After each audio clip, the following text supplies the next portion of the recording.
Yo, it's your boy Marita boy. I'm back up in this thing, man. Listen. I hope everybody doing good on this good Friday afternoon.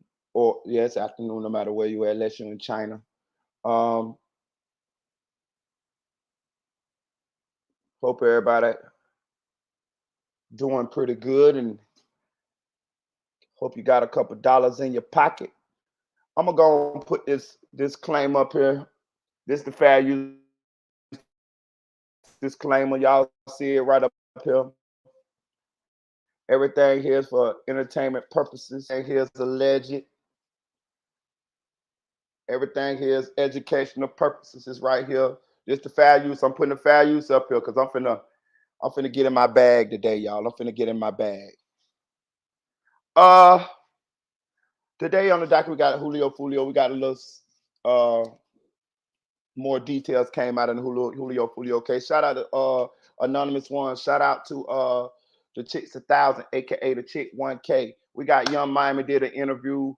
We got Finesse 2TYMES done got in the middle of a war in Memphis.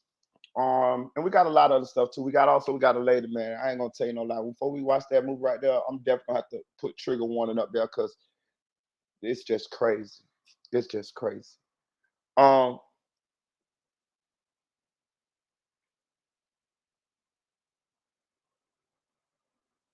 I'm gonna give everybody a little bit of time to get in here before I get busy because I got something on my mind that I gotta speak on. Y'all know when I get something on my mind, hey, listen, this gonna be a live that y'all gonna want to be tuned into. Cause Marita about to go in. I'm about to go in. So I'm gonna give everybody a little bit of time to get in here. But Marita about to go in, y'all. I'm telling you this him. Cause I done got upset. Somebody done upset me. And y'all know when I get upset, it be like must see TV. So I'm gonna give everybody a little time to get in here. I'm gonna give everybody a little time to get in here. Y'all gonna enjoy this one here, right? Because I'm about to expose further. Further expose some people. I I just need to. I might need to change my name. I like my name Marita, but I might need to change my name to Marita Truth or something like that. Marita Truth. I might change my name to Marita Truth. You know what I'm saying? Come back to expose some of these motherfuckers. You know what I'm saying? For real. For real. Marita Truth. For real. Show you the type of shit these people be doing, bro. So you can see the type of shit they be doing. They just and the crazy part about it, they just keep doing the shit. So I just keep shining the light on their ass. You know what I'm saying? For real. I'm gonna show you though. Give everybody a little time to get in. Hit that like button on the way in.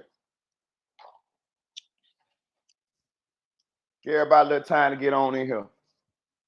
Hit that like button on the way in. Come on in here. Y'all gonna want to be sitting down for this one here.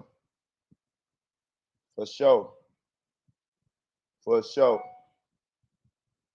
For sure. Give everybody a little time to get on in here. You know what I'm saying?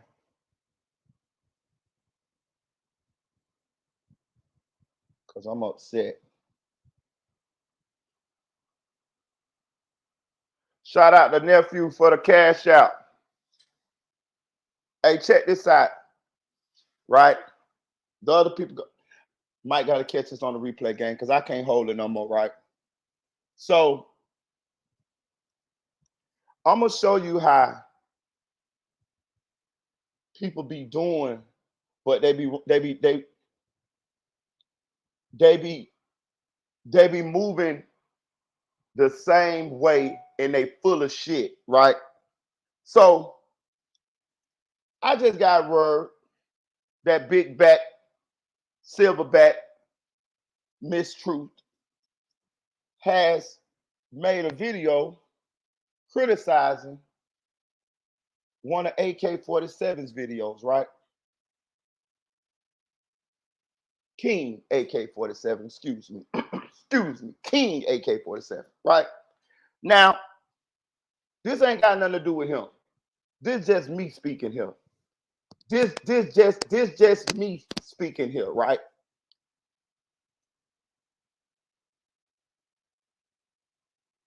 She up to her same old bullshit. And I just want y'all to pay attention to the shit. Y'all can watch what y'all want to watch. I just want you to pay attention to the shit, right? So she makes a video. She puts King AK-47 face on the video, on the thumbnail. She put his face on the fucking thumbnail, right? And she says that in the video, she's talking about how he wrong in the Julio Foolio case, and he's saying some stuff that ain't in the paperwork and all of this and that there, whatever, right? But at the front of the video, she's saying, oh yeah, you know, me and King AK-47, we cool. You know, he definitely been supportive of the channel, this and that there. And right after that, she goes to pretty much narrating where she feel like he was wrong at in his take on the Julio Foolio case. The reason why I'm bringing this up is that's the same way she did me when she first fucking met me. When she first met me, I was the only person on YouTube that had put out, because it's other people that had it, but I was the first person to actually put it out. The Fredo Bang deposition in the Melly case. When I put the deposition out, we went over the deposition here on this channel right here. She then went in this. I had not even met her then. I never knew her, who she was. She made a video about me, tagged me in the video, and at the front of the video, she got my video. She got my video in her video, same like she got King AK-47's on. And she talking about, oh, this is a new blogger. His name Marita Boy.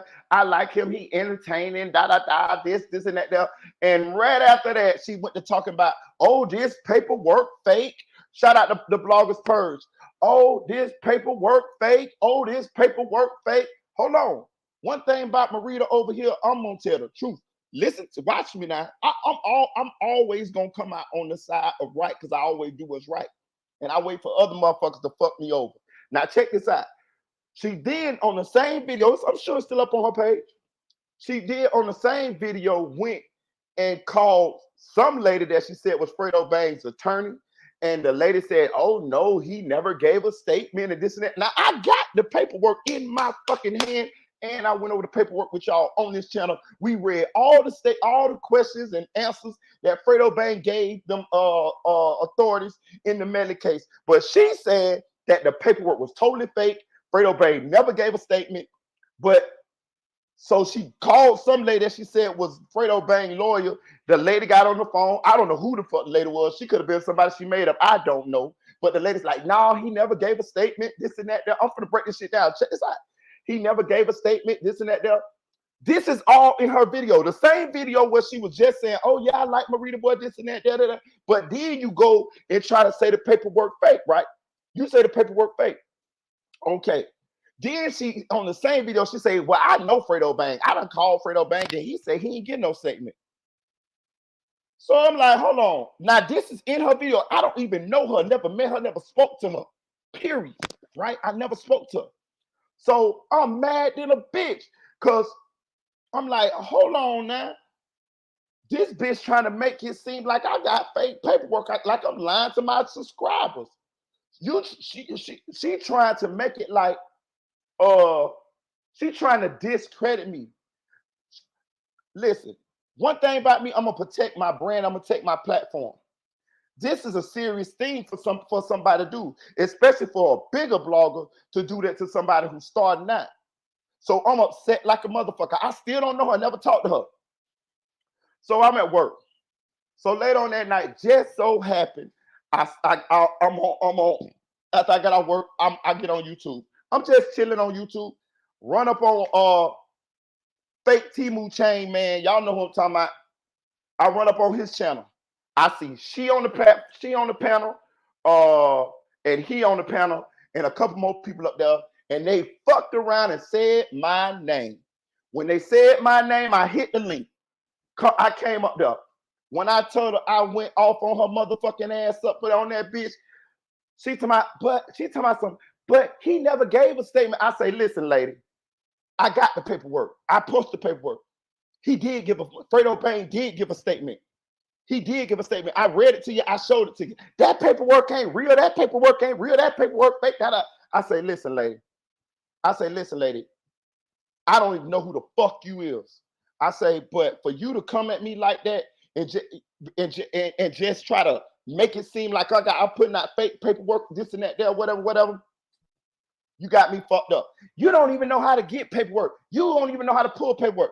Shout out to my boy Anonymous Ones. Shout out to the Chicks 1000. Shout out to all y'all. Check this out. What happened? Unspoken crime murders came pulled up. Unspoken crime say, I'm the one who gave the paperwork, right?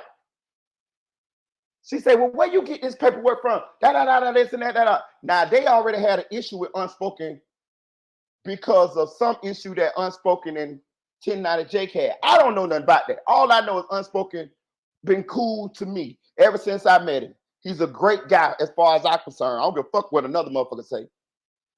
Unspoken pulled up and showed her where the paperwork came from. So the queen of paperwork didn't even know how to pull up the paperwork. Unspoken schooled her ass on the live. Hold on.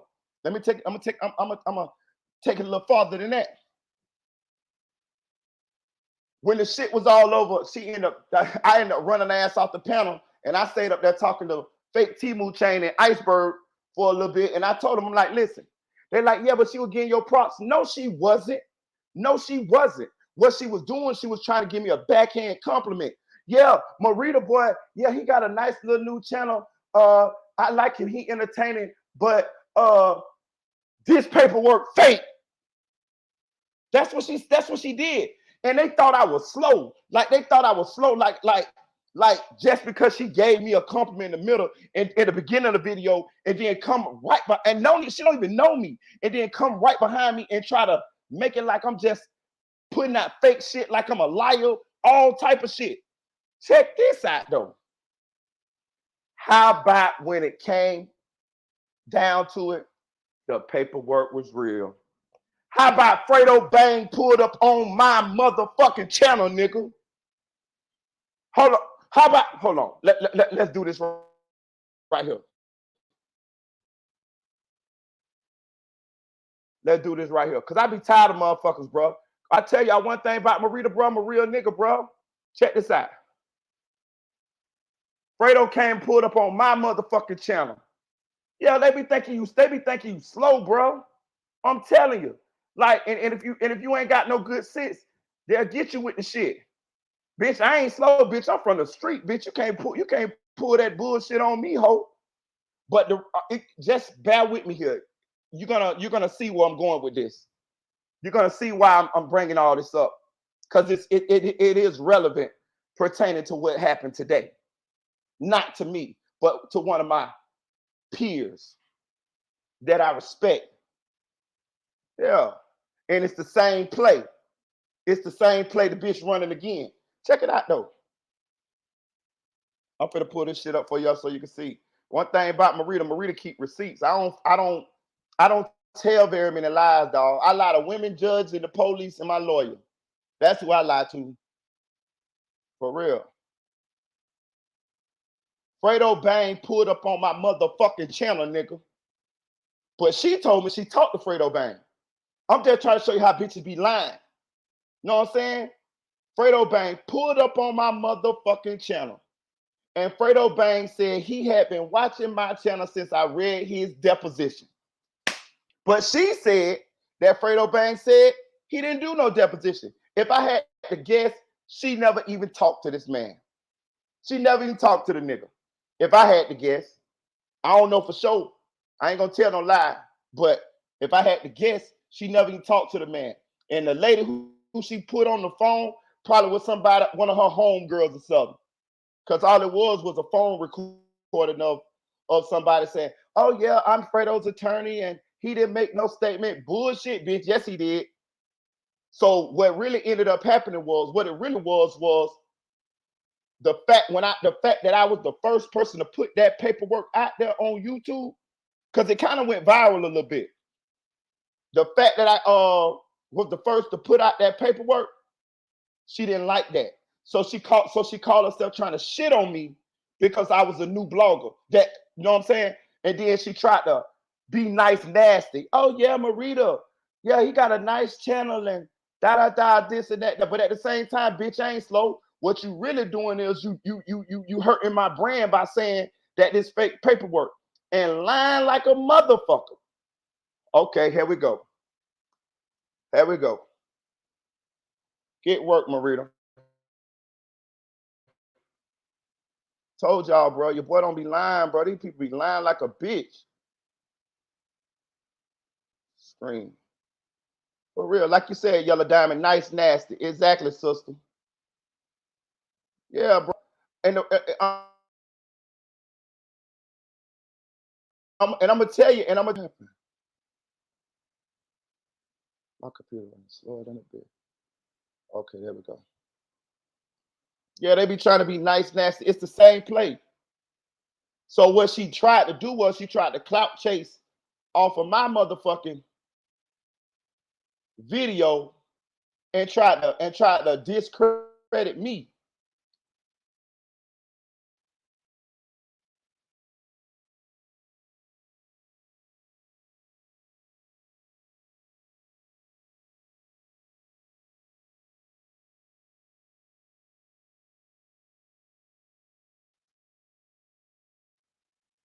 Hold on.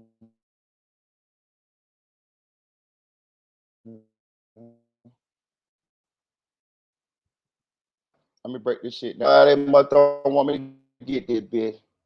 Get that bitch, Marita. Okay, there you go. Before I get into before I get into the real con.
really was just watching. I thought I had to Nah, watch my on him. shit was fucked up. Hey, No, look man, I though. appreciate you, man. Swinging through, man. Showing the tell some love, man. Swing through anytime, though. I appreciate you, though. Hey, It's man, all long love, live y'all. G Money, too, my nigga.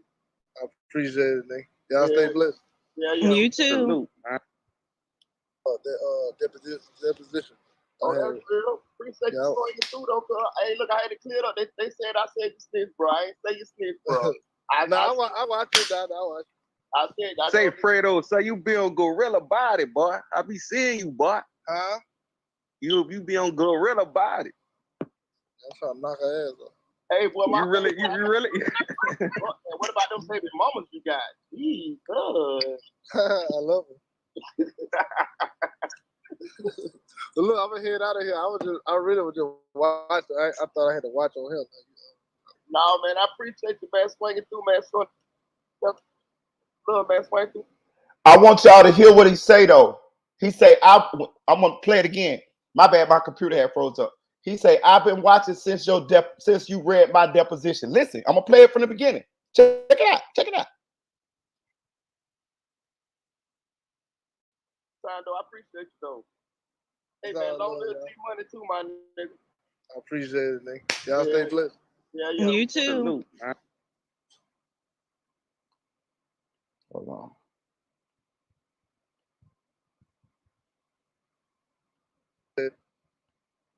Y'all stay blessed. Listen. You too. Listen to him. Deposition.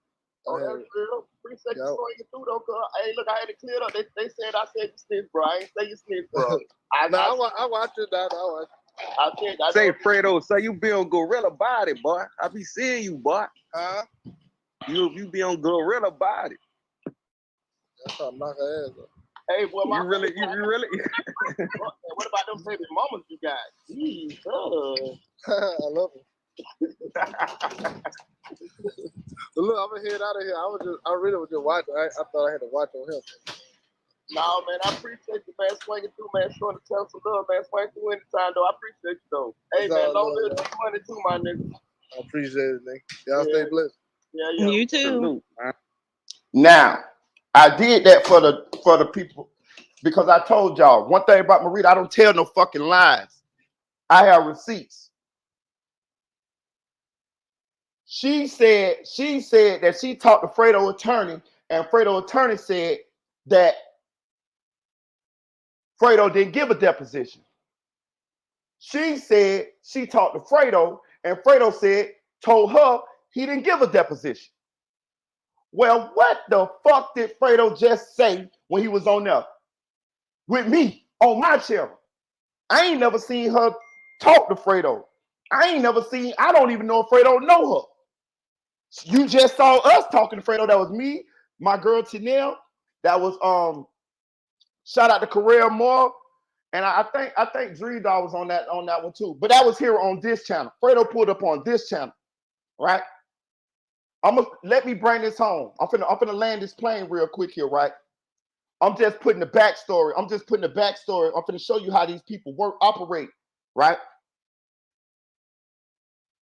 That's what me and her initially fell out for, right? Now explain. Now they tried to make me feel like fake Timu Chain Man and her Gorilla Monsoon tried to make me feel like I was wrong. How the fuck am I wrong?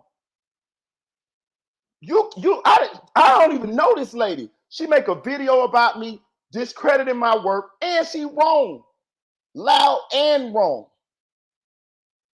Loud and wrong. Never apologize to me. I just went on and apologized to her because it wasn't worth the, you know what I'm saying?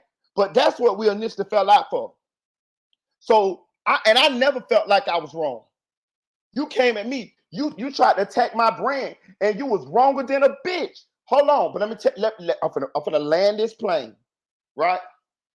So the reason why I bring all this back up today is because when I got word that she just did a video talking about AK-47 and that he wrong in the Julio, he was wrong in the Julio Foolio case. First of all, we all wrong sometimes.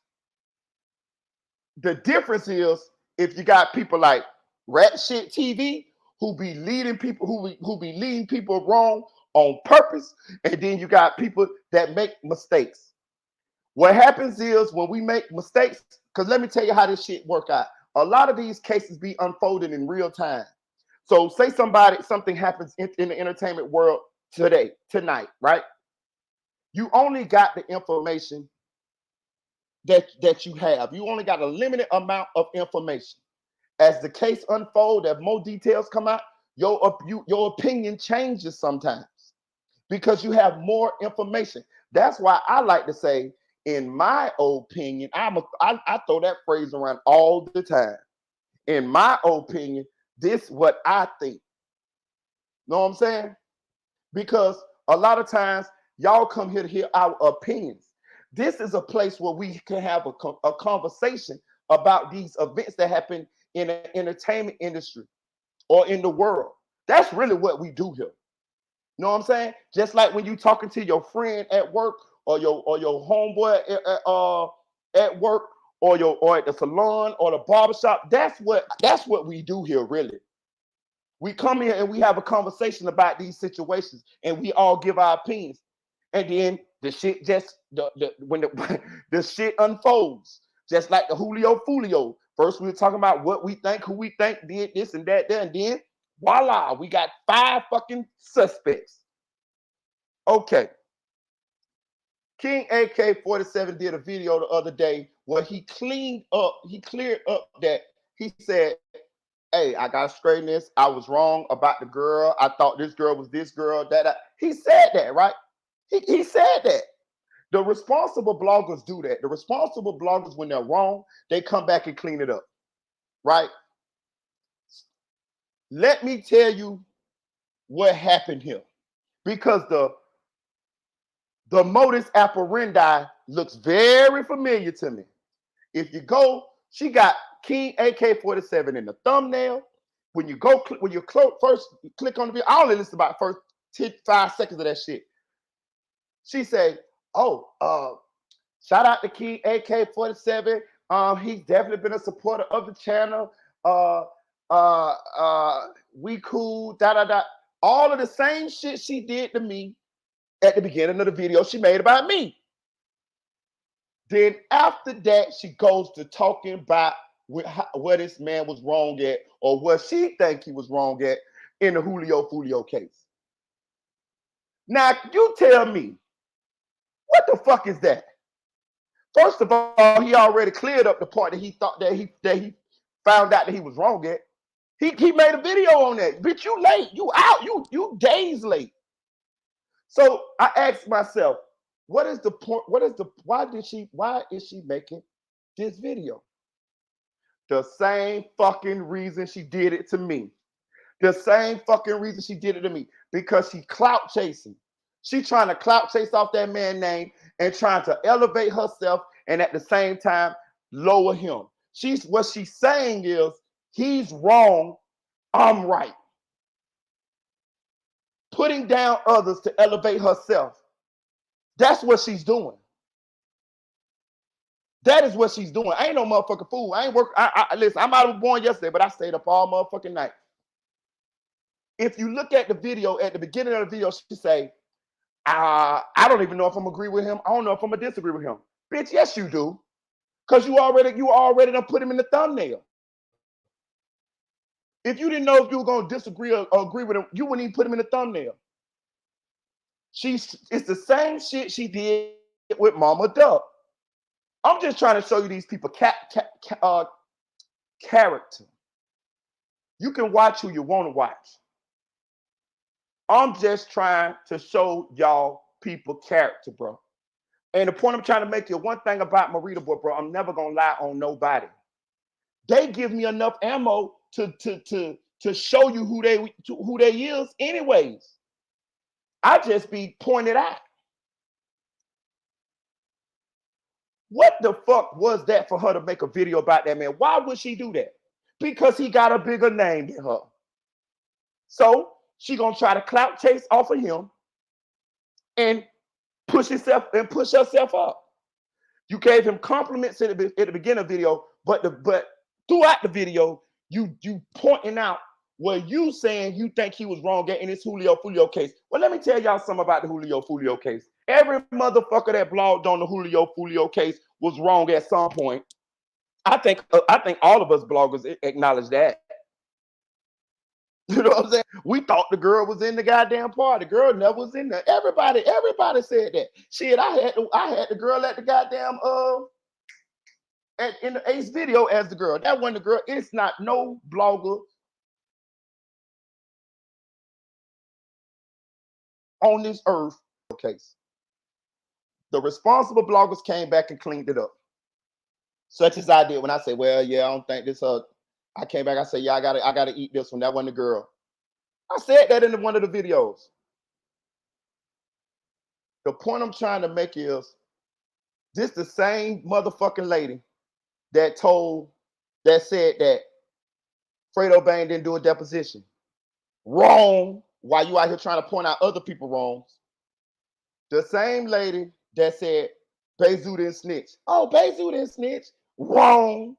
Paperwork came out, snitched. But you went over all Bezu paperwork.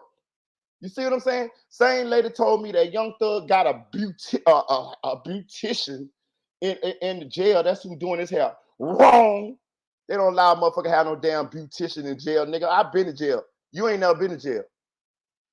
I'm just trying to point out to y'all, bro, how these people operate and how nasty these motherfuckers is. That man ain't did a motherfucking thing. You said none of you. But what you trying to do is you want views now. Same thing like Mama Duck. That lady let you in her home, all this type of shit. You made sure you was okay. You partied with this lady on her dead son's birthday. You did nothing. She did nothing, never wrong to you. She never did nothing. You gonna go on the goddamn triple threat and put on a motherfucking free move off shirt, stabbing in that lady hard in the middle of the trial for clicks, likes, and views, clout chasing that lady. I talked to Mama Duck about that, nigga. Me, I talked to Mama Duck. Marita boy, on God, I talked to Mama Duck about that shit, nigga. Yes, I talked to Tashina Weekly. Me, straight up, nigga. I don't tell no lies, nigga. Straight up, real shit. I'm just trying to show you these some lying motherfuckers and these people ain't shit. Telling you real shit.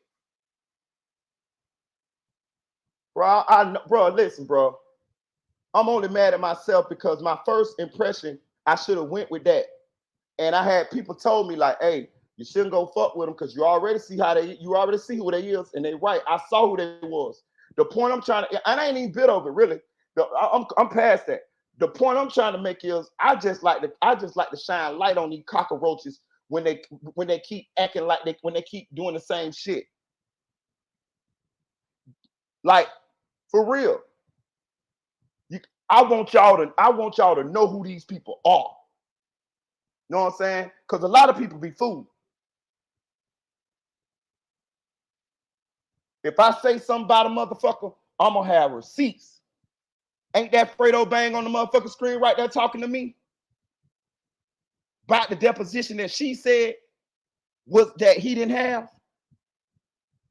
I don't even know who the lawyer lady was. Now she probably fucking had somebody on the phone and making it like it was a lawyer. See what I'm saying? But you see how God worked though? You see how God worked? She told me she talked to Fredo, and Fredo said he ain't got no deposition. Nigga, Fredo pulled right up on my motherfucking channel and say, yeah, I've been watching this since you read my deposition. I told y'all, boy. Somebody up there likes me, bro. And if you stay on the side of right, that shit'll work out, bro. It'll always work out, bro. Because the lies and all that shit always come to light. So all you got to do is stay on the side of truth. And it'll come out. There it is. Fredo pop right up. Right up. Hurry it up. I've been watching you. Yeah, you've been watching. What's up, Bang, man? Straight up. She looking sick over there. So we know that probably was a lie too. She thought I was on a special ed bus that you could tell me, oh yeah, I like your channel, Marita boy, but his paperwork fake. And you know the crazy part about it, if the paperwork would have been fake, I would have accepted that. But the thing was, it wasn't. You done made a whole video telling people that my paperwork fake, and you wronger than a bitch. Now let's go back to what she's doing today with King AK-47. You got the nerve to point out somebody talking about they're wrong when you done been wrong a bunch of times on the internet, and you ain't even motherfucking walk it back, apologize, or say you wrong. That's one thing she'll never do. She'll never say she's wrong. I just pointed out when she was wrong. Got the receipts for you and everything. I don't tell no lies. Ain't no allegedly here. 100% true. All facts for you guys to see, for the new subscribers. Know what I'm saying? She's doing the same shit. And you know what that shows me? That shows me that she trapped in a mental cage, and she's never gonna be the best version of herself. And let me tell you something about life, bro. Life gives us obstacles. Like you grow. You're supposed to grow in life. You're supposed to get over. You're supposed to move. It's like stages. You move, you grow, you get to that stage, you overcome that, you beat that stage, and you go to another stage. If you don't self-reflect, look at yourself in the mirror, like Michael Jackson say, that man in the mirror. I'm starting with the man in the mirror.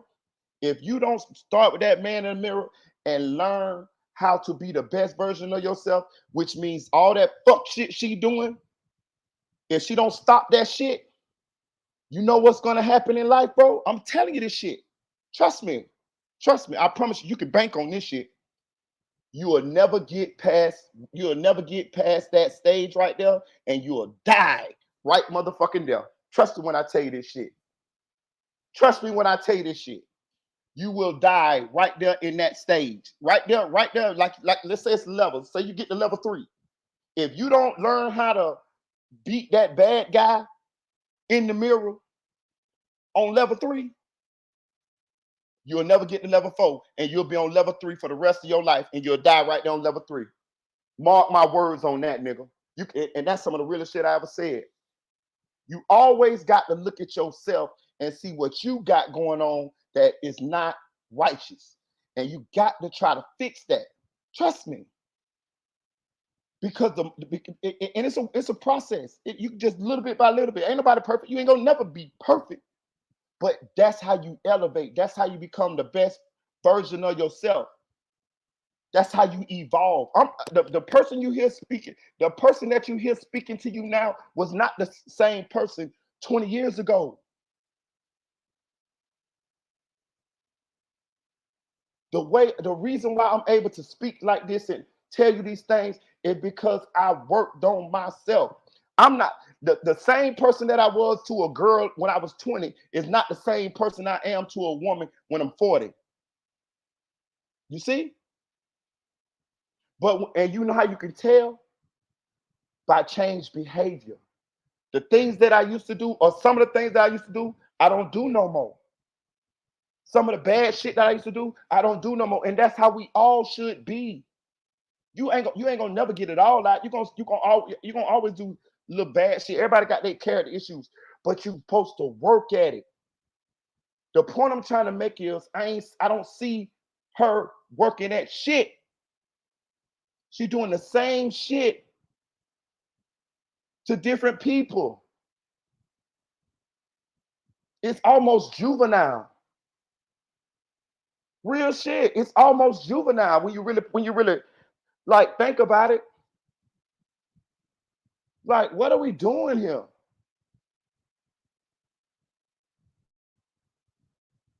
Yellow Diamonds, every time you reincarnate, you will stay like that until you change. I'm telling you, like a bitch might turn into an ant. You know what I'm saying? But this just coming from me. Because I just remember this the same play that was pulled on me. And I just had to say something about it because I don't like that shit. I don't like that shit because now you're doing it to somebody else. And I want to say this too. The man already made a video and said, "My bad, I had it wrong about the girl." He said that. He fucking said that. I watched the video. I watched the video. So what was the reason for her to make the video? To clout chase off his fucking name. That's all that was. She put the man in the fucking thumbnail. The clout chase off his name. Didn't get his permission, didn't talk to him or nothing. And I know this for a fact. She didn't even talk to him. I could have seen if she had talked to him and said, okay, well, this and that there. She didn't even talk to him. And I know this for a fact, nigga. See? Pussy ass motherfuckers, man. It is what it is. Listen, I don't wish no bad on them.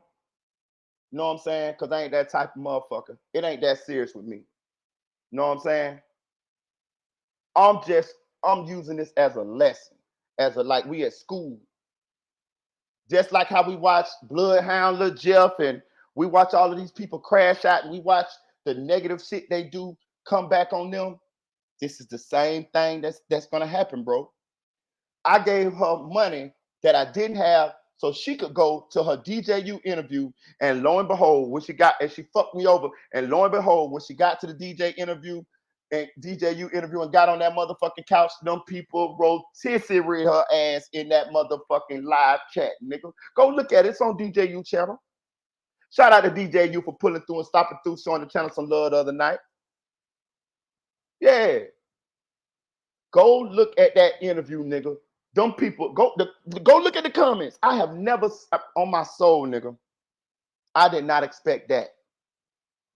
I did not expect that, bro. I promise to God, bro. I'm going to tell you what I thought. I helped her because I was part of the team. And one thing about the team, I'm going to ride for the team, right? I helped out of the kindness of my heart. I gave her money that I did not have to give. I had to pay my bills, but it was such a big step for her that I said, you know what? Fuck that shit. Like I was excited for her. You know what I'm saying? I like, man, I'll figure it out. Which I did figure it out. You know what I'm saying? But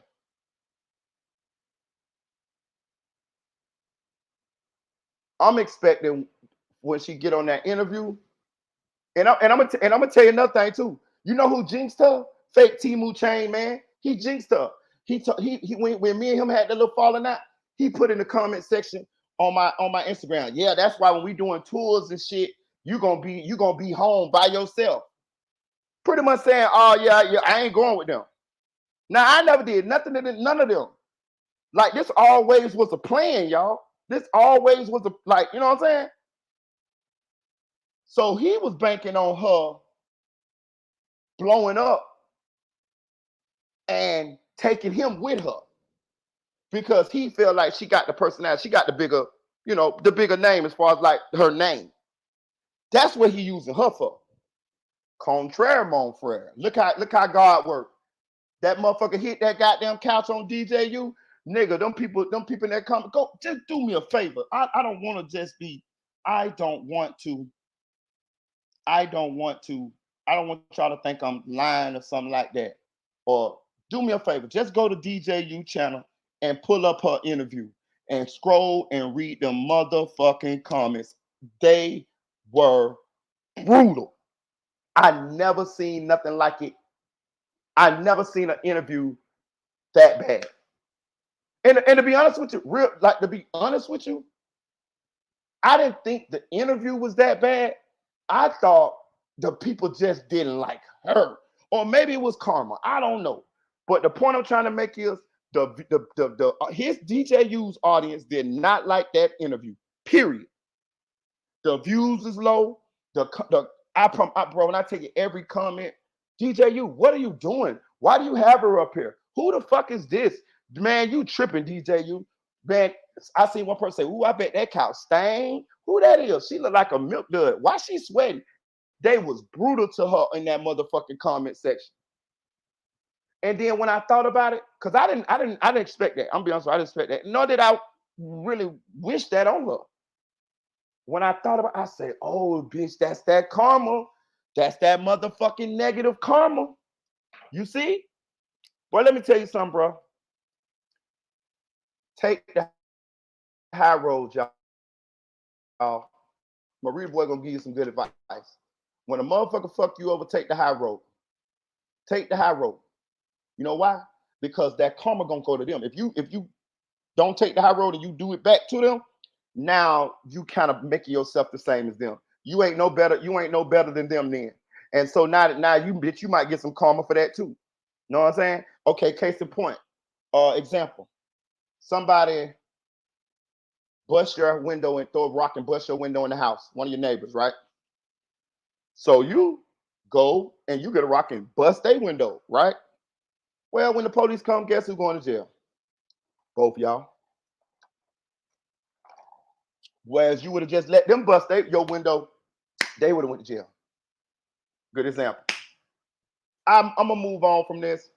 I just felt like having a little school today and exposing these cockroaches and show you how these motherfuckers. Because the irony of the whole situation is, you did that to me, but you were wrong. You came attack me. I didn't even know her, bro. I swear to God, I never met her a day in my life before that. You tried to attack me, and you were wrong. Now you doing the same thing to this man, but I just laid out a bunch of times, factual, not no allegedly, with the receipts that she was wrong. You see how these people act? You see how they operate? Bitch, you got the nerve to make a video talking about somebody wrong. Man, get the fuck out of here, man. I mean, sometimes you gotta beg of the power.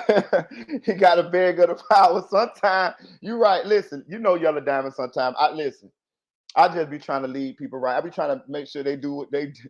Listen, sometimes I be trying to I don't want to tell nobody to do nothing wrong, Yellow Diamond. I might crash out and bust a bitch head and bust a bitch window, but I ain't gonna tell y'all to do it. You know what I'm saying? Because I don't want you to be like, Rita boy told me, nah. I'm gonna fuck somebody up. Hey, listen, don't get it twisted. I'll fuck a bitch up now. Listen, I'm telling you, I still got a cake baked for my neighbor the other night. He think it's a game, Yellow Diamond. Listen. All right, I don't want to talk too much, but he ain't safe, goddamn it. All right, let's move on.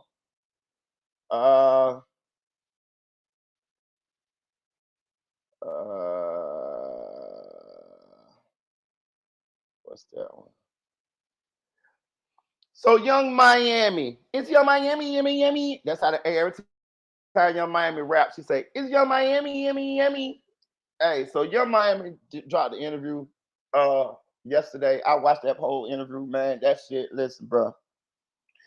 Listen, man.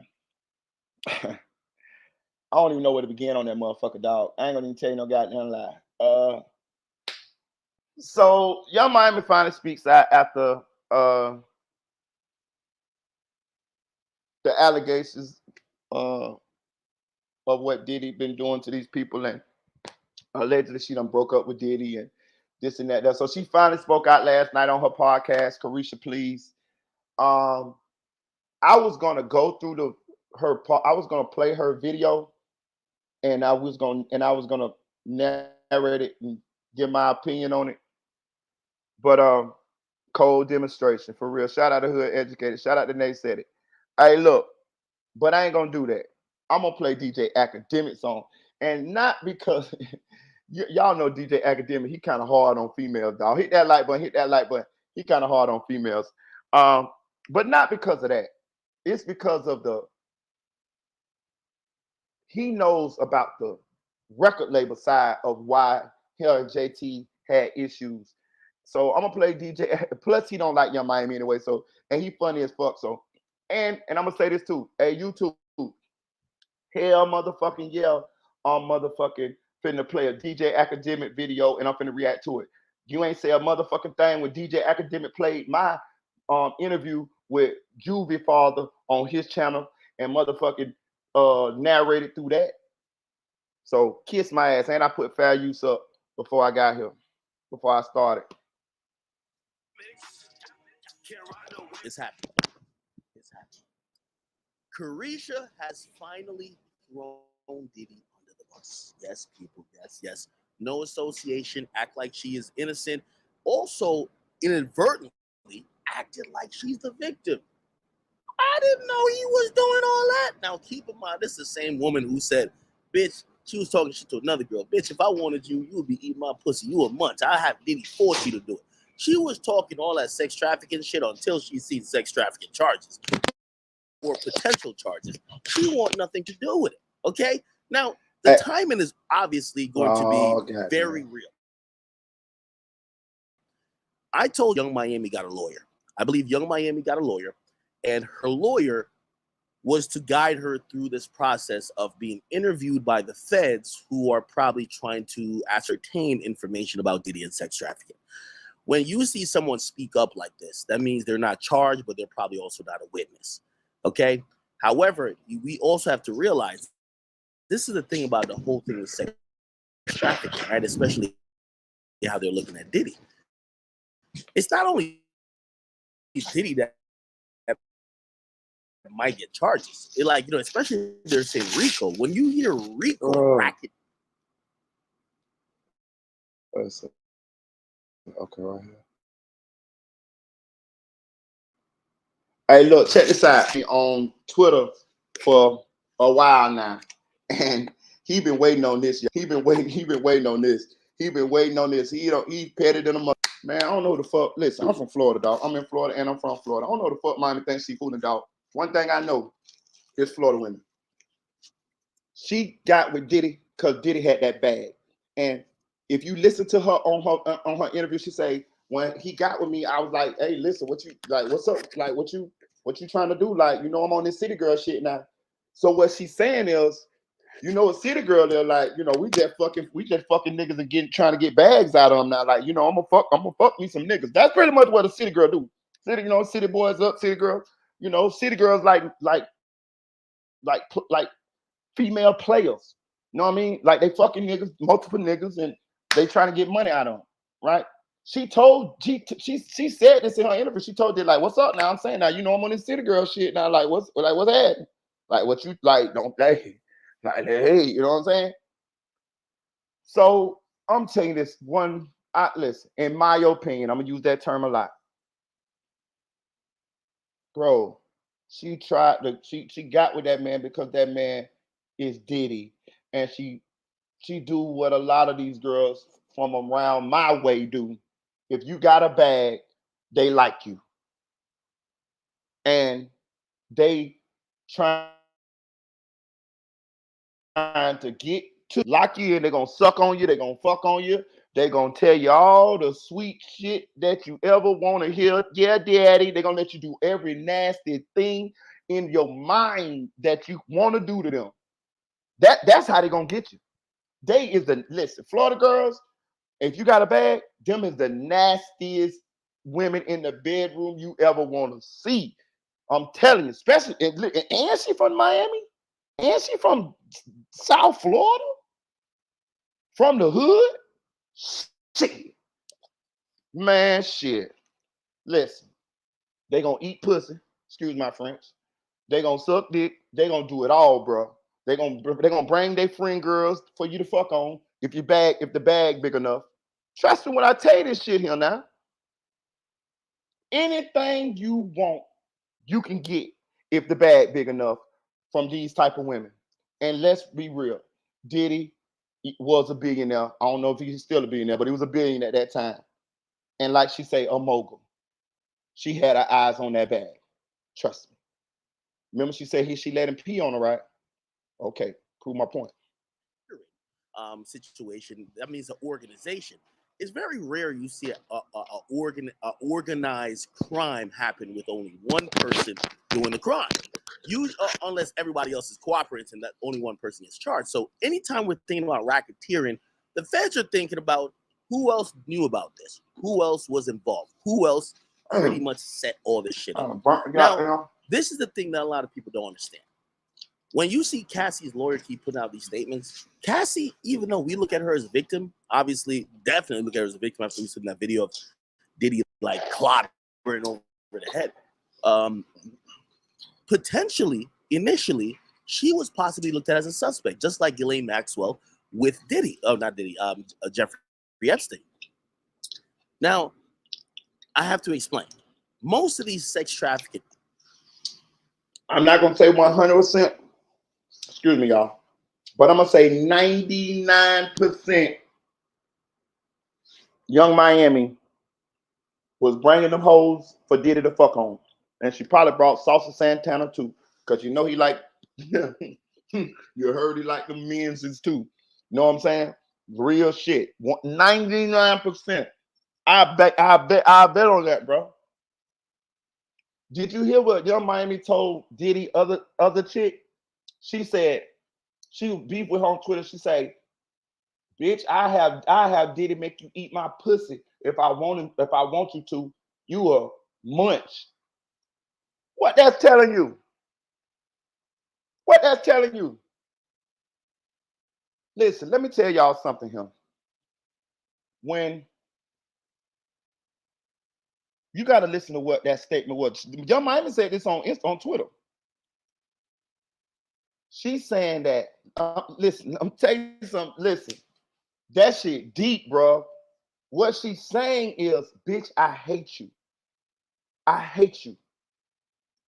I hate you so much that I would get off. I would love to see you eating my pussy. That's what she said. She said that to Diddy other girl on Twitter. She's saying that she bro, that is like some dominant type shit. I'm telling you, that's what Young Miami said. Now, so the point I'm trying to make with all of this shit is this the same motherfucker that's trying to sit up here now and play like she innocent. Get the fuck out of here. They usually have a madame. They usually have a woman who becomes the main bitch or the bottom bitch sometimes. And that woman is there to make other women feel comfortable, feel safe. They also do the recruiting. Okay. Now, here's the thing, and this is where it's a slippery slope with sex trafficking and other things like that. If you've ever had a bitch and you try to get a threesome, you have your girl go, you know what I mean? Like, I don't know if you ever had a little freaky chick who like, oh, I like girls too. Like, sometimes girls will be like, oh, I'll go back the girl. I'll go back the, you know what I mean, the other girl. That's such the case, you know, except this is done on almost a commercial level. It is. We know Diddy is freaky deaky. We know this. This man is a billionaire. He freaky deaky to the up teeth power. You know, all of us got a little freak in us, but he like on some other shit. We done heard all about the things that he done did with his many women over the years. Him and Kim Porter was swingers. Him and Cassie had some kind of weird shit going on, whatever the shit what they had. I don't know what the fuck you can call that, what they got going on. And a host of other women, probably some women that we don't even know about. They say he was paying Young Miami $250,000 a month. She got her own show on Revolt, and she was a spokesperson and was getting a check from De Leon. Ain't no motherfucking way he was doing all of that for her, and she was not doing everything that he wanted her to do. Ain't no motherfucking way. And this is and I'm gonna show you the receipts to this. She said that she let Diddy pee on her. You are not listen. Diddy was rich way before he met her, decades before. He done did everything in the bedroom that he wanted to do. Trust me. So for that young lady to come at this stage of who he was and to be put in that position like that right there, that's all you need to know if you're trying to imagine what she did to get in that position. Trust me when I tell you. And for just so you remember, she's from Miami. She's from Miami. She's from the hood in Miami. Trust me, bro. Like It don't get no more nastier, freakier than that. Trust me when I'm telling you this shit. Now, from Florida, I'm a Florida nigga. Trust me now. In the name of sex trafficking. So it's not what you and your girl do where y'all go to the club and you watching your girl kind of flirt with another. Shout out to guy, nephew for real. Sitting there like, oh shit, we finna have a threesome if my girl pull her because like, oh shit, because you let your girl do the shit. No.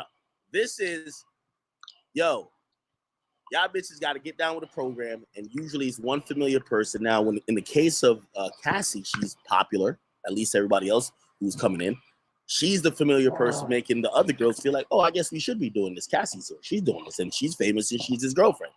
That's what people thought Young Miami was. Now, clearly, and this is my opinion, and we're about to get into this video in a second. Clearly, Young Miami has passed that little part where she has to interview with the feds and tell what she knows, and her lawyer probably provided proof of text messages, flights, and other things of how they kind of got girls or their actions, their sexual actions, that they feel that Young Miami will not be used as a victim. Well, let's not say victim. Will not be used as a witness or won't be looked at as a suspect as Diddy is potentially about to be charged. The grand juries can beat it out as we speak. Everybody from the educated legal minds, they are saying that we should get an indictment or hear about an indictment within the next 1 to 2 months. It's a 60-day rolling clock at this point, right? So now we get Carisha, who's now doing an episode of Carisha Please. And by the way, this drops on Revolt. Here's the thing about this too. So you should know she's kicking in Diddy's back because she's still on Revolt. But here's the thing: Revolt isn't owned by Diddy anymore.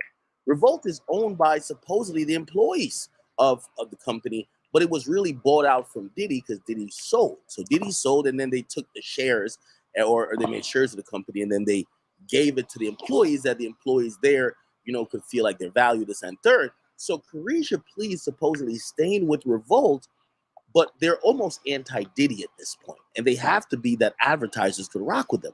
So now they're putting out an episode of Carisha Please. You can imagine they vetted this. They probably looked at this. They're making sure that Young Miami's not going to say nothing about, and by the way, here's the thing. This is the thing about the disloyalty of some women. Right now, we don't need Carisha. Like, if you're Diddy, you don't need Carisha to be like, oh, he innocent. Like, you leave that for the mama. That's the mama. The mama come out, her son's a serial killer. She's like, oh my God, my son, he never hurt a fly. Oh my God, what y'all. That's what the mama do. But the girlfriend, you expect the girlfriend to hold it down a little bit, right? You expect for her to testify or her to say, yo, all I know about Diddy, he's sweet, he's kind, he's charming.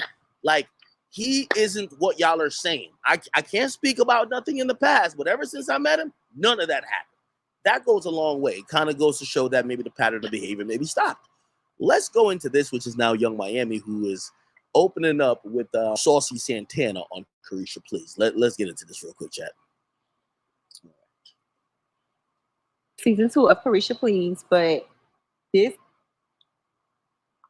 Damn.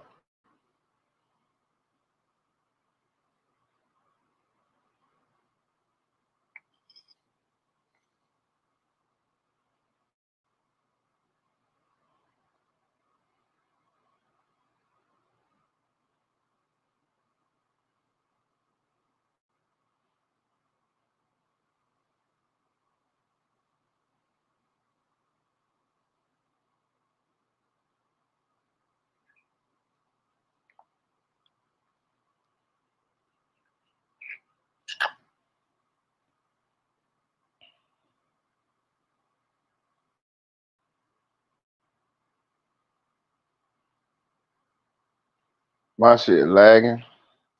Season 2 of Carisha Please, but this episode is a special edition. And I told myself that I wasn't going to be strategic or try to find the right word. Oh, my bad, chat. I'm sorry. I know I was muted. Thank you for I was spamming. I'm like, am I spinning that much? So good. I'm a little lit today, chat. So this is, I know sometimes when I speak, some of it comes across like, damn, Ack, man, look like you go hard on the women. I don't really think I go hard on women, period, right? But I do go hard on. Here's my thing. I do have a problem with the women who reap the benefit of fuck shit with the dude, and as soon as dude gets locked up, she ain't with the shit, or she denounces it or acts ignorant.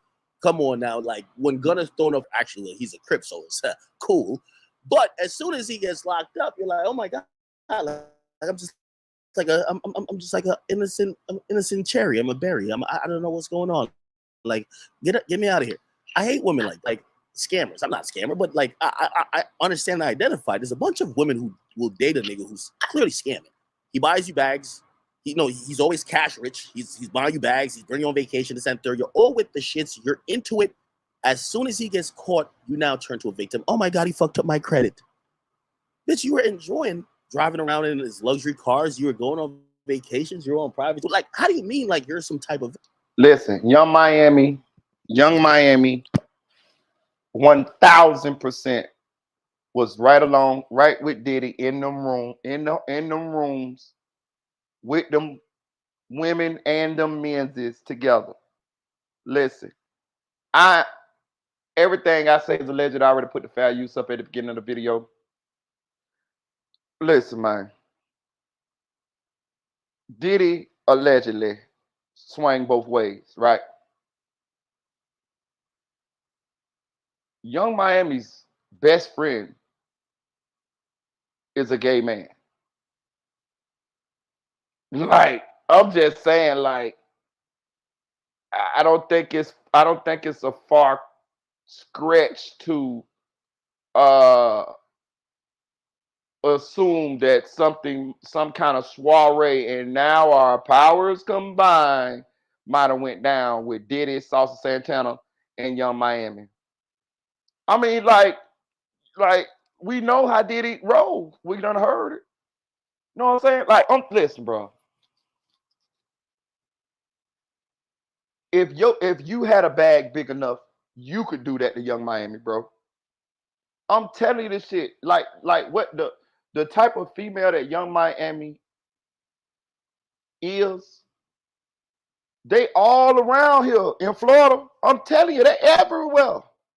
Listen, I'm gonna take a step further than this. Nowadays, the type of female that Young Miami is, all right, put it this way. Nowadays, it's a lot of men with money. And probably, I ain't gonna say which percent, but a high percentage of them are with women who like women. And as long as that bag big enough, they do anything. Trust me now. Trust me now. I'm willing to bet every dime in my pocket that Young Miami was facilitating all of that type of shit, and that's why Diddy was enamored with her. And I'm gonna take it a step further than that. I think she's more like Diddy than she lets on to be. When she said she'll make that girl eat her pussy, that was the mask slipping. That was her true self coming out. I think that's why Diddy liked her so much, because she was just as vicious, just as cold-blooded on them hoes or nasty in that bedroom as Diddy, and I think that enamored him. Sort of how T.I. and Tiny Rock, I think that's what enamored Diddy to Young Miami. Trust when I tell you this shit here. That's the one thing about certain. It's not all women. Shout out to Randy. The women that do piss me off, right? The woman who enjoy the gravy train until the gravy train gets stopped. Then she's the one that's, oh my God, why would they do that to me? You're not the victim. You're actually a willing participant, right? So this is what I believe Young Miami's finna do, right? She's about to rewrite the narrative, and she's about to say, you know what? I wasn't with that shit. I wasn't with all that other shit, even though I was talking shit about it. Anyway, enough for me. Let's get into it. That I wanted to tell my truth. my story on my platform. Anytime you hear a bitch say she want to tell her truth, she's saying she want to throw a nigga under the bus. Or finna tell a bunch of lies. There's never a woman's truth that actually uplifts a nigga. My truth means fuck that. Or where I feel safe and I'm ready to get into all the smoke. Clock that T. Bitch, catch you. This shit crazy.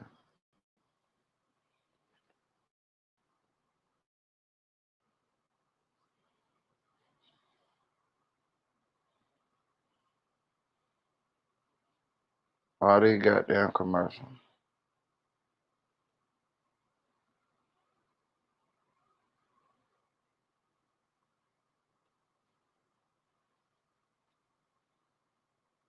Bitch, catch you. So I have the one and only, my best friend, Saucy Santana. I'm here. We get into all things Carisha. I want to call this episode Carisha's, whether it's a breakup, a divorce, a death. We're gonna get to the meat and potatoes is bullshit. Oh, she already crying? No fucking nigga. It's 3 minutes in. She already crying. Yo, one thing. Hey, listen, y'all gonna say, hey, y'all can get that narrative off. Y'all act you jealous of women is fine. One thing I'm jealous of, like manipulative women, is that manipulative women could cry on command, right? For most men, let me tell you, if you're a man like me, when a woman cries, like nigga, she could have killed 10 people, and you're like, this fucking evil bitch. She starts crying, you're like, well, it's only 10. It could have been 20. Like you have a heart for women because you have a heart for females. Like, you know what I mean? And women really know this. Crying gets niggas. Crying, like a man is a provider, a man is a protector, and the ultimate sign that you're probably not doing either is a woman in this. I just want y'all to watch the level of manipulation that she puts down, right? So she's crying. So watch how she tries to make herself the victim. But you were so confident and talking shit to going back and forth with his other baby mamas. You knew you listen. You knew all of the rumors. You knew all of the stuff that they said Diddy had done. And I'm sure that Diddy had done did them with you and some of the things to you. Because let me tell you something about a man like that who is abusive and narcissistic and got a bag. You gonna do what he wants you to do, how he wants to do it, or you ain't gonna or fuck you. Fuck you. Like that's why I want to tell y'all too, ladies. Like a lot of po bitches, excuse me, not because all y'all ain't bitches, but I'm talking about the po bitches. A lot of po bitches want a man with a bag, right? Well, it's shit that come with a man with a bag. A man with a bag gonna be controlling. A man with a bag gonna cheat on you for sure. Cause if a man got enough money, you think he just gonna fuck one woman? You crazy than a motherfucker. You out your motherfucking mind. A nigga got $1 billion and you think he just gonna fuck with you. He gonna be just faithful to you. Man, a nigga know they gonna die one day. Nigga finna enjoy this money. Nigga know they can make M bitch they won't do something, stand on their head and twerk for this money. If in their mind, if they put enough money on any woman, they can get her. Any woman, your wife, nigga, they can get a nigga with $1 billion can get your wife out your house, nigga. Real shit. On God. A nigga with $1 billion can get your wife out your house, nigga. With your 2 kids, nigga. Nigga, straight up. Baby, I got 10 million. What's happening? One night. What's happening? Well, my husband ain't been treating me right anyway. You know what I'm saying? And this is the mentality of these type of dudes. So I'm giving y'all free game here, ladies. It's better to build with a man. It's better to start like say you meet a man. It's better to build something with him and y'all grow together like that and y'all be partners and y'all do it like that than for you to meet a man with a bag. If you meet a man with a bag, trust me when I tell you this shit, you ain't nothing but a toy, baby. Like, and you gonna have to conform. You gonna have to do what master say. If you don't do what master say, you out of here. So all that I just want a man to take care of me type shit. All right, I'm telling you now. This coming from a man now. And when a woman cries, it almost like it gives you almost the onus to be like, oh shit, damn, maybe I'm judging her too harshly or whatever. Like a bitch will suck 13 dicks and start crying, right? And you're like, fuck. Like, anyway, 3 minutes in, she's crying. Hold on, let me back up. So, 1 minute, I'm happy. Oh, 1 minute. No, 2 minutes in, she's crying. Nigga, it's 2 minutes. What the fuck? Oh, this is good. Wait, hold on. I hate watching this silverback gorilla, but come on. Anybody gonna hear people till 2028, baby. Thank you. So I want you to say today and let everything out, get everything off your chest, and we're gonna get into it. Let's go. I'm ready. So I want to get into mental health with you. I feel, and I'm sorry to quit stopping this, but this is listen, ladies, it's a this a double-edged sword here. Because on one hand, I'm a man, and of course, I like these type of bitches. I just gotta keep it real. Like the type of we like nasty women. Like, let's just be real. Like, men like nasty women. Like, I like the type of woman to play with. Like the type of woman that Young Miami is. I would like to play with that. Now, I'm not marrying that. I'm not settling down with that. But yeah, I play with her. Hell yeah, I play with her. I play with her. Carisha, yes, I would play with her for sure. Come on here. Come on into my parlor, said the spider to the fly. But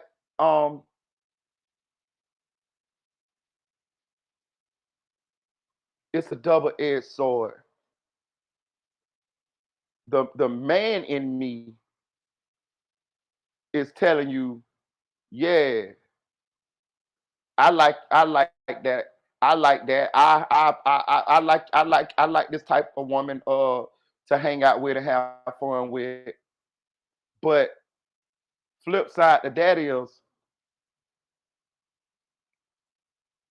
if this was my sister, or if this was my cousin or my mama or my auntie or any female in my family that I don't that's not, you get what I'm saying? Like, it's a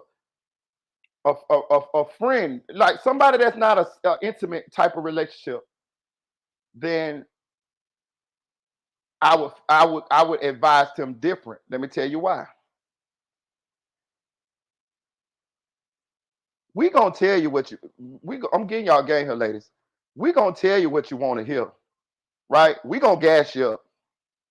We gonna gas you up. We gonna all that shit you want to hear to make you feel good. We gonna tell you. We gonna tell it to you. That's why it's so important for you to already have your own confidence. And a lot of times, a lot of women have daddy issues or issues with their family, or maybe have been messed with or assaulted or something like that by a family member, something like that.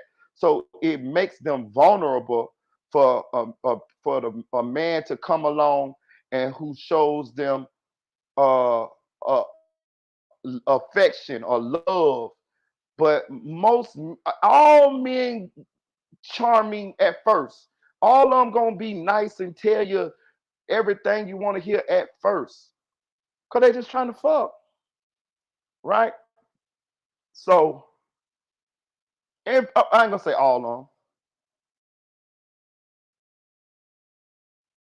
Well, initial attraction, but it is some guys that actually do probably want to go farther with you and have you as a lady or a girlfriend or something. It is guys like that, because I have seen girls that I have ran across and I have known and I thought more of them than just something to uh fuck on. But the point I'm trying to make here is this: the city girls, Young Miami, Sexy Red, Meg The Stallion, Lil Kim, Nicki Minaj, all of these type of women, that rappers that rap that sexy, raunchy, uh, female player type rap. Like, this shit done turned to they can fuck niggas like niggas fuck hoes. Like,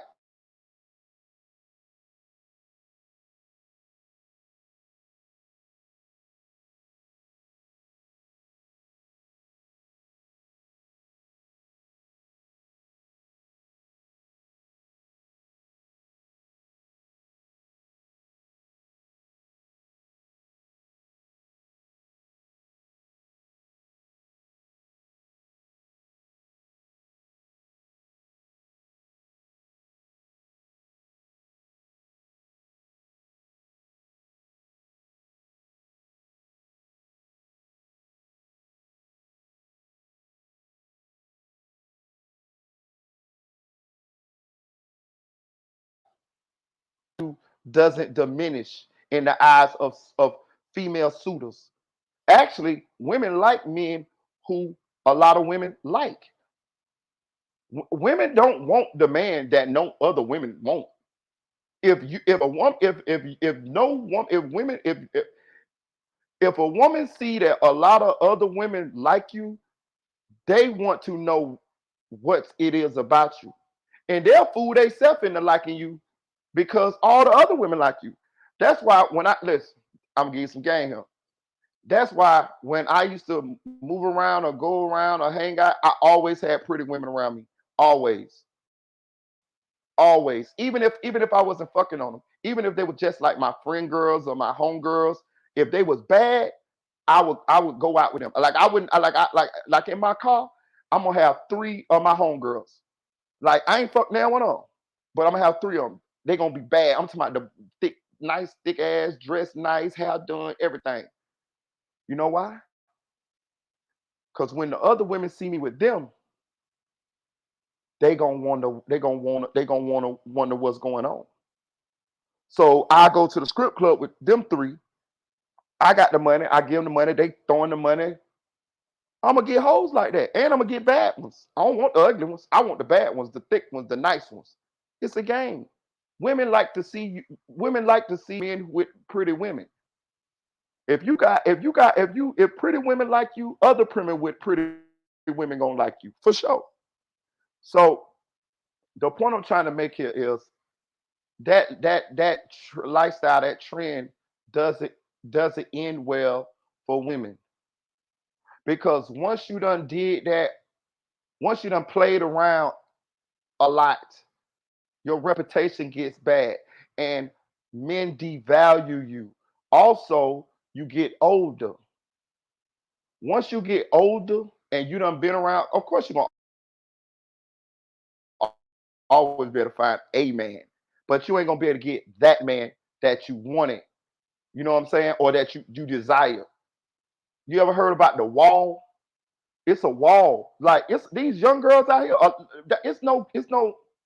It's no one. Like you gotta ask yourself, why do a lot of these older guys like younger women? You ever see that? A lot of these older. Listen, Diddy about fucking 60. Young Miami is her 20s. You see? Kim Porter was getting old. What he did? Switched out for Cassie. You see? So realistically, women. If I'm just saying on the outside looking in, I think women have a time frame where you can have your fun, you can play, probably in your 20s. I say your 20s, because you're gonna enjoy yourself. You're gonna hang out. You're gonna sleep around a little bit. You're gonna sleep around. You got to sow your royal oats like Akeem on Coming to America. You know what I'm saying? You got to do your thing. You got to do your thing now. You got to learn how to use what God gave you. You know what I'm saying? Ain't nothing wrong with that. But I think when you get close to about 30, you should seriously think about settling down then. Because ain't nobody really gonna hold it against you in your 20s. You know what I'm saying? Like, you do your thing. Best bet to do it kind of discreet. That way a lot of motherfuckers don't know. But regardless, everybody do their thing. But if you continue to try to live this way and it's into your 30s and listen, it ain't gonna work. It ain't gonna work. I'm telling you, it's not gonna work. It's not gonna work. You see what a bitch named Vivica Fox? I seen on TV the other day. On what's the other day? Talking about it's hard for her to try to find a man and this and that. There, and that's another thing. Women be so selective sometimes, or they be portraying like they be so selective. A lot of times, the bitch be fucking bombs like a motherfucker, but they be so selective sometimes, and I think that they miss out on good men too by doing that too. They want what they see on the internet. They want like this and that, and that's what happened to Young Miami. Oh, he a mogul, he a this, he a that, baby. Listen, I'm telling you, that's why I wish I still had my podcast, Nasty Love, because we talked about this on there. And the chicks said on there that when a man got a bag, you gonna have to deal with some cheating if you gonna stay there. I'm telling you that now. And that's what the women said on my podcast. Yeah. So like it's the pros and the cons that comes with it. Like, but look where Young Miami is at now. Look what she listen. Look what she had to do in order to secure the bag.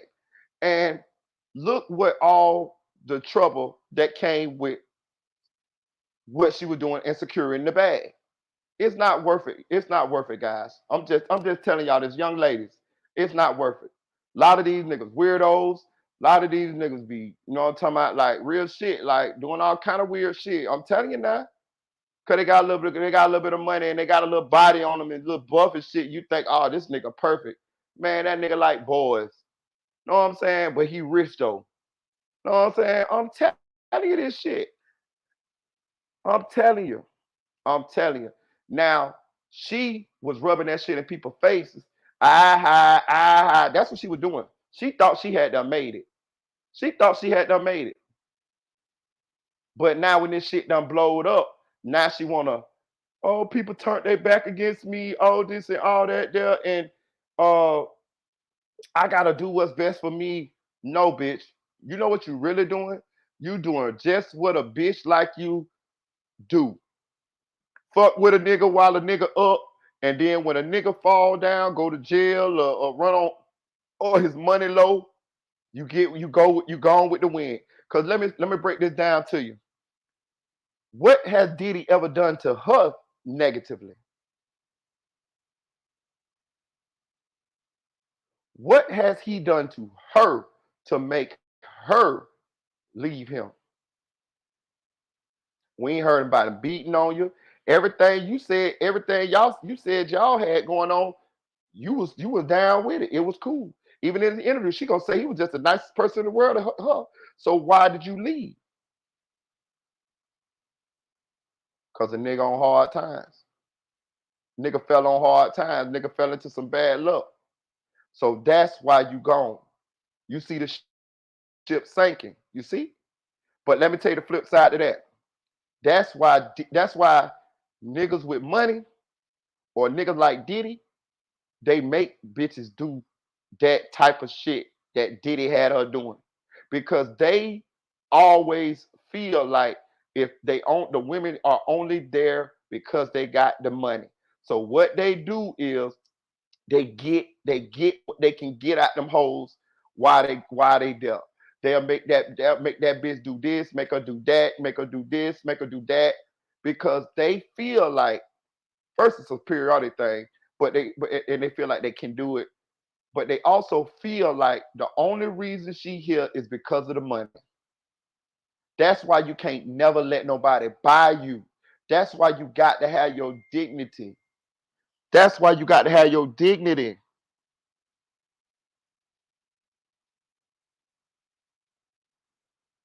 That's why you got to have your dignity. That's why you got it got to be some shit that you won't do. That bitch got on the thing and said, "I let Diddy pee on me." What? Bitch, you somebody's daughter. What you think that nigga thinking when he pee on you? He ain't thinking, "Oh, I love this bitch. I can pee on her." You know, a nigga be fucking on you. Nigga be like, "Yeah, I love her. This my baby. I love her. This my lady." But a nigga peeing on you? What you think he thinking in his head when he pee on you? I tell you what, it ain't nothing good. You all kind of bitches and hoes while a nigga peeing on you. And what kind of weird ass nigga want to pee on you anyway? And what, like, when you do these things, I'm telling you this shit, I'm giving y'all the game, ladies. Hit that like button, hit that like button, hit that like button. When you do these things, you know what it's telling the nigga? Like, I'm giving y'all the game. I shouldn't have begun this man law. I shouldn't even be telling y'all this shit. Cause y'all damn sure stick together. But I'm giving you the game here. You let a nigga like now if you down with that type of shit, that's different. You know what I'm saying? Like that's your thing. It gets you off. That's a whole different thing. But I'm talking about if you just doing it just because you trying to keep that nigga because he got a bag. When a nigga see that, you already done lost him right there. Trust me. He ain't gonna tell you that. He ain't gonna tell you that you lost him, but you done lost him right there. Nigga like, damn, this bitch ain't about shit. This bitch ain't shit. I'm telling you, they gonna be just a nice to you. They gonna be hanging out with you, having a good time, and a nigga with money. And that's another thing. Y'all got to understand that a nigga with money, the things that a nigga with money do for y'all, it's nothing to them. Like a bitch would be like, oh, I just got a Birkin bag. The nigga a billionaire, bitch. That is nothing to him. Bitch, I bought you for a Birkin bag, bitch. You get what I'm saying? Like, it's levels to this shit. Like, you gotta expand your mind. A nigga, if a nigga, listen, you know what really matters? The nigga who ain't got the money and he spend money on you. That means more. A regular working man who spend money on you, that gift means something. Because he really ain't got it. So when he giving it to you because out of love. Because this guy must really, really, really want you in his life. Because he don't have it. He don't have it. But he buying it anyway. A nigga with money, bro. I used to do it, bro. I'm telling you, we used to do it all the time, bro. When I was doing fraud, bro, I used to buy girls' purses. Like, I'm telling you, like, say it's a girl working in the mall. And I go in the mall all the time and I see she working the same little spot in the mall. I go buy her like a $400 purse, right? I never spoke to her a day in my life before. I pull up, I go to the mall. Me and my homeboys do it too. I go to the mall. I take her the purse. I say, hey, tell her my name, take her the purse. This for you. Walk off. I don't ask for no number, no nothing. Walk off. Right? Inside the purse is a card, but it's also my number on the card. I don't got her number. She ain't got to never call me a day in her life. I'm gone.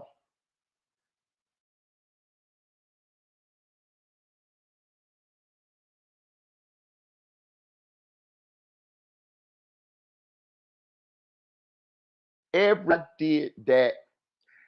I slayed them every time. I'm talking about the most beautifulest women. You know why? Because it was the intrigue. Okay, he gave me a purse. He didn't even ask me for my number.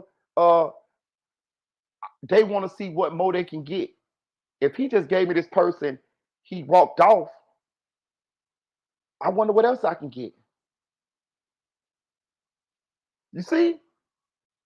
But we had the money then. The purse wasn't shit. Nah, I ain't buy no motherfucking $400 purse. But back then it wasn't. You got to pay it. Ladies, y'all so fooled by shiny shit. Niggas got moissanite diamonds, fake jewelry, all type of shit. You're selling yourself for nothing. That's really what you're doing. You're selling yourself. And we know it. We know it. Young Miami sold herself. She's a whore. I'm just keeping it real. She's a whore. So she can get up here and try to make herself the victim and spin it and all this and that there. Bitch, I'm not, bitch, we got to call it like it is. You told us you a whore. When you listen to all the city girl music and this and that there, you told us you a whore. Now you want to sit up here and play like you Mary Poppins or Sister Mary Clarence or Sister Act. Stop the bullshit. Hit the like button. Sorry I ran on so long. Damn.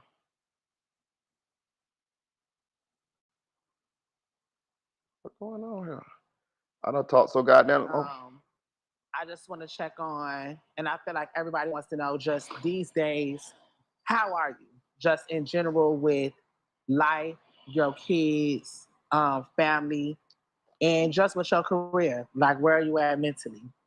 I'm just all over the place. You know, I'm going through a lot,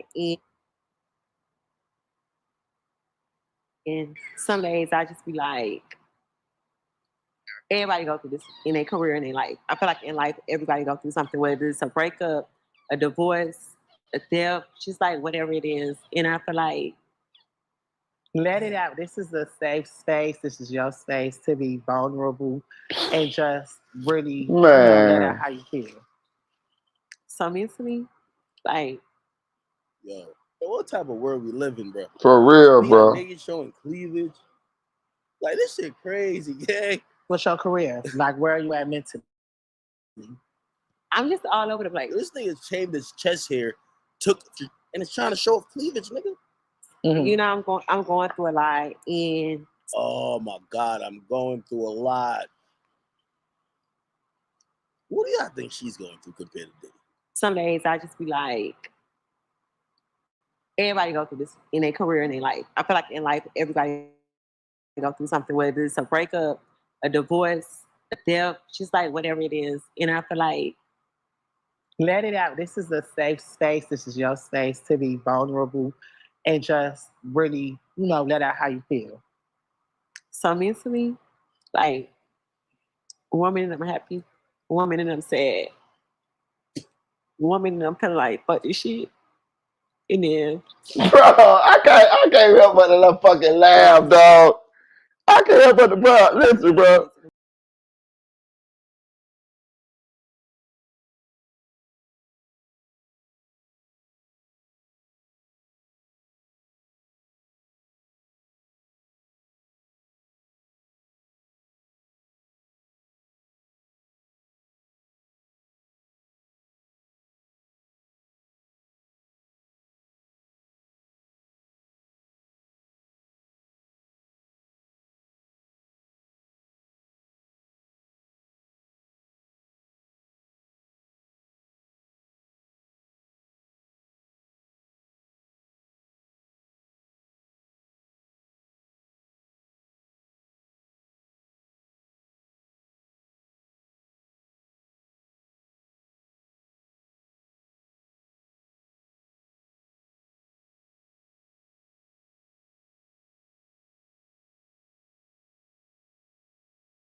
Boy, y'all ain't shit, boy. Nigga have a little technical difficulty.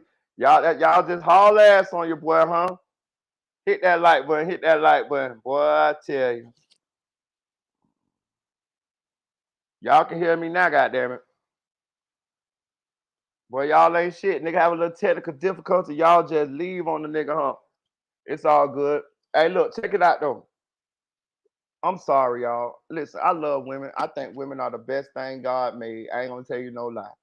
But I I just want y'all to understand the amount of fucking bullshit that Young Miami is spewing out of her fucking mouth right here. And this, and listen, and how we know this is bullshit is because we watched your behavior when everything was happy hunky dory. Before these allegations and Diddy and all of this shit came out, you was running around here, eye high, rubbing it in bitches' faces, fighting, arguing and fighting with bitches about Diddy on Twitter, selling out JT, all type of shit. You thought you had done made it to the promised land, pussy hoe. That's how we talk in Florida. That's how them hoes talk in Florida. Pussy hoe. You thought you had made it. Shout out to my girl T.N. Barnes. You thought you had made it to the promised land. All you knew is, girl, I got me $1 billion. I'm finna be Beyonce. Bitch, you can't even speak good. You don't even know how to pronounce your words. Listen, I know I'm from the South, and I know I say revert instead of saying work, but at least I can pronounce it. Listen to this young lady speaks, bro. And I ain't dissing the hood because I'm from the hood or whatever. But I'm saying the amount of delusion that, listen, she's definitely narcissistic. Like real shit. Like it's all about her. Like she talking about goddamn, she was a victim of domestic violence 2-3 relationships ago. Oh, you was? Well, I just saw you skating around town with your baby daddy as soon as this shit hit the fan with Diddy. So you back with the nigga that beat your ass? Southside is her baby daddy. So you back with the nigga that beat your ass. As soon as this shit hit the fan with Diddy, you will see Jet setting around with Southside. Y'all hugged all up in the club and all type of shit. So soon as that, so you weren't fucking with your baby daddy when you had that nigga with that bag. But now all this negative publicity and shit that came out with the nigga with the bag, now you done shook him because the ship sinking, and now you back with the nigga that used to beat your ass. Man, y'all gotta peep this game here, man, bro. This shit, bro. Listen, but hey, it's entertainment. It's entertainment. Perfect. And we gotta learn from our mistakes. And life is a lesson. And I feel like the people that I thought that would be in my corner, or that are like, when I was going through this shit, nobody called me. Nobody called me to see how I was. I got a question, y'all. Can somebody explain to me what did she go through? Like, I'm confused here. Can somebody listen? Can somebody help me? Nephew for real, Pookie, Chick, Randy, Eddie.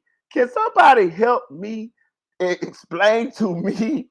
Nay, can some of y'all help me? It might be something I'm missing. Yellow Diamond. Nephew, can one of y'all tell me? Is it just me? What the fuck? Am I missing something? Because last I saw, it was Diddy that was facing a goddamn a federal charge. It was Diddy that was being sued all around. It was Diddy that beat up Cassie in the goddamn video. It was Diddy who all these people accusing of all these horrendous things. What the fuck? What the fuck? Can somebody explain to me what she went through? I'm just asking. I'm confused. I'm lost, bro. I'm fucking lost in the audacity of this bitch. Bro, listen, this is entertaining than a motherfucker. I loved it. Listen, now listen, I was sad, and I was not feeling like doing this shit. This bitch just put some wind in my sails. All I gotta do is listen to Young Miami put on this fucking act, this show. I'm back. Marita boy back, goddammit. Marita boy back, bro. Bro, listen, this the good lady got on the internet. She could have stayed home. Like you bro, listen, let me tell y'all one thing about me, dog. When I be on the internet with y'all, bro, I be my authentic, real self, right? Now, I got a couple private things, but that, you know, it's some shit you're supposed to keep private. But you know what I'm saying? But for the most part, I'm my authentic, real self. And I'm gonna tell you why. First of all, that's just me anyway. I don't feel no need to lie to nobody about nothing because I don't do nothing that I'm ashamed of. You know what I'm saying? Real shit. That's why I'm so candid. I don't do nothing I'm ashamed of. You know what I'm saying? So it is what it is. If I lick a girl pussy, if I lick a booty, whatever, nigga, I'm from the South. That's what I do, nigga. What, nigga? You know what I'm saying? I'm just trying to show y'all, like, I'm just being, you know. But I got enough sense to know that y'all ain't stupid. See, these people be thinking y'all stupid. Nigga, the internet is millions of people on this motherfucker. And the internet is undefeated. You better stop motherfucking thinking these people stupid. So your best bet is to be honest. Because if you ain't motherfucking honest, you gonna get sniffed out, nigga. You gonna get sniffed out. You heard what I said, nephew. You heard what I said, Eddie, goddammit. Nigga, I got 4 kids. You know a nigga been snooping around. You know a nigga nose been down there. You know I've been like Scooby-Doo, had my nose like a bloodhound, had my nose down there. Yeah, I have a chin in it. Ain't no shame in my game. So can't no bitch come out and say, oh yeah, Marita ate my pussy or ate my booty. So did, hoe, pussy ass hoe. Yeah, you ain't getting it no more though. You talk too much, bitch. When like people was really like, you thought. Yeah. So when it comes to Diddy, why do you think that you are broadback, silverback? He asked the question immediately, 3 minutes in. Diddy. Look at her face. so heavily involved in everything? Like everything that comes out about him, like you said, it's automatically, well, what you think? Well, how you feel? What you got to say? Because people feel like I was Diddy's biggest cheerleader and I made him my. People feel like she was Diddy's biggest cheerleader. Hold on. I'm from Florida, y'all. Y'all don't know I'm from Florida. I'm a Southern man. Y'all don't remember Trick Daddy? I eat your coochie with your legs up your crack, down your back, then I blow all in your butt. You know what I mean? You remember Kaya? My neck, my back, lick my crack. I'm from that. They from my state. What the fuck you talking about? Call me lick 'em low. Shit, I ain't never lost a girlfriend. About that, shit. They be like, do it again, babe. Do it again. Shut up. Shut up. Take that. Take that. I don't know why. Y'all do that shit too. Sitting here trying to make it like I'm the only motherfucking one.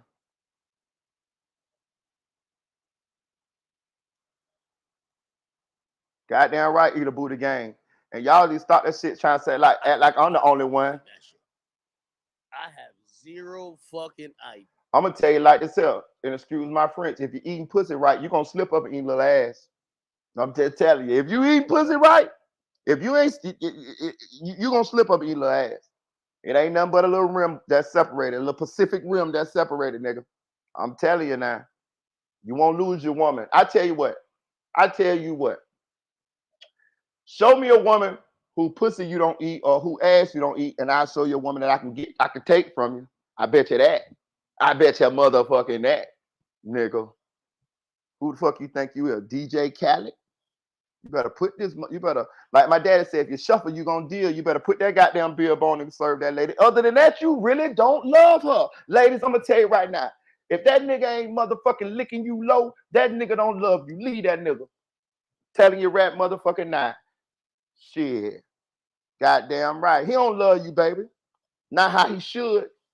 You ain't telling you. He supposed to love every inch of your motherfucking body. Goddamn right, you a queen. Nigga, kiss it, nigga. God damn it.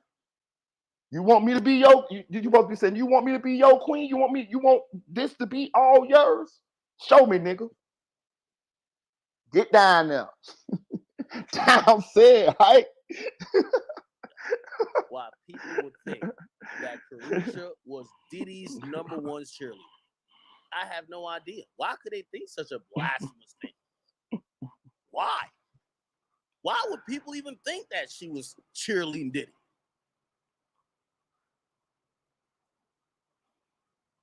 Hey, okay. All right. My brand. And I felt like Diddy was on brand for me. I got with Diddy and brought him into my life. I had him at the office. I was still doing rich roulette and a split. All right on. Ari slapping my ass. I ain't never think I was bigger in the program. I was still on my City World shit. I was still doing remixes. Don't play with it. You did Gucci Mane. Gucci Mane. First impression. I was still. This is where Carisha starts to lie. Carisha, when I'm saying that, you know I'm speaking facts, girl, because I talk to everybody. You talk to them. That's where you're incorrect. Everybody around you, your label included, was not happy with how you were gallivanting with Diddy. Now, here's the problem. And I've spoken to so many executives, including your executives. And you know Big Ack ain't lying. That's the problem when labels get a female artist. Let me put you on Game Chat. You see a lot of female artists. Ultimately, and I hate to get correct, Pookie. Real shit. I like that comment. You say, and she too pretty to be somebody toilet. Like, really, girl. Real shit. Real shit. Because, you know, I've been kind of getting on the top a little bit. But I like that comment. I agree. That's kind of what I'm saying. Young lady, you are a beautiful young lady. Right?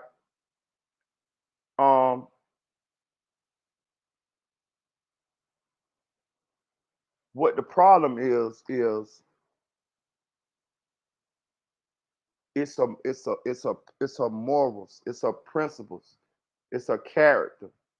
She has convinced herself that she got to do. She done convinced herself that using her body. Well, put it this way. She done convinced herself that selling herself to men to the highest bidder is what she is okay to do for her to get to be fine to get money.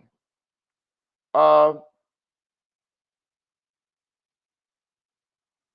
mean, if you're a prostitute, yeah. Like, I'm not talking down on prostitutes. You know what I mean? I love hoes, me personally, but I don't. You know what I mean? I'm just keeping it real. But I'm just saying, like, if that's what you do, and you ain't got no shame, I don't have no problem with nobody doing nothing as long as you don't have no shame for doing it. If you say if you a whore and somebody call you a whore and you get mad about it, but you really a whore, that's a problem. Nigga, I got homegirls that sell pussy, nigga, and they'll tell you they sell pussy, nigga. Hell yeah, everybody know they sell pussy, nigga. Walk around with their head held high and everything, nigga. Keep themselves up, got money, cars and everything, nigga. Straight up, nigga, I can respect that, nigga. It's the ones that hide and play like, oh no, this and that there. Because if you hide, if you ashamed of it, then that means that you feel like this something that you shouldn't be doing. You feel like it's something wrong with what you're doing. Now, if you ain't got no shame about it, hey, I'll fuck with you. Shit, real shit. And I don't, and be honest with you, I don't call. I just when I'm talking about like whores and shit, I'm just saying it to in this conversation. I never call girls whores. Period. Not even my whole home girls. Never. You know what I'm saying? Never treat them that way or nothing. You know. But the point I'm trying to make is, she too pretty to be doing that.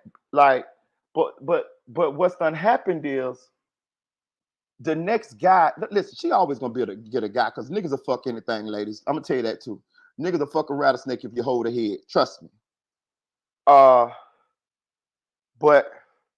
there go Nep. But what's up, Nep? But What's good? what's good? Oh, you had to go. You had to jump on here.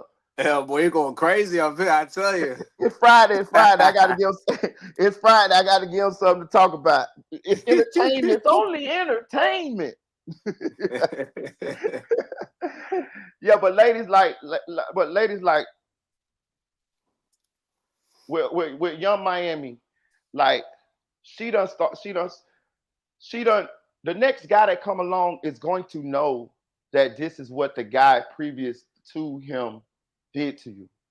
So yeah, she'll be able to get a guy because niggas just want to fuck, but it's gonna be a little difficult for her to get a guy that's going to treat her or respect her like she probably should have been respected before we saw her allow this type of treatment. You see what I'm saying? So you gotta be careful with the way that you conduct yourself in previous relationships too, because people peep that shit, people know that shit, and people like, oh hell no. You see what I'm saying? Like, you know what I'm saying? Like, so it kind of devalues you. So we know Diddy peed on you. You know, like she a beautiful girl, but I ain't gonna tell you no lie, bro. I'm gonna be 100% real with you, bro. She's a very beautiful girl. Like I would smash. I'm telling you this. But no, you can. And I'm a broke nigga. I ain't got no money. But Young Miami couldn't be my lady. Diddy peed on you. I don't give a fuck, man. No, I'm not walking in a room that's the bitch Diddy peed on. No, Diddy gonna even be like, yeah, you know I peed on your bitch, nigga. Like, no, man. What you saying though, Nep? What you think? The hell, man. I'm right there along with you, man. No, baby. But the thing was, she thought she had it. She thought she had done crossed the finish line. It was like the tortoise in the hair. She thought she had to won the race and goddamn the goddamn federal charges and shit that came. Bitch, now you stuck out on your own. But the part that's funny to me is she is actually sitting up here crying like something happened to her. I thought Diddy was the motherfucker finna go to jail. What is he talking about? I'm lost, bro. I'm lost. I'm gonna keep playing it. What you think, though? Now that's crazy, ain't it? I mean, I don't know, bro. Maybe I don't know. Maybe she went through a lot. Maybe she been through a lot. She was doing a lot of whoring. You know what I mean? It was like you think it looked like she was having fun, right? I don't know, man. She was taking that private jet, picking up her whole ass friends. Yeah, you dig what I'm saying? And once that money get cut off, yeah, you can't be the same hoe you was. That's when she cried. She cried because the bag gone. Damn, that's crazy. I ain't even think about it. You probably right. She probably right. She probably think about them bills probably due. All type of shit. Yeah. Cause you gotta think with Diddy, she probably, you know how we do. We get a little bit more money, we live a little bit more expensive. So the bills probably bigger, and she probably had to That's what I'm saying. So her expenses probably went up as soon as she started fucking with this nigga. And then now since the bag got cut off, you know what I mean? Her water damn near cut off too. Yeah. You probably right. What's what academics say? You probably right. That makes sense. Hey Eddie, you keep making me drop this motherfucking link, but you don't pull up. You notorious for doing that. I see that every time you have me drop the link, you don't pull up. What you got going on, Eddie? I was just talking about red pill niggas last night, but I do have to get a little bit red pill. You see a male artist, and I've told you before, there's been a few artists where a male got into a relationship and then they started to stray away from their career. And essentially, the label started sending me shit to make sure they drove the narrative. They basically sent me shit to help the breakup happen. Because here's the thing, an unfocused artist who's focused on his girlfriend, or in this case, focused on a boyfriend, is an artist that's not going to show up to shows, show up to appearances, and is going to have to balance a schedule of trying to be with another nigga keep in mind, Diddy is ultra successful, doesn't need to do shit, and neglect their actual obligations within their group or their actual career. Okay? So it happens for males. But let me tell you what I've heard about female artists. I've spoken to over 4 or 5 executives, the biggest executives in the world. Okay? I don't want to name drop any of them, but these are the guys that sold billions of records. It is only a handful. It shouldn't be that hard to calculate. And what they told me, they said, man, the thing is when you have a female artist, is that the female artist is loyal to the dick she's sucking. What? That's some red pill shit. The woman really is loyal to the dick she's sucking at the time. So, all right, whatever. I'm see where he goes with this. Right, where's he going with this? On the City Girls. We need you to pop up in Kansas City. We need you to pop up in Milwaukee. We need you to pop up Tennessee. We're doing a radio run. We're promoting this record here. Hey, we also have you doing a drop here. We want you to put you in the studio here. It's unbeknownst to a lot of y'all, an artist schedule, especially when you're on a big label, like it's kind of booked. The epitome of booked and busy. Okay, what happens when you give an artist a schedule or you have meetings and the artist says, me and Diddy going to Aruba. So unless we're recording City Girl shit, yeah, we could do the radio shit later. Or I'll tap in with them later. But because me and Diddy going to Aruba. Okay. What is the label going to say? Nah, twist your arm. You're going to the... No. Go on then. Go on then. Okay? When it's now, music is starting to slow up. Other girls are popping out. You're getting the Sexy Reds. You're getting the Lottos. You're getting the Ice Spices. Hey, y'all spearheaded this movement, the City Girl movement. We need some records. We need this. Finally, keep in mind, and this is one thing I want to add to the City Girl story. Young Miami never wanted to be an artist. If she says she wanted to be an artist before she got famous, she's lying. Uh-oh. She never wanted to be an artist. She wanted to be popping. You know when girls be like, yo, I just want to be lit, and you can't get a definition of what lit is? That's what she wanted to be. So damn. She just wanted to be lit. She never wanted to be an artist. So the label is crafting all these moves. We got to get you in here. Okay, let's bring Yachty in to write. Okay, cool. Let's get Baby to feature here. Okay, cool. Let's put you over here. Oh, Drake, yo, could you? Yes, they're making everything happen. We're giving credit to the artists, but the artists don't even care about being an artist. They're on for the ride. So that's one of the things I do want to correct her with, because she's acting like, oh, no, I'm doing everything I had to do. Here's the thing. You're non-talented. You could barely read. You don't really rap. And you need to rely on ghostwriters and your labels to put you in position. And then you're unfocused on your own career. And you then fall into a lifestyle that's bigger than the money that you make. Here's the thing, and this is the difference between men and women. Most men and most women. Let me not just generalize like it's all. Carisha is a millionaire. But like any woman, when she gets around a nigga with a bag, she'll say fuck her bag, because women really don't want to work. Like these type of women. I'm not saying all women. A nigga, when you get around a bitch, and I'm saying women who making more money than you, it's going to inspire you. I've spoken to Offset. This is an actual conversation. He said, act. I forgot the time he said, act. He said, I got to turn up and keep dropping these records. He said, my bitch is on fire. Nigga, I can't just have her lit out here and I'm not lit. That's how a man sees when you're with someone who is very successful. When a woman is with a nigga who's successful, they're like, all right, fuck my shit. I'm good. He going to take care of me. That's what I've explained the two problems that was happening with Carisha. No passion, no talent. And then she's her schedule is dictated because of her love or her lust for Diddy. It might not be lust for Diddy, but because of the lifestyle that Diddy's is given. Keep in mind, put it like this. I'm giving y'all real shit. This is real shit. All right, yo, and this is why a lot of labels don't do female artists. And for y'all female artists, I'm giving y'all explanations. Yo, it's two of y'all. Y'all need makeup teams. Y'all need this. Y'all need that. It's not like some niggas who be like, yo, we'll fly your barber out or just hire a barber for $1,000 to cut your hair in the city, and You know what I mean? We get a stylist to get you some clothes. You need glam, makeup, you need this, need that. You need a lot of things as females, right? Then, here's the thing. With all due respect, the city girls ain't never sell over like 30,000 records. Or like 40,000. I don't even know the peaks, but it's never been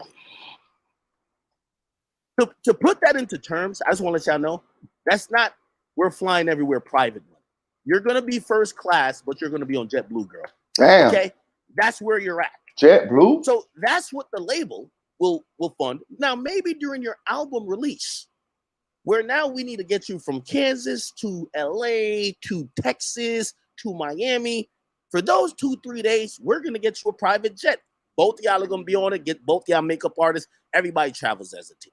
But y'all not flying across the United States every single day in private jets. It doesn't make budgetary sense. You're not making that much money.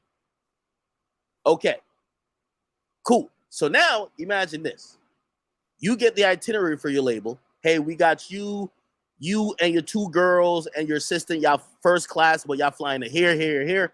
Diddy calls you and says, yo, Carisha, come get on Love Air. We're going to the UK. Oh shit, we're going into the Caribbean. Diddy got so much money, he tells you, yo, you and your girl, because you know what Diddy's doing? It's an old school player shit. Diddy about to fuck with some new bitches. Diddy just gives you the jet that you could just go fly with your girls and go do some other shit. You think you're responding to your label? Also, let me also break down the dynamic between most artists and their labels. Most artists and their labels, if you don't know, I keep saying this, people think that rap is a regular job you get paid every 2 weeks. You don't. This is why artists fall out of love. If you're not really in love with music or not that profitable, you fall out of love with music because you don't get paid on the 1st and the 15th. That's not how this shit works.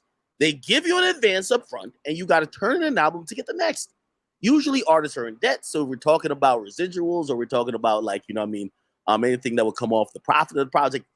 They're going to spend so much money, you'll never get there. And then most of these artists, their pub is like abysmal. Dropping knowledge now. Like, yeah, gems. Most artists make the most of their money off touring. So why would you even listen to your label? Your label wants you to keep working. You've gotten half of the money already. And then you have a rich nigga who's not even a rich nigga, a wealthy nigga who's giving you an experience that even your label can't fuck with or wouldn't fuck with because it's a loan. Do you see why the whole Diddy thing happens? I'm telling you this not because I'm guessing. I'm telling you this because it's 100,000,000% fact. Go ask the people at her label. If she's watching, she'll be like, damn, how Act knew I had these conversations. Oh shit, what happened? Working.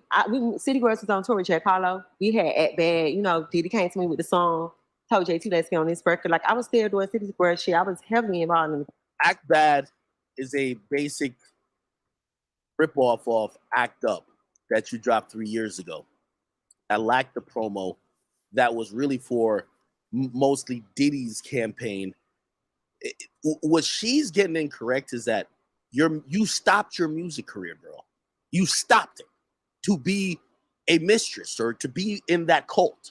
Yes, she did, because it was a bad. But I want to say this too. If y'all, I just saw the Act Bad video when this Diddy shit popped off. I don't be looking at the City Girls. I ain't no City Girl. Like, I don't watch that shit. Like, you know what I mean? Like, I don't watch Trina and Sexy Red videos and shit like that. I just don't watch that shit.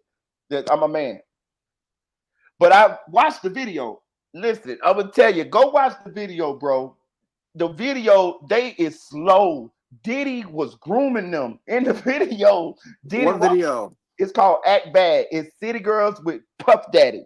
Bro, go like watch the video. Diddy walk around that bitch naked. He acting like he fucking hoes. Like, I'm talking about, it's pretty much grooming them to the lifestyle that we heard Diddy be living. You feel what I'm saying? You see, it's the same. The name of the song is Act Bad, Act Bad. Basically saying, do what you want to do. Do whatever you want to do. You can do whatever you want to do. You see what I'm saying? Like, just imagine, okay, put it this way. Just imagine you're a billionaire nigga. You're a billionaire nigga, you got money. You old freaky deaky nigga, freaky ass nigga. Like, you got a 20-some-year-old girl. you manipulate. I ain't gonna say you manipulating because she on the shit too. She trying to get your back. She trying to get the money out of you too, pops.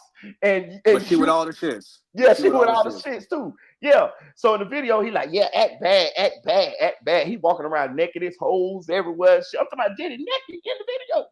This your nigga, bitch. You know what I'm saying? Like that's what I'm saying. Like I'm telling you, watch the video. It's just pretty much the one with the City Girls and Fabulous. I don't know if Fabulous in there. He might be in there. That's what it say. Yeah, he probably in there.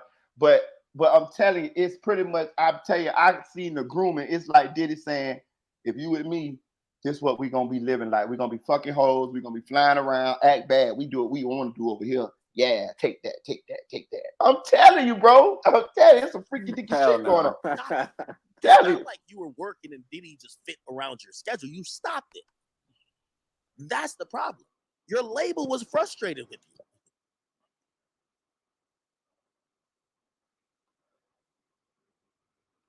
If you pay attention, that's what happened with the City Girls too. He gonna talk about this, but she got Diddy. Think about it. Like when you look at like JT to drop the album now, she moving around. JT just left my city. And listen, let me tell you something. And JT showed love. Nigga, JT was in the club with my little cousins and shit, nigga. I'm talking about she had security, but like she with them. I'm talking about talking to them, hugging them, taking pictures. I'm talking about like JT really like down to earth. Like I'm talking about, bro. I'm talking about my little cousin got like 20 pictures with her and goddamn JT. I'm talking about talking, whispering each other, hugged up, all type of shit. Like, but what happened was Young Miami found Diddy, and she got lazy.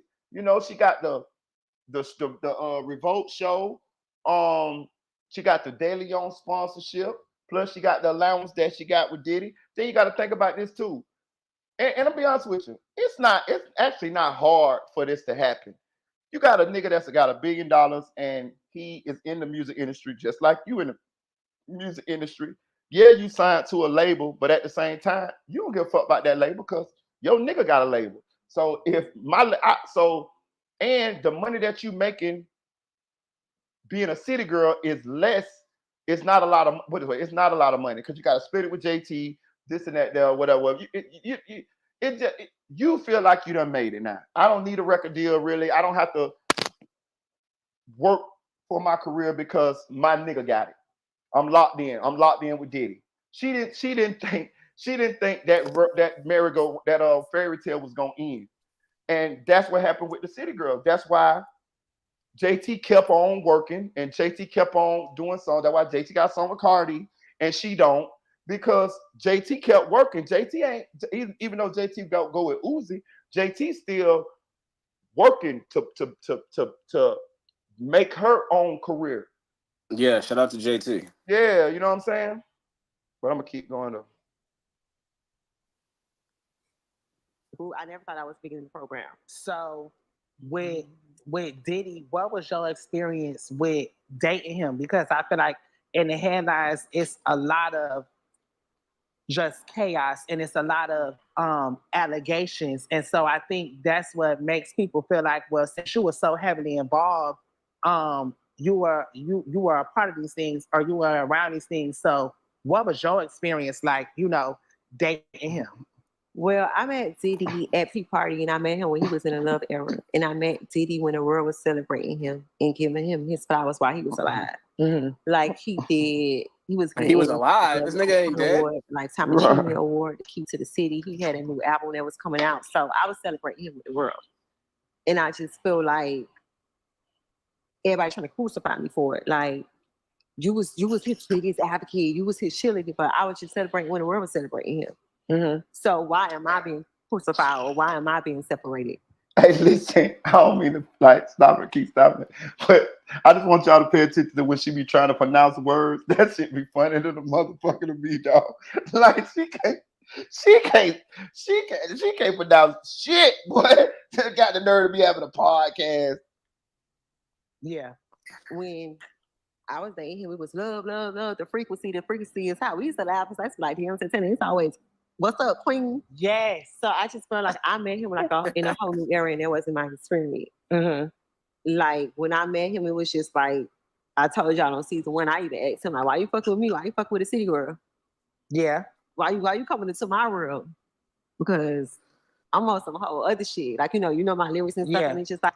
So did you hear that? I just wanted to stop that because bitch can't get shit past old Aunt Marita. No, they can't get shit past Aunt now. Aunt don't lose that shit. You heard that? Yeah. Eddie, you heard that? Oh, hey, Eddie, you heard that? You heard what she said? What'd you say? You hear what she said? Not loud. All right, I'm gonna back it up. Can't get shit past Aunt. Cause I started tuning her out. At Tea Party, and I met him when he was in a love era, and I met Diddy when the world was celebrating him and giving him his flowers while he was alive. Like he did. He was getting the Global Icon Award, the Lifetime Achievement Award, the Key to the City. He had a new album that was coming out, so I was celebrating him with the world, and I just feel like everybody trying to crucify me for it. Like crucify. You was his biggest advocate. You was his cheerleader, but I was just celebrating when the world was celebrating him. So why am I being crucified or why am I being separated? Yeah. When I was dating him, it was love. The frequency is how we used to laugh. That's like him saying it's always, "What's up, queen?" Yes. So I just felt like I met him like in a whole new era, and that wasn't my experience. Right here, listen to him. Like when I met him, it was just like I told y'all on season 1. I even asked him like, "Why you fucking with me? Why you fucking with a city girl? Yeah. Why you coming into my world? Because I'm on some whole other shit. Like you know my lyrics and stuff, and it's just like." You heard that? Yeah. She saying she's a whore. Hush, whore. Hush, whore. Yeah, she said she on some whole other shit. You know and she even elaborate. She said, you know my lyrics and stuff. So you did she's a whore. Yeah, she said that shit. She said it. She always say it though. She ain't never kept that no secret. What I'm saying is she trying to make it like, like she a victim. But you ain't no victim. Well, I ain't gonna say you ain't no victim. You're not a victim big enough for you to be on this motherfucker crying. I can see Diddy on this motherfucker crying. You know what I'm saying? Diddy is what they call, what's the opposite of the victim? He both of them. He the person who did it, and he the guy, and he the victim. The perpetrator. Yeah, the perpetrator. The perpetrator. He both of the motherfuckers. But you, like, what? Like, she talking about nobody come. Baby, you the same person that was getting this man the drugs, like all this type of shit. Like this. Let's keep on playing. Ain't nobody crucifying her ass. Don't nobody care enough to crucify her. I didn't even know she was getting crucified. Me neither. Like, well, Jesus, like crown and thorns and but shit. She like, is in that lawsuit though. She in that lawsuit. What her crown? What her cross at? Like, god damn, like. She's delusional, but listen, I ain't gonna lie to you. Thank you, Young Miami, because this is entertaining than a bitch. And that let you know. Listen, I told y'all this shit, dog. A lot of these celebrities, I met a few famous people, and I got a chance to hang around a few of them. Them motherfuckers ain't smart as you think. A lot of them motherfuckers just happen to be at the right place at the right time, got a special type of talent or a gift, or know somebody. Yeah, because I heard Beyonce was dumb as a damn doornail. Or they work real hard. You know what I'm saying? Like I don't know about Beyonce. I don't want the beehive on me. Listen. Think about this. R. Kelly can't read. F the beehive. Think about that. R. Kelly can't read? R. Kelly can't read. Not a lick. He's dyslexic. Yes, he cannot read, nigga. Who can read better? Who can read better, R. Kelly or Floyd Mayweather? Boy, probably Floyd. Listen, no. That's 50 Cent. He'll tell you. No, Eddie, real shit. R. Kelly cannot read. Like, I don't know about the dyslexic. I don't know he can't read. I did a video on it. You did a video? Yeah, I did a video on it because he got sued. And he got sued in some kind of way. He got the papers for it, but he can't read it. He in jail. So he couldn't read it. So he didn't know he was getting sued. And he ended up losing the suit. When he was free, he had people read contracts. How you think people beat R. Kelly out all his money? He was big. R. Kelly been beat out his money. R. Kelly cannot read. I'm talking about like elementary school level, like real shit. Like, it's crazy. Damn. But the thing about it, the nigga like one of the greatest songwriters or producers of our generation. You see what I'm saying? Mm-hmm. Eddie, is that your I fire thought he alarm was just going being. off? You know That's that's it. exactly what it is. We're gonna get you them goddamn double Change A the damn batteries. batteries, We're yo. gonna get Why you y'all them be goddamn. doing that shit? We're gonna get you them goddamn double A batteries. I don't be sending Yeah, that go shit out. get you My them shit, I told him batteries. shit out. I don't be hearing that half the time, be honest with you. Yeah, How do you not hear that shit? Because I told you know, you just sometimes you just tune shit out. Yeah, that bit do get No. after a while you do kind of forget it though sometimes. Yeah. Nah. But I just thought that he was dyslexic. No, So who I the don't know about it dyslexic, but I know he can't motherfucking read. I know is that. his brother still in jail? I'm gonna keep playing. The Carisha is entertaining. Yo, chat. Listen, I've done so much research and like talking to people behind the scenes. I got some answers for y'all. And I'm gonna answer Young Miami's question. I'm gonna answer from a nigga perspective, because what Diddy gonna tell you ain't gonna be real to really what's going on. Young Miami, with all due respect, you are a pretty girl, but there's a lot of pretty girls. Unfortunately, these days, and I'm saying this for women, lucky for men, beauty, especially seeing all these girls get lip fillers, they're wearing fake hair. That ain't her hair, right? They get some butt implants, they put their titties up to their neck. Like, it's easy to create the idea of beauty that a man would be appealed by. So what makes you special, right? Is it because you had some fame? No, Diddy's messed with way more famous women than you. J-Lo. He had J-Lo, for God's sakes. What makes you special? Because she got it down on the dime. Tell you, and nobody's gonna, like, if you disagree with me, it's because you don't know no niggas in the industry, because I talk to these niggas. Like, what is it about this girl? You know what they say? What they say? A chick like Young Miami is just a super freak. She do everything. I told you. I told you. Shit back. Bro, they fuck with you because you're down with everything. I told you. Like, certain women, like, pull at this. Self-respect is the kryptonite of rich niggas. Let me say that slowly. Women, self-respect is the kryptonite of rich niggas. They don't want to be around you when you're saying, I'm not doing that. Listen, I don't want to be in a free call for an orgy. I don't want to be fucking, I don't want to do that. I've never done that. That's beneath me. The women you see get chose, and I'm telling you this, and this is universal. The women who are in the game, they know this too. If you want to get in the game, first you got to hit that plateau of how good you look. Once you're above the bar on how good you look, how far you go with these men in the industry will revolve around how little you say no. Hey, you want to get fucked on this boat in the middle of the ocean? Yes. Yo, yo, we got this whole, we having this like a little crazy party where we got a villa in Turks. We got like 17 women. I want you to come with it. Like, we gonna be having mad shit, blah blah, jet skis, whatever. We gonna be having orgies, whatever. You down? Yo, you know you gotta be fucking. I'm down. That's what these women won't say. They're acting, and they snitch on themselves, because even when they rap about it or they talk about it, never they say, oh, the reason why I'm getting all these benefits or these guys like me is because of my personality. I'm a good person. Like, I'm a sweet soul. I'm caring. I'm really loving. They never say that. So you happen to wonder, why is it? Is it that their pussy's so good? Is it that they suck penis that good? Or is it the fact that their self-esteem is tanked? Their ability to be down with whatever the dudes that are controlling and footing the bill want is actually there. That's what it is. That's what Young Miami is not telling y'all. And I don't know if she's accepted that herself. Diddy has been fucking women, hordes of women, thousands of women for over 30 years. I told y'all. If he gets with a city girl, you think he wants to have missionary sex and just doggy style? I told y'all. Think he wants to have all type of toys, other men, other women. Told y'all. Out of this world, because now he's trying to create, like, at that point for people like Diddy, sex becomes a drug in the sense of, yo, you're trying to chase the high of the first time you fuck, except you fuck so many bitches, you need to recreate some new shit to feel even. Yeah, you gotta do some wild shit. So now you gotta have Young Miami or 15 drugs, eating out 5 other chicks. But what it is Here's the thing: Yeah. the women who get up to that stature, they don't say no.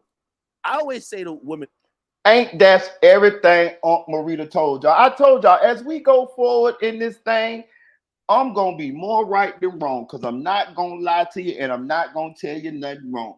I know what this bitch was when I seen it. I told you she's from Florida. She's a Florida chick. And then I just already knew what they said. Did it be on? I know she had to be going. She got to be. Listen, let me tell you something. I'm gonna break it down to you, baby. I'm older Talk to now. me. You know one thing about Unc got to keep it real. Unc got to keep it real. I'm older now, so it's up in the air. But I can't promise you if I hit the motherfucking lotto tomorrow, I ain't gonna have some bitches going. Like I'm just keeping it real. I'm gonna tell you the truth. I told you I ain't gonna tell you no lies. Nigga, I might have that bitch going. You know what I'm talking about? Like, you know what I'm saying? If I hit Hey, that she with the shit. right, She down for whatever you down for. I hit that motherfucking Powerball. She ain't gonna be riding a long time, but you know what I mean? I get a weekend, get a couple bands. You know what I'm talking about? I give you about 100,000 bitches, but it's gonna be about you and about 15 more of them bitches in there. And we hanging out in that bitch. But I'm saying, this is what I just told y'all about a dude with money. And we already know Puffy is a sexual deviant. You know what I'm saying? So we already know. Ain't no way in hell she just came in there and we just had regular sex and he loved me. He gave me 200. I think they would say he was giving her $250,000 a month. Bitch, you got 250,000. That's what they were saying. She was a high paid when she was like Julio Roberts on Pretty Woman, bitch. What the hell? Yeah. So she got a show on Revolt. And she was a sponsor of Daily On. Like, so he had put her in like, and she went to the Met Gala with him with that big black with all that. They had the black shit on, the black outfits, and she had the black dress shit on. So how you think she leapfrogged all of them other hoes that he already had? Man, listen, let me tell y'all something. I bet your imagination cannot even come up with a picture of the things that Young Miami most likely did and allowed Diddy to do to her. Trust me, nigga. Trust me. Yeah. Trust me. Trust me. Yeah, you couldn't even picture a thing. You can't imagine it. We can't even think of it. What you say, Eddie? We need a woman to come here. Yeah, don't be hiding from these.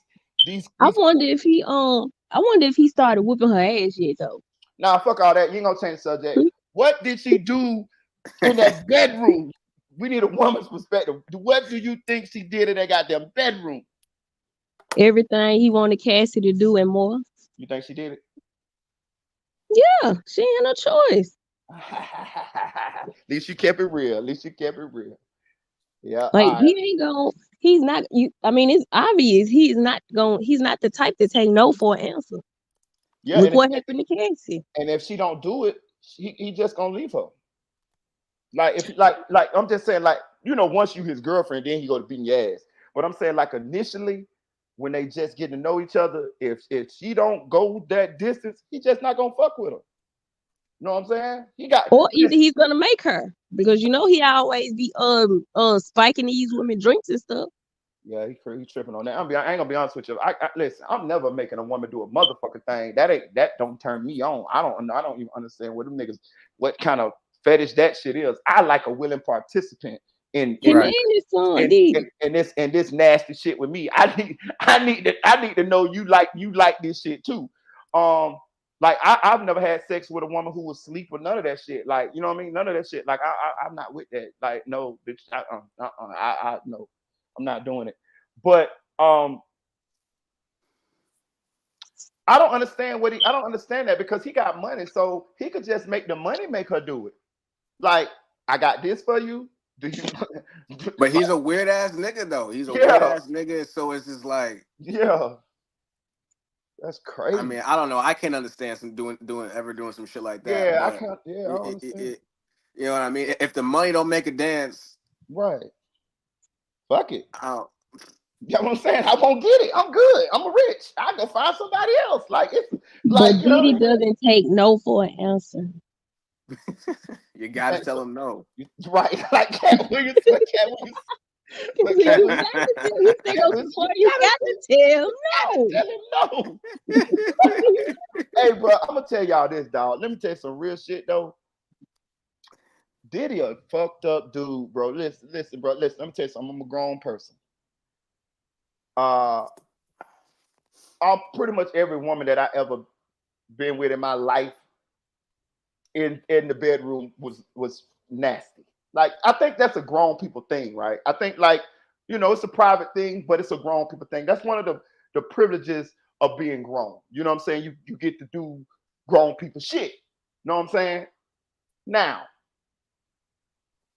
when we look at Diddy and the allegations that Diddy got against him and the amount of victims and the actual victims, this dude was a fucking problem, man. That nigga was a monster, bro. A fucking monster.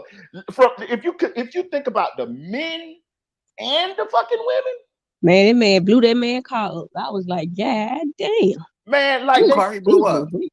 Kid Cudi. That's why Kid Cudi disappeared for all them years? Not to mention he's turned into a woman too. Nah, he disappeared. Nah, don't do that, Eddie. Don't do that. Nah, he disappeared. He disappeared. He wearing all type of dresses. He got full sets of nails on. So Eddie, basically what you're saying is Diddy blew this nigga car up and then the nigga went fruity. Well, no, he disappeared because he was on the pursuit of happiness. Y'all don't get it. I'm on the pursuit of but man, yeah, he blew that nigga shit up though. He was doing the mumbo what? Man. The horizontal mumbo. Yeah. Bro, listen, I'm gonna tell you, bro. I don't know when Diddy had no time to make no records. With all this shit they say he was doing, they say in the record company, in the office, they say they caught him in there with some menses and shit. They say all the goddamn people that work at Bad Boy had little fanny packs on them with drugs in their packets so they could easy access to the drugs. Not a fanny pack. Man, like this not shit. The fanny pack. That's what they say. This shit wild as a bitch, bro. Listen, I can't wait till this motherfucking movie come out. This shit gonna be like the Wolf of Wall Street, dog. That what Diddy life story gonna look like, the Wolf of Wall Street, dog. This shit crazy.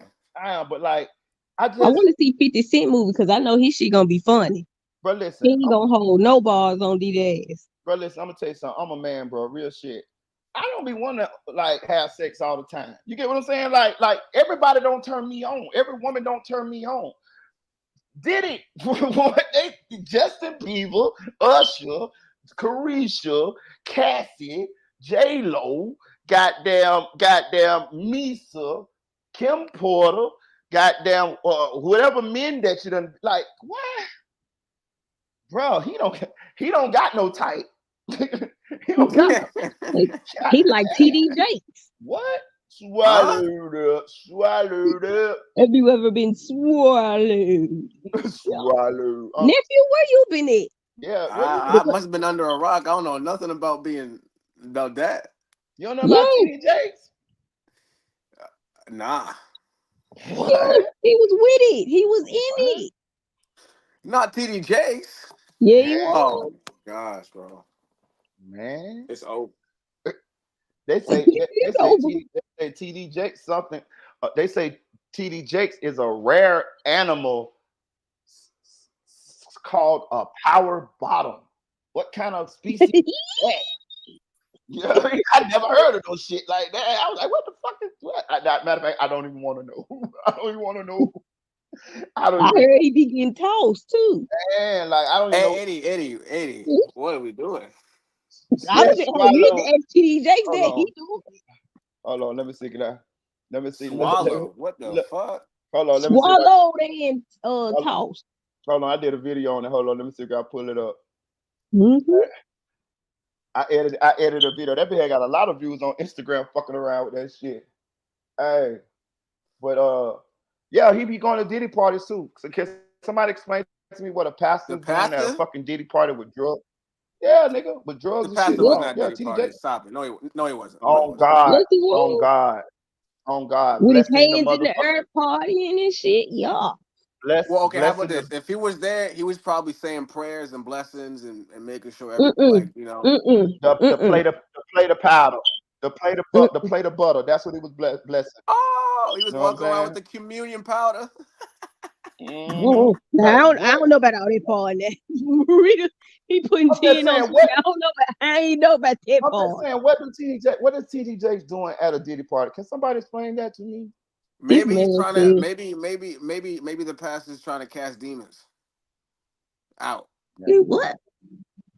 Maybe. Uh, Maybe no. Yeah, Whatever. you lost the words now, huh, nephew? Whatever. I, No. I can't. I can't explain this shit. I can just give assumptions. Yeah. I'm with you. I hear you. I hear you now. Yep.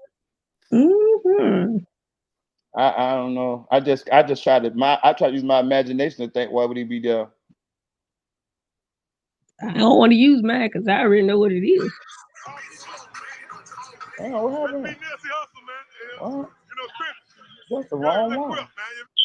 Don't do it like that. Jesus Christ. Swallowed up. Have you ever been swallowed up? Have you gone through a time of swallowed? Swallowed up, swallowed. Swallowed up. Have you ever been swallowed up? Have you gone through a time of swallowed? Swallowed up, swallowed. Swallowed up. Have you ever been swallowed up? Have you gone through a time of swallowed? Swallowed up, swallowed. Swallowed up. Have you ever been swallowed up? Have you gone through a time of swallowed? Swallowed up, swallowed. Hey, look at the caption I put on it. Swallowed up. The first thing I ask women.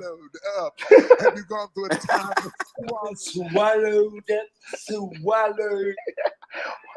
What does a pastor talk about swallowed up, man? That man going to hell, man. In a motherfucking silver, in a motherfucking hand basket. That's y'all pastor. Claim they hang around celebrities.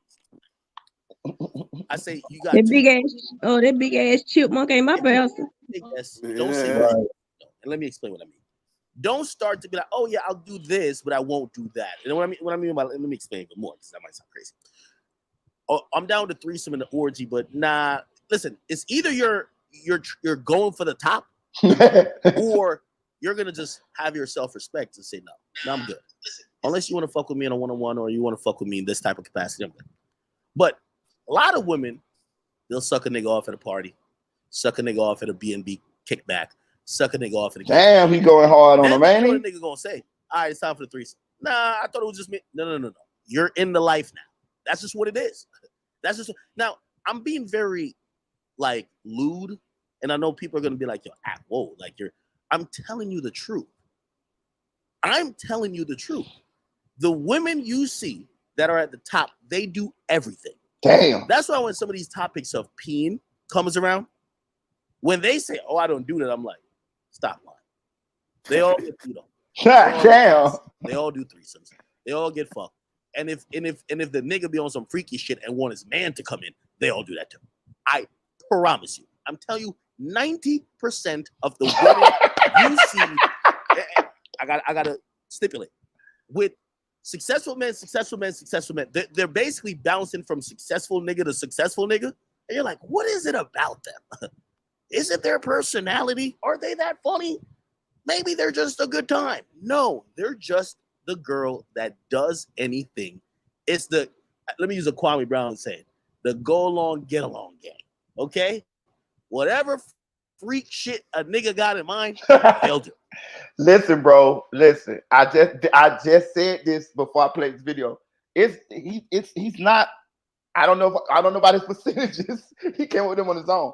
But I'm telling you, trust me. I'm someone who be on Facebook and I'm nosy than a motherfucker. Listen, I'm gonna be the nosy old guy. Trust me, I'm gonna know everything going on my block. I'm very nosy. I'm telling you this. I know everybody's business. I just don't say it. A large portion of women or people in relationships, men and women, they do threesomes. Trust me. I had one girl on my page. She was married, beautiful girl, nice body, married to a guy. And she was openly talking about her girlfriend. Like, you know what I mean? Like, this is my girlfriend, this, you know what I mean? Like, and hold on, I'm gonna take a step further than that. It's a nigga from my city. I'm not gonna say his name. He got a bag. Little funny looking nigga too, like a little milk dud. Little funny looking little nigga too. He little short little nigga, ugly little motherfucker. But he got money though. This nigga got two of the baddest baby mamas I ever seen. Now the one girl that he go with, she used to live in my apartment building, my apartment complex. I remember her. She had a nice body back then, but I used to watch her. She used to wear the same clothes like every couple of days. I see her the same outfits, but she was beautiful then. You should see this bitch now. When I tell you, she killing Carisha. Listen, when I tell you she got her body done, which she never needed it done anyways, bro. She got her teeth done. It ain't a flaw on her. When I tell you, it that nigga, she ain't got a scar on her nowhere, nigga. He done bought her. He just bought her a foreign. He bought the other girl a foreign. The same time, he bought her a Cartier. He bought her a Cartier. He bought her, like, he buy everything he buy in twos. So I be being nosy. So I be on Facebook. I be being nosy. Because she my friend. So I be on the comments. The people in the comments like, y'all might well be sister wives. She be like, we is, girl, we is. You see? Cause the nigga got a bag. And he a little ugly little nigga too, nephew. That nigga's a funny looking motherfucker. Now you make me want to go figure out who the hell you talking about. Shit. You see? You see? Shit. Yeah, hey. Followed up. Yeah, bitch, followed up. Tell you. He gonna swallow me up, but that's about it. Mm-hmm. Hey, listen, but them girls ain't leaving that nigga. Listen, and she stay gone on trips and shit. Like she stay gone. She stay Jamaica, wherever, Paris, shit like that. They ain't leaving the nigga. I bet she be without him. Because it's hard. It's hard for a woman to replace a nigga like that. That's what I'm saying. Because once they leave that nigga, or once that nigga leave them, they gonna be looking forever for a nigga who can provide that type of lifestyle. Because that's what it's really about. It's really about the lifestyle and all the amenities that come with it.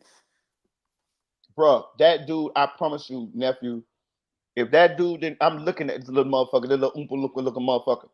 If he didn't have that money, that girl would not look his way for sure. For sure. Like, he a real funny looking little motherfucker. Real short. He probably about about 5'5". He's short, like real short, but fat, like a little bowling ball. You know what I'm saying? Like, he's a funny looking motherfucker. I'm telling you, I promise you, he ain't got no girl.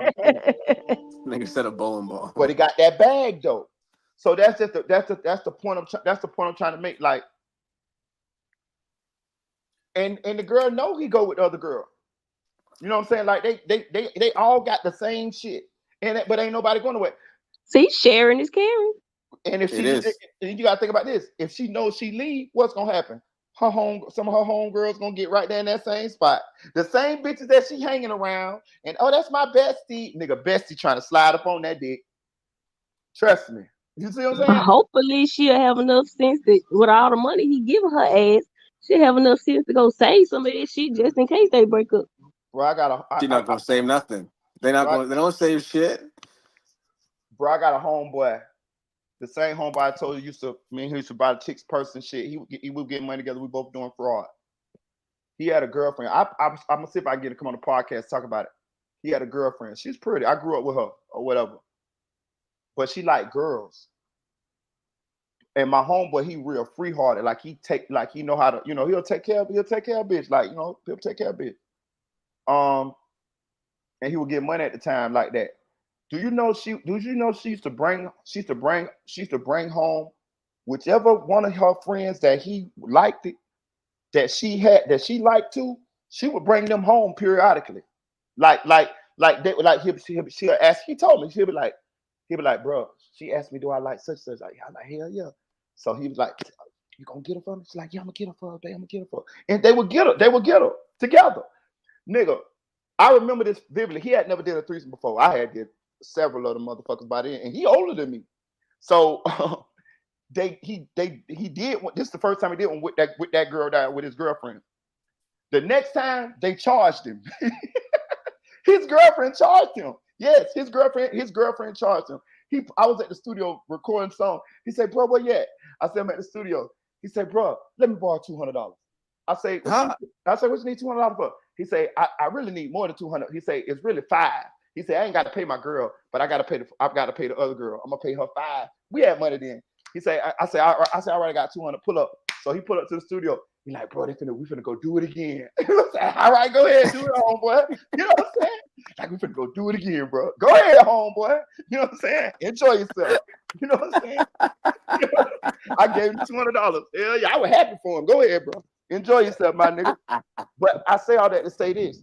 She was doing that so she could. He had bought her like a Porsche and all type of shit, and she was doing that because she was smart. She was keeping her nigga. Shit, bro. Let me tell you something. Man, nigga got a little bit of bag and got a fine bitch, and they can bag a couple bitches together. Nigga ain't going nowhere. Trust me now. Trust me. I'm telling you. Niggas locked in right there. Shit, for real. Facts. Like when I got with him, he was just a man. Like it was more of like, okay, we ain't gonna do that. We gonna sit. We gonna communicate. We gonna get solutions. What's going on? Like we ain't even going that route. So that was my experience with him. So a lot of the things that people really like say about him, you didn't experience that as in dating. That's not something that you saw. So is that the reason why? Tell us about the time when Diddy tried Saucy Santana, ho. Why you telling all this bullshit? Tell us the real tea. Tell us about when he tried Saucy Santana, nigga. When you came and caught that nigga in the bed with your bestie right here, nigga.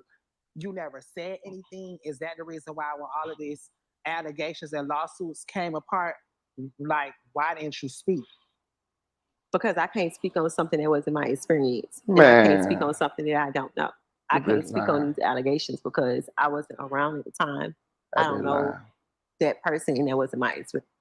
See, well, there's allegations about, this is a cap interview. We can tell already. Facts. There's allegations with you being around. Allegations of you providing drugs. Allegations of you being around sexual encounters. Facts. You haven't spoke about those. And by the way, I don't expect her to speak about it because these are civil situations that a lawyer, listen, I know.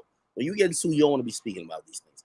But if you're going to do a I'm coming clean shit, just be like, hey, these are legal situations, but I'm innocent. I didn't do nothing. And they're lying. Like, I'd rather her say that, but she's acting like really like, oh my God, these things are going on?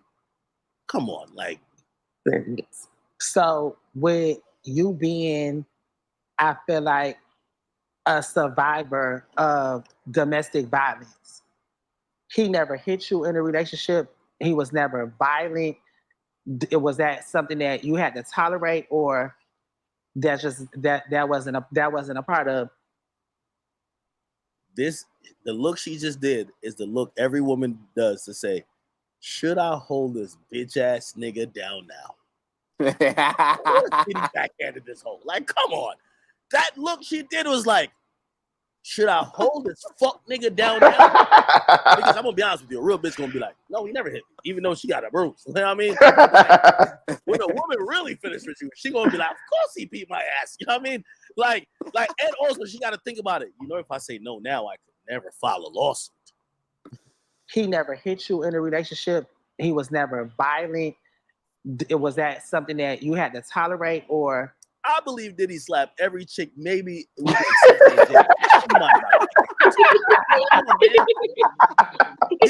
the 90s, bro. Yeah, just hold on, bro. That shit was hilarious, bro. This nigga academics, bro. Everybody. Tolerate. That nigga say he slapped J-Lo too. The look she just said, every woman does.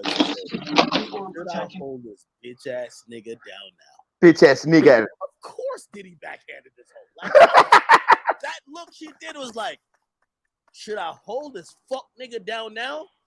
Because I'm gonna be honest with you, a real bitch gonna be like, no, he never hit me, even though she got a bruise. You know what I mean? Like, when a woman really finishes, she gonna be like, of course he beat my ass. You know what I mean? Like, and also she got to think about it. You know, if I say no now, I could never file a lawsuit. He never hit you in a relationship. He was never violent. Was that something that you had to tolerate, or? I believe Diddy slapped every chick, maybe with the exception of J-Lo, and she might have got backhanded too. Come on, man. Diddy a nigga from the 90s, bro. That's just that wasn't a part of, you know, because I feel like that's the biggest thing to him right now is, you know, what he going through in these lawsuits and, you know, that video that came out. Is this nigga serious? This gay nigga, it can't be serious. The biggest thing is that he hit women. Brother, I'm sorry. There's too many. I'm not supporting domestic violence, but if slapping a bitch is the biggest thing that Diddy's guilty of, trust me. I support it sometimes. Like, oh, we don't. They would be like, bad Diddy, and 6 months later be partying. That's not why Diddy's in trouble. Diddy's in trouble for the freak offs, nigga. Like, let's give it a beat. Like, again, with all due respect, we don't condone it, but that ain't why, my nigga. Now, and it's like, I feel like a lot of people are wondering. Oh, with act, bro. Your experience. And I know personally that you've been through domestic violence before, and I don't think that's something that, I know that's something that you've grown from and that you don't. By the way, somebody just pointed this out on Twitch. Hey, we got about 14,000 people on King Academics YouTube, man. I hit the like button. We only got like 700 likes on there. Come on, man. Get that shit at least 3 bands. Tolerate. Damn. I've been through domestic violence in 2 relationships. And I told myself after the second relationship, I would never put myself in that situation again. Especially now being that I'm a mom. I was a mother then, but like having a daughter. Like, did that bitch just hold on. Position. Hold on. Did that bitch just stutter over mom? Bitch, that's 1 syllable. That's 3 letters. Listen, that bitch can't talk for shit, boy. I'm telling you, hold on. I've been through domestic violence in 2 relationships. And I told myself after the second relationship, I would never put myself in that situation again. Especially now being that I'm a mom. I was a mother then, but like having a daughter. Like, I would never put myself in that position. I don't stand for domestic violence. Hey, listen, bro. She's slow, nigga. She's slow. Bitch. I just gonna see to the words out of my mouth, nephew. I never really paid attention, listen to a talk or paid attention to the. This bitch slow. Right. I love me some Project Women, but me too. Lord have mercy. They can't be slow like this slow. Bro, this bitch is a real blonde. Yeah, I'm finna get in the chat. I need to put my phone on charge real quick for me. I'm gonna come back up though. Yeah. Right. Okay, Eddie. Okay, yeah, all right. I gotta make a couple phone calls too, so I'll be in the chat as well. All right, bro. All right. I'm just not going for that. So do you feel like with dating Diddy, like, was it a business relationship? Do you feel like it was beneficial for you? I feel like it was beneficial for both of us. I think that, like, you know, I was able to come and be a brand. Bitch, what benefit did you bring to Diddy life, ho? Like, this bitch is delusional, man. More whores. Right, that's it. Some whole access to some of your thought ass homegirls. Take it to a whole nother level because I felt no, my bad. You brought Saucy Santana to the table. I won't say nobody wasn't drinking. Diddy with that shit too. Yeah. Yo, this chick is full of herself. Shorty, nobody drank DeLeon because of you. Like, what Diddy did for Ciroc, I ain't even gonna lie, I did a big alcohol purchase today. I actually bought Ciroc. I felt guilty though. I said, damn. Not that I'm like supporting Diddy, but like Diddy was the black ambassador for this brand that's really white people shit. And nothing wrong with white people, but it's just like, this is not cultural, right? And I'm like, damn, they got Diddy out of the paint. Should I really still buy it? You know what I mean? Like, I felt almost bad buying Ciroc today just because I was just like, you know what I mean? It would be different if they brought some other black influencer in there and be like, hey, this is our guy now. But it's clear that they have been ingratiated with the cultural market, and I don't think they're gonna fuck with nobody cultural again. And if we keep buying the shit, it's like gonna be like, oh, okay, we keep running up the sales, even though they don't have nobody of culture there, right? You know what I mean? But whatever. Anyway, nobody wasn't drinking DeLeon, but nobody wasn't drinking DeLeon. But nobody drank DeLeon because of motherfucking Creation. Maybe a cup club in them little fucking striped leopard dresses that they get from Fashion Nova. But even like they can't even afford it. Like DeLeon wasn't like a cheap item. But when I came, it was just like, it's a city or a summer we drinking Deleon, we acting bad. So I felt like I was an asset. I honestly just feel like with Diddy, like, you know, I met him at a P party and I don't know what his intentions was, but I don't know if it was like business or he really liked me, but I felt like, you know, when he got me, he really saw something in me. And that's why he was like, you know what? You got a big personality. Like, you can. Yo, women got to stop being delusional. This is what I was just telling y'all about, ladies. This is when we tell you what you want to hear, so that, and this is when the daddy issues show up. You know, that's why, fellas, let me tell y'all something. It's very important that you tell your daughters that they're beautiful. You know what I mean? It's very important that you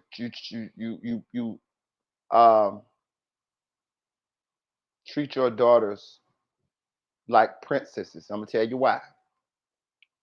Because it's crazy as it may seem, a lot of women are susceptible to compliments. Like like for real, it's crazy. It's crazy, but and you would think that they would understand that.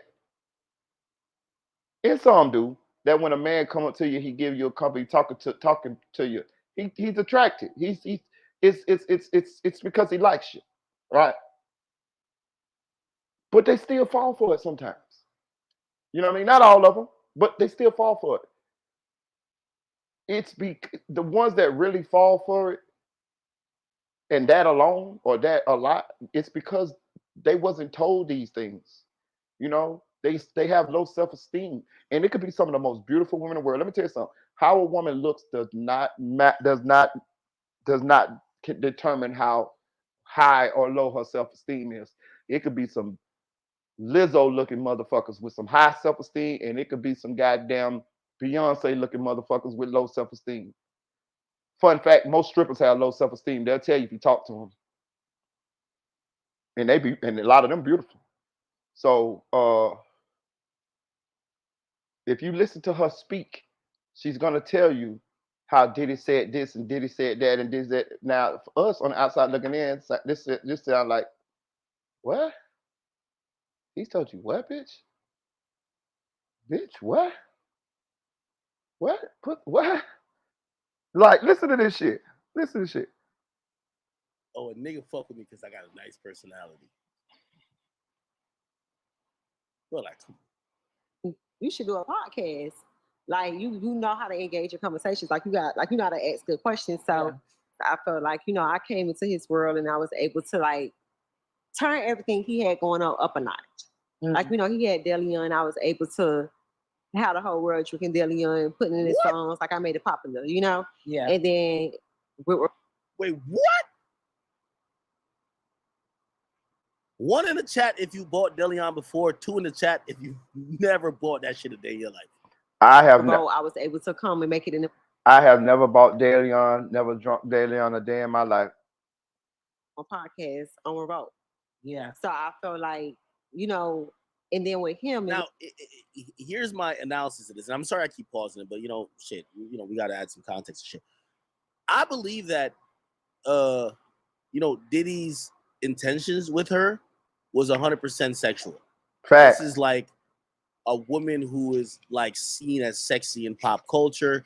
I could get her to bend to my every demand and literally be on all fours for me in any freaky situation. By the way, I don't know if y'all remember when Diddy was going on mad vacations when they first got together. Young Miami would be there with a gang of other chicks. Like, I'm not even trying to like, I ain't trying to, you know, cause I got no smoke with homie. So I'm not trying to like fuck with his household, but Devin Haney's girl used to be on there too. Like Devin Haney's girl, Lena Syed. Hey, academic so fucking messy. Shout out to SLK, something like Clout TV. Yo, Inglewood, hit the link, bro. Hit the link. If you got time, hit the link. Pull up. Hey, academic so messy. This nigga is finna go find Devin Haney's chick so we can see what she looked like. And what he's basically telling us is, Devin Haney, your chick's a whore too. Academic is messy as fuck. She was with Taz Angels. She was with Diddy and them Diddy, Young Miami early on. Like you would see, like she's now pregnant for Devin Haney. That's why I don't really want to go too crazy. But yeah, like they would all be on a yacht. Look, I just Googled it. Lena, bro, you know I miss nothing. Lena say Young Miami, Diddy.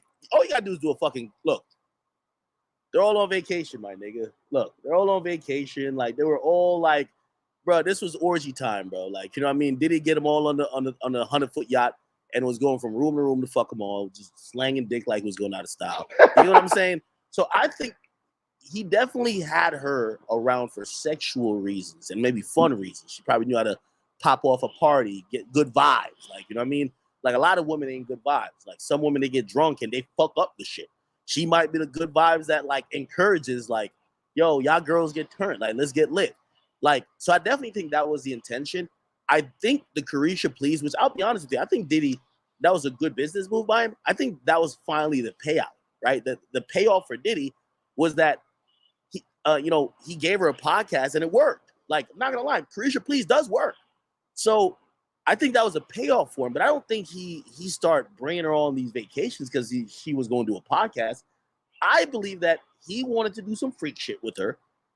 Yeah, and after you've spent hundreds of thousands of dollars on these excursions and vacations, you're now saying, damn, just like any old school pimp would, damn, I done spent all this money on this bitch. What could she give back to me? Well, she got a big mouth and she got a name. How about I put my liquor on the table and have her talk to some people and talk about the freak shit that she already do with me. Bingo. Works. Finally, Diddy gets a popping show on Revolt. It was a win-win at that point, right? It was like he was able to, take my career to the next level. I did the Met Gala. I got ready to Revolt. Like I wasn't going into the relationship thinking like I want to get a purse. I want to go on private jets. I want to get diamonds. Like I feel like I'm up under a mogul. I want to learn something. Like I want to learn business. I want to learn how to. Okay, you got a network. How can I get a network? Or you had a. I hate when women say dumb shit like that. Bro, listen to her she talk, bro. Bitch will open a only. Bro, this bitch can't talk a lick, bro. That bitch say, I learned how to network. I want to know, how can I get a network? What do you mean, how can I get a network? You said that shit just like in that song. Nigga, network, and the network. Bro, listen, bro. Like, listen, man. Man. Listen, no disrespect. I'm saying this, bro.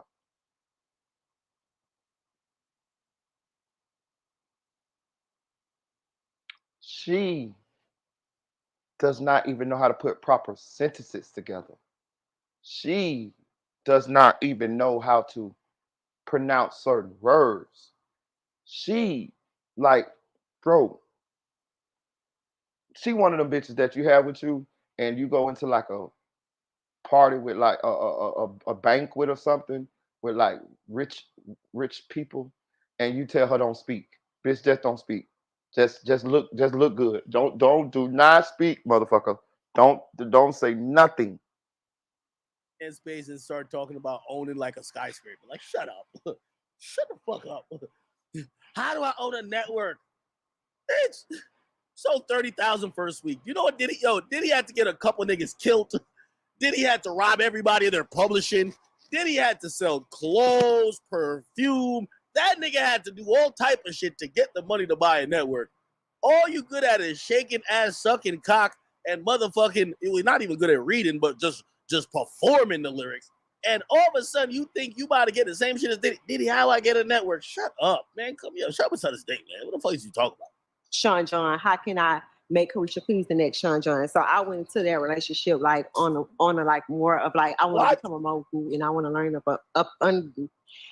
Most people just want to get that bitch. This is the easiest, yo niggas. I'm gonna give the business. This, bro, that bitch can't. Bro, that bitch tripping over single one syllable words, bro. Listen to this bitch, bro. Bro, listen. Look how she tripping over her words. How do I own a network? Bitch, sold 30,000 first week. You know what Diddy? Diddy had to get a couple niggas killed. Diddy had to rob everybody of their publishing. Diddy had to sell clothes, perfume. That nigga had to do all type of shit to get the money to buy a network. All you good at is shaking ass, sucking cock, and motherfucking, you're not even good at reading, but just just performing the lyrics. And all of a sudden, you think you about to get the same shit as Diddy. Diddy, how I get a network? Shut up, man. Come here. Shut up inside this thing, man. What the fuck is you talking about? Sean John, how can I make Carisha please the next Sean John? So I went into that relationship like on a like more of like I want to become a mogul and I want to learn up under.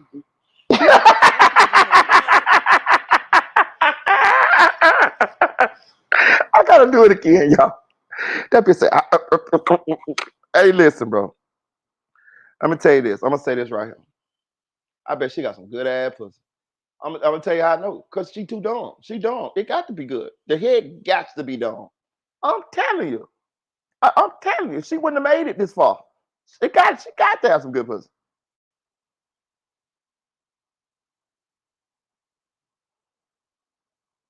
What's going on here now? Oh, they go with the bullshit. And all of a sudden, you about to get the same shit as Diddy. Diddy, how I get a network? Shut up, man. Come here. Shut up inside this thing, man. What the fuck is you talking about?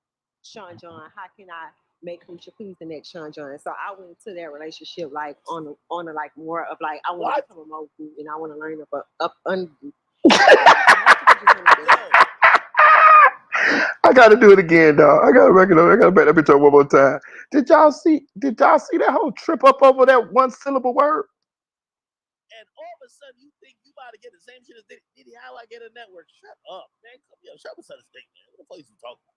Sean John, how can I make Carisha please the next Sean John? So I went into that relationship like on a like more of like I want to become a mogul and I want to learn up under.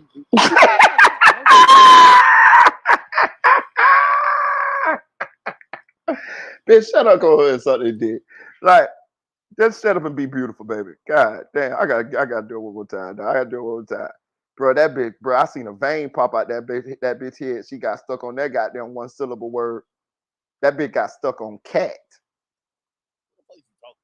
Sean John, how can I make Carisha please the next Sean John? So I went into that relationship like on a like more of like I want to become a mogul and I want to learn up under.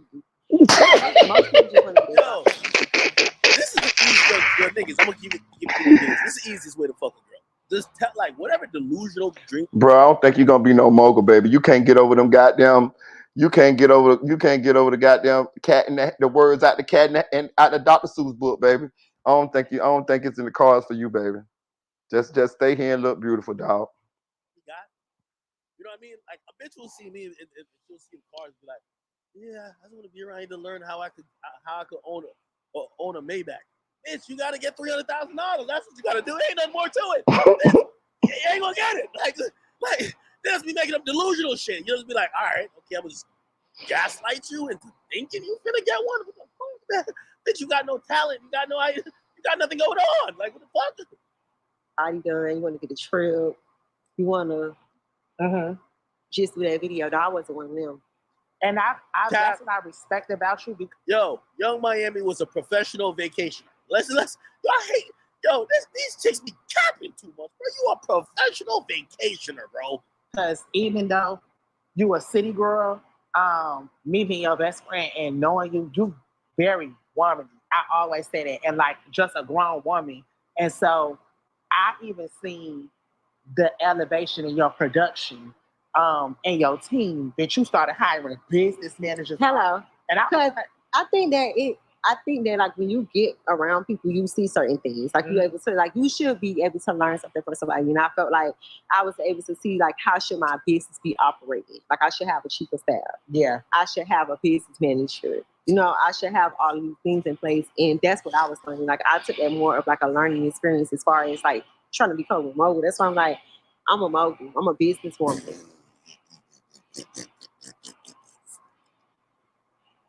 Yo, we gotta stop the cap. Yo, a bitch opened up an online boutique, nigga, a Shopify store, and all of a sudden she's a mogul. Fuck out of here. Like, let's read what a mogul is. An important or powerful person, especially in the motion picture and media industry. Well, yo, when we talking about mogul, we talking about, they said these titles were given the titans of the industry, such as Rockefeller, Ford, Elon Musk. Nowhere will we ever say Carisha in that mix. You feel me? I'm not just a rapper, like I'm bigger than rap. So I'm ready to get into some smart. I'm bigger than rap. Oh, cause I feel like you popping it and you put everything on the floor. So we really want to dig a little deeper into your Miami. You ready for the smoke? I'm ready for the smoke. Is you ready? So when it comes to, City Girls and JT, y'all was having an argument on Twitter. You felt like, she was making songs about you. She felt like you throwing a rock and hide in your hand. Where do y'all stand at today as City Girls and just as sisters, as friends?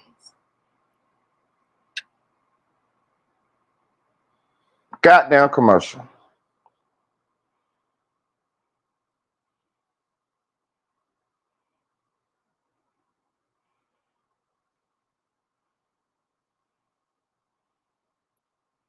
She ain't all good and it's not all bad. Like, we don't talk every day, but it's no beef on my end. I still look at her as family, but it's not like we on the phone, we chatting every day or we checking in like, hey, she posting my shit, I'm posting her shit. It's not, I won't say we beefing, but it's not. Do you feel like taking it to the internet, or do you feel like things that happen behind the scenes have went too far that it'll never be the same motherfucker the old days? I feel like once we go to the internet, that's kind of like Okay, she's about to cap, so let me just fill you on the real tea, okay? So here's the story of the City Girls. Go ahead, tell us. I keep telling y'all, these artists don't get paid on a basis of a 9 to 5, which means they get paid the first and 15. Okay, they're not getting a paycheck every 2 weeks. These artists got to go. Damn, I just thought about something. Goddamn, soon as goddamn Itty left, goddamn nephew left. Y'all think that Itty and nephew in the same place? You think they in the same house, just in different rooms? Cause soon as Itty left, nephew left.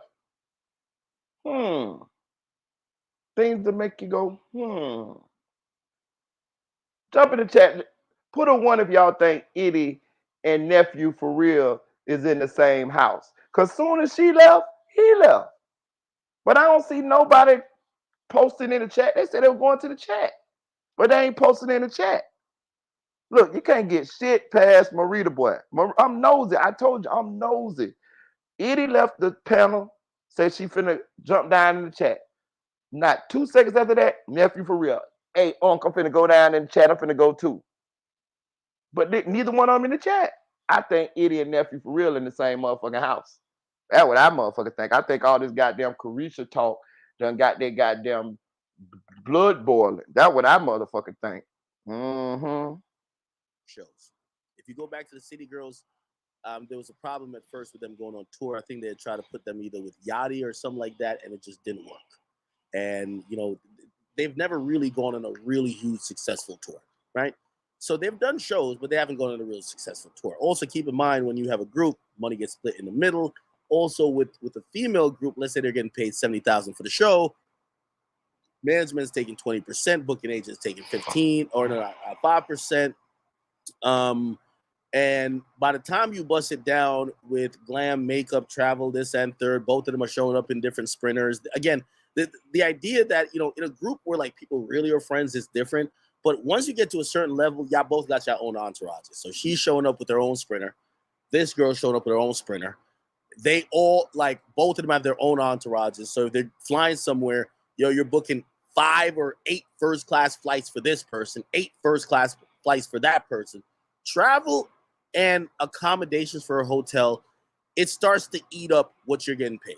So basically you get, like, they're breaking down and busting down money for a performance that isn't that much because it's 2 of them. They're not that hot, and they're women because they have a huge team and they have to just pay a lot more. Okay? So now touring and performances doesn't become that lucrative. They already got an advance. They're not profitable to the label. So they're not getting paid by the label. And this is what happened. Here's the tip. Young Miami starts going on the Diddy train. Diddy's spending hordes of money, millions of dollars. Money's like, he's throwing up so much money.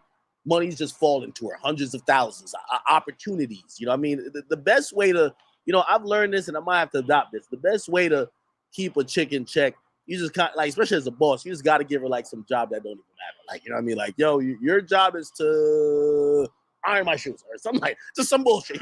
You know what I just thought about too, y'all? We let this motherfucker come on here and do a fake ass interview, right? Like this shit is sufficient. You on your own platform. This is your own podcast, and you got your friends interviewing you. This ain't sufficient. It's questions that we want to ask or we want answers to, and they're not even getting asked because you you this interview is being held on your platform by your friend. Like, man. So, like she starts to make the majority of her money from DeLeon as an ambassador. So she's getting a sizable check. By the way, the check that I hear that she was getting is bigger than anybody else that would be her, like in terms of her celebrity status. So Diddy's, I'm fucking you already. I'm going to give you a big check to be the ambassador because it'll keep, like, every time you think about going on for me for another bitch, you'll remember I'm also your boss. You know what I mean? Listen, worse. So he puts her on payroll there, then he gives her the podcast. So Diddy becomes the majority of her revenue, right? Now, that's not the issue because she's... Sound like the same thing Diddy did to Cassie. Signed her to that deal, that 10 album deal, become a boss. So this is how he does. You work for me now, ho. So you're gonna do what I say. Join it. What that does is that when City Girl shit comes up and the label is requesting shit, she's passing on it. And Young Miami, who doesn't have a podcast, and even though she's with Uzi and Uzi treats my bad, and JT, which is the group mate, JT, who's not like Young Miami and who doesn't have a Diddy, even though Uzi treats JT pretty well, JT want to still be in music. So you have one person uninterested in music, and you have one person interested in music. And the label realized that.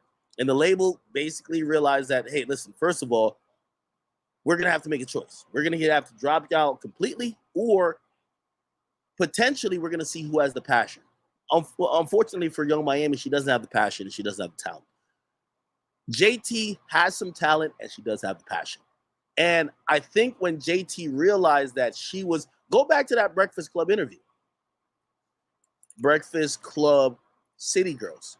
When it was time for them to promote their album, she showed up with a DeLeon bottle. And she was holding up that product more than she was even holding up. Look, that's DeLeon right here. She's holding up the product more than she's even promoting the album.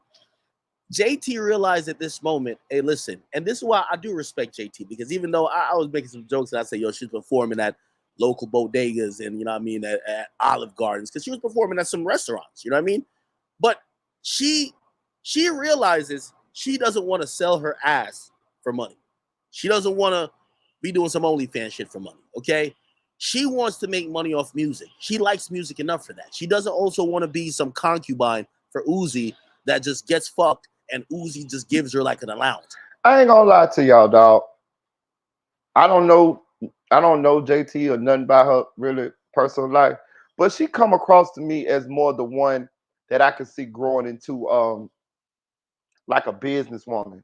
You know what I'm saying? Like let's just be real. Like we don't got no kind of, even though they all both city girls, don't get it twisted, they city girls, right? But Carisha just comes across as a whore. Not so much JT.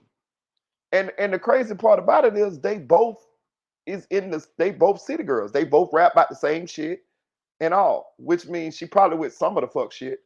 But you get what I'm saying? She don't come across as Carisha comes across as a whore. Not JT. You know what I'm saying?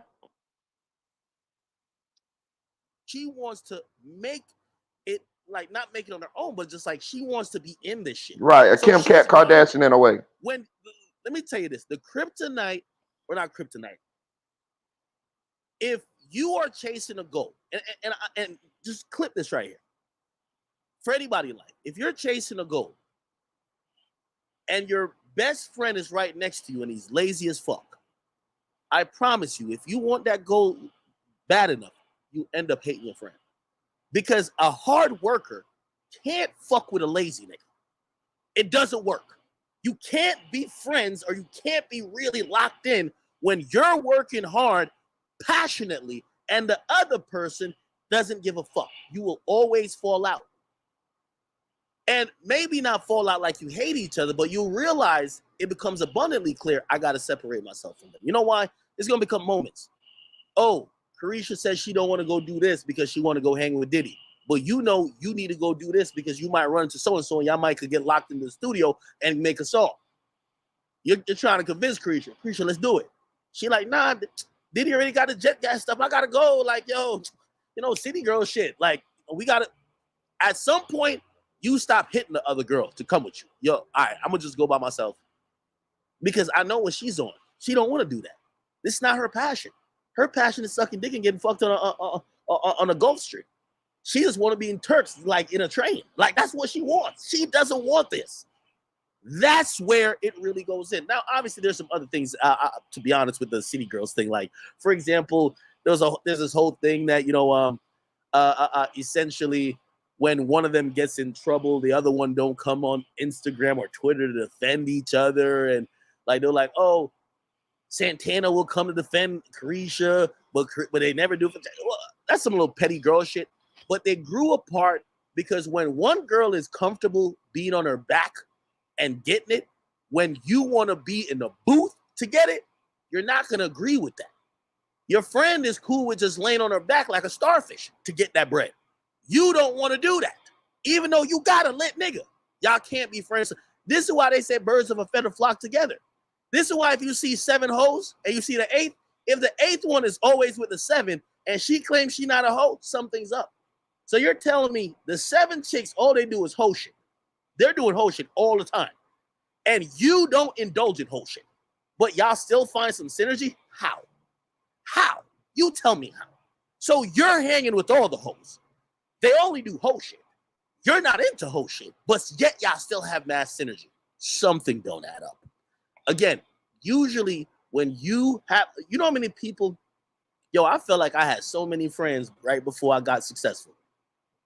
I had so many friends before I got successful. But I remember when I was back in college and we was time to graduate and my niggas was still chasing pussy. And I realized that bills was coming in. I said, I got to start putting in work. I was in a closet recording YouTube videos. So, yo, we about to link with these bitches. And I had to, it was a point I had to say, nah, y'all go ahead. I got to do this shit right here. I had to say that. That made a separation in us being friends because I wasn't there for the moments while they were chasing the girls no more. I wasn't there like when we caught up the next day and they said, yo, last night was wild, yo. I don't have no experiences to add on. I'm be like, yeah, I ain't gonna lie. Yeah, I recorded like 3 videos. Like, this shit was kind of cool. Like, fuck out of here, nigga. So you kind of break apart to the point, it gets to a point they're like, yo, why are we gonna hit this nigga act? He gonna say no anyway. So that's what I'm trying to say. That's how they fell out. One chick was chasing dick. The other is still trying to figure out this career shit. You know what I mean? Also, remember, she's also getting kind of like, she's kind of getting like endeared by Nicki. So she's kind of like, she's really feeling it. She's like, she's trying to work on, you know, people have always said she's a talent. I don't know how much she writes as supposed to get shit written for her, but she's been trying. So she's been trying. You know what I mean? Young Miami ain't with it, bro. Anyway, let's get back to this. I'm the type of person, like, if we feel some type of way, we could hash this shit out behind closed doors. You could call my phone, we could text each other, we could cuss each other out. But like once it goes to the internet, I feel like you're trying to get people to pick a side. Mm-hmm. Like you putting people in our business to pick a side, and I don't fuck with that. Because I feel like we've been friends for so long that if we gonna go to the internet, we gotta air each other dirty laundry. Like I'm gonna have to say some shit about you, you gonna have to say some shit about me, and people gonna have to pick a side. And if we real friends, we ain't going to the internet. I'm not going to the internet, and that's, I felt like, you know, I'm always the one that's going. Let me say, I'm not going to the internet. Hey, and she say, you know what I'm saying? You got to catch her, bro. First, she got 2 problems. She talked too fast. And the other one is, no, I think that's kind of really what it is. It's kind of she talked too fast, and she have trouble. And she have of course, she got an accent. Like I got an accent too, but she got the Florida accent heavy, and she talked fast. let the narrative run and let people think what they want to think and not clear nothing up, because it's just, it'll never be that serious to me. Like I'm cool. I ain't got to clear nothing up. So how long behind the scenes do you feel like have things been rocky between y'all two? I feel like it's been a minute. It's been a minute since shit been going on behind closed doors. Like, I just feel like we outgrew each other. I feel like she was in LA, I was in Miami. She was been working on her shit. I didn't know. Mm-hmm. And I just feel like every time we try to get together, it just didn't hit it. So do you feel like distance, you living in Miami, she living in LA, did that play a part in the wedge of y'all two? I don't know. Did y'all go to the studio together? How was, Let me also give it a little more tea. Give it to us, Act. Give it to us, Act. Young Miami never wanted to be an artist. Young Miami, if you're watching this, you know Big Act ain't capping. The label gave you your name. They came up with the shit for y'all. They named y'all group. That wasn't y'all being artists and being like, oh shit, we got something, and the label comes in afterwards to polish it. They molded y'all. This is why you could imagine maybe your label gets a little bit disappointed if they fucking made y'all, molded y'all. Y'all have a huge buzz, and then you choose to go chase dick. You know how disappointed they were? Don't ask me how I know. Go talk to them. But you haven't been talking to them, right? How was recording, because y'all last album didn't do well. And I feel like even in interviews, y'all weren't in sync. Mm-hmm. And it didn't look like something that just happened. It looked like something that's been occurring. Yeah. I just feel like when we got together, it just wasn't hitting. I just felt like we was just in two different headspaces. Like the way we dressed was different. Like I'm more of, I wear a leotard, JT want to wear something covered. So I just felt like whenever we tried to get together, it just didn't connect. Like we'll be on tour. She got her own dressing room. I got my own dressing room. She riding with her own glam team. I'm riding with. Hey, chat. I know you see women. Hey, you ever been with a girl? And I know I use mad analogies, so just rock with me. You ever been with a woman and she describes the situation, like she might be mad as a nigga, and she's describing the situation, but nigga ears is different from women ears. I'm gonna tell you how. I'm gonna rewind a little bit. What she's saying, all I'm hearing is how much money has to be spent. But she's not thinking about money. She's just thinking about, oh, we're just not friends right now. You know how much, when y'all not that profitable, 2 glam teams, 2 different entourages, 2 different buses. They're pretty much whatever y'all success is, cut it in half. She's not thinking about it, right? How was recording, because y'all last album didn't do well, and I feel like even in interviews y'all weren't in sync. Mm-hmm. And it didn't look like something that just happened. It looked like something that's been occurring. Yeah. I just feel like when we got together, it just wasn't hitting. I just felt like we was just in two different headspaces. Like the way we dressed was different. Like I'm more of, I wear a leotard, JT want to wear something covered. So I just felt like whenever we tried to get together, it just didn't connect. Like we'll be on tour. She got her own dressing room. I got my own dressing room. She riding with her own glam team. I ride with my own glam team. When we get on the stage and we do our routine, that was probably like the only interaction we had at the time when we was on tour together. So I don't really know like what was the moment that separated us, but I just felt like it became a time where like when we was getting together, it just wasn't connected. And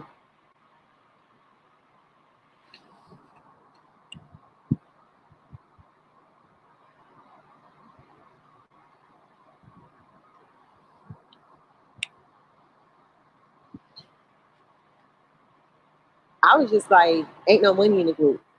You know what I'm saying? Like, we're not going to the studio together. I'm doing a feature. People calling for the City Girls. You know, it's either. Am I a word for what? Didn't you say this shit? Of course, she would say there's no money in the group. Because, again, she's not willing. Like, as an artist, it's a grind. There's a lot of networking. You got to sometimes. The thing with an artist, when you start getting it, when you catch one of these buzzes where you got a hot song or a couple songs, yo, JT probably was mad, like, for a while. Remember, she just got a couple songs that was kind of, what's that song called? Something, okay, or whatever the song she got. Nigga, you know how happy she's going to be? That's going to open up budgets for her at the label. That's going to do a lot of things, more shows, she's getting bookings. That's where money starts coming in. Otherwise, you're not getting paid like that. So when Young Miami, who ain't that passionate about music already, when she's already looking around like, ain't no money here, of course she's gonna choose to be a sugar baby. Of course she's gonna choose to be a concubine. Of course she's gonna be on Love Air like motherfucking tooting her ass up in the air, getting fucking peed on. Me or it's you, it just wasn't connecting no more. And I just felt like that's what really made me like start my own brand. Like I gotta do something because I'm in this group. The group ain't making no money. We not working. So it just became a point where we was just like on two different pages. And I felt like, by the way, and I hate to sound like the PR, but the label was losing a shit ton of money with y'all because they would book shit. Y'all don't show up. Y'all not on the same page. So it's interesting when, you know, the artist's like, we're not making no money. Well, are y'all putting in the effort, the best effort to try to make money? Or perhaps are you skimping out on shit? They booked flights for y'all to go do interviews, but one of y'all can't show up. So now y'all got to just cancel because it looks weird if one shows up. Oh, there's a studio appearance or there's a studio session. Somebody will lock in with y'all, but one can't go. So they're losing money. So when the artist says they're not making money, the label was losing a lot of money. By the way, this is why when I was talking shit to her the last time, I'll tell her something. I think she knows. Your label was about to drop y'all niggas. This is why I always got some shit tucked in the pocket for y'all artists. When y'all talking shit to me, nigga, I know your label was teetering on dropping you two motherfuckers, okay? Because you were unprofitable like you were back then. That's why I talked the shit that I talked then. You get what I'm saying? That's why I talked that shit. Because I knew it. Well, actually, I don't know. But, yeah. So, again, I'm just matching her words when she said she's not making money. That should be matched to that her label was losing a fuck ton of money keeping it. I'm going to give an assumption. Don't ask me how I know. They only kept y'all and didn't drop y'all because the whole female movement and wave started after Cardi B, but after Cardi B comes you guys. And you guys start the city girls, then we get the hot girls, the icy girls, and the derivatives. Now we get the sexy reds and shit, to a certain extent, I'll even say Ice Spices. Okay? So because you're a legacy thought, and when I mean thought group, I'm not disrespecting, but the type of music y'all made, y'all started a lane for women afterwards to make the sexual provocative music and actually benefit from it. So your label, even though you say you're not making money, they're hemorrhaging money with y'all. They want to drop y'all. But you know why they don't drop y'all? They don't drop y'all because they said, you know what? These women are going to take this shit serious and realize, put it like this. You know, let me say this. I'm going to compare her to me. You know I'm never salty. You know I don't beef with new media members and shit like that. And I show love to a Flocko or What's the Dirt. Shout out to Back on Fig. Shout out to AD. I shout out to all the people come after me, 1090. I shout out to all of them. It's because Act was before all of you niggas. But Act never fell off. You see, you get salty when you help start the wave, and then the wave get bigger than you. Act is Act, right? So of course I'm gonna show everybody love. I love y'all. Come on. I love all y'all niggas. Pause. This is what happened with the City Girls. Y'all started the wave, and then everybody after y'all did it better. That hurts. That hurts. So your label is sitting back like, nah, they're the OG. They're gonna get the respect. They're the City Girls. But here's the problem. Let me give you another analysis that you have to think about. The City Girls come in with an idea and an image and ideology that women are buying. This is a feminist, woman progressive mantra that says we could sport fuck like men. We could do what we want. Fuck these guys that have been using us, doing whatever. Let's fuck them for it back. This is what happens next.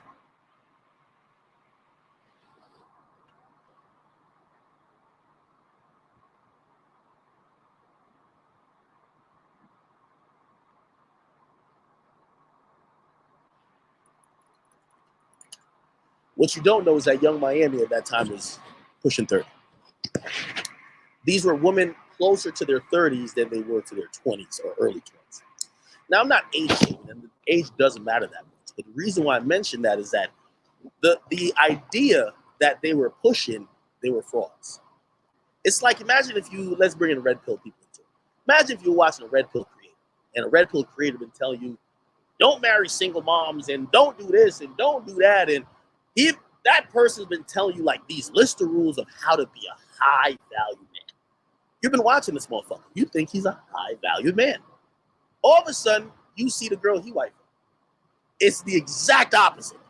You will look at him like, what the fuck? We don't get it. So, to bring it back to them, Young Miami and JT not realizing, right? You know, there's mad R&B, and I know I'm all over the place, but you're gonna get it.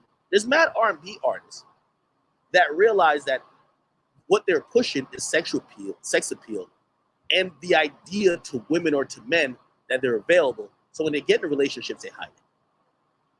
Young Miami and JT pushed sexual provocativeness, not giving a fuck about men, using men to send third, and both fall head over heels with the man. And both are in relationships. Do you see how the label gets mad? What the fuck? So y'all both in relationships while we're pushing this movement for, y'all are the first, y'all are Christopher Columbus of the horse. And y'all, we're pushing this message that fuck these niggas. It's all about us, women, women, women, women. And y'all are in love with niggas? What? You get what I'm saying? So then when you put that together with the fact that they're aging approaching 30, again, I'm not age shaming. When you get the authentic women who are younger, who actually are whores, who actually are living what they preach, who actually, because they've been broke for so long, they really don't give a fuck about a nigga. They take your spot. So now you created something. Your label is holding on to you. They don't want to drop you yet because they're like, we're losing money, but they created a lane. Hopefully they can rekindle it, but y'all lifestyle doesn't align with it. Ain't that a bitch? Whenever we just a video shoot, just anything, like it just wasn't connecting, and I was just like, you know what, I gotta like figure something out because I do got kids, and that's what really made me start doing like ritual land and getting into my merch and things like that because I just feel like the group just wasn't hitting them up. Basically, right now, today, it's not bad, it's not good, but do you still feel like you would consider JT a sister? Yeah, I feel like we grew up together. I feel like I'm gonna always look at her as family, but again, like everything I'm not gonna sit here and just like do that strategic question.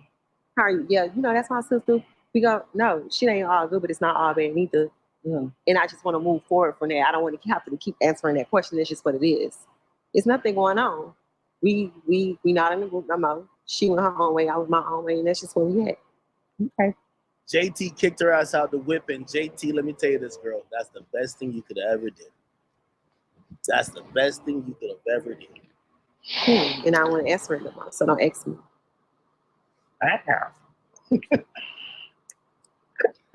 Hit that like button, guys.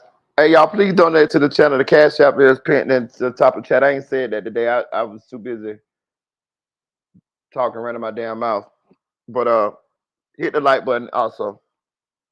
So let's get into some tweets. So there was a time where JT was arguing with Cardi. And they was going back and forth, and you woke up and said, I was asleep.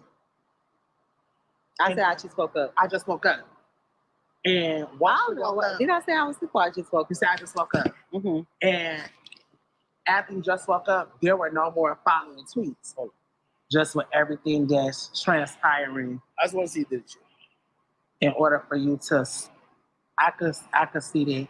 See, like how I was feeling, like it was really like, oh my God, but you thought that you had this nigga, you thought that you was going up, and I didn't think anything. Mm-hmm. I got with a nigga and I did what I was supposed to do. And the nigga was doing what he was supposed to do.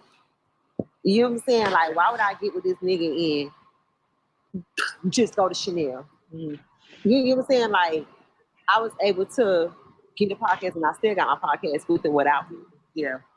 That's somebody putting you in position.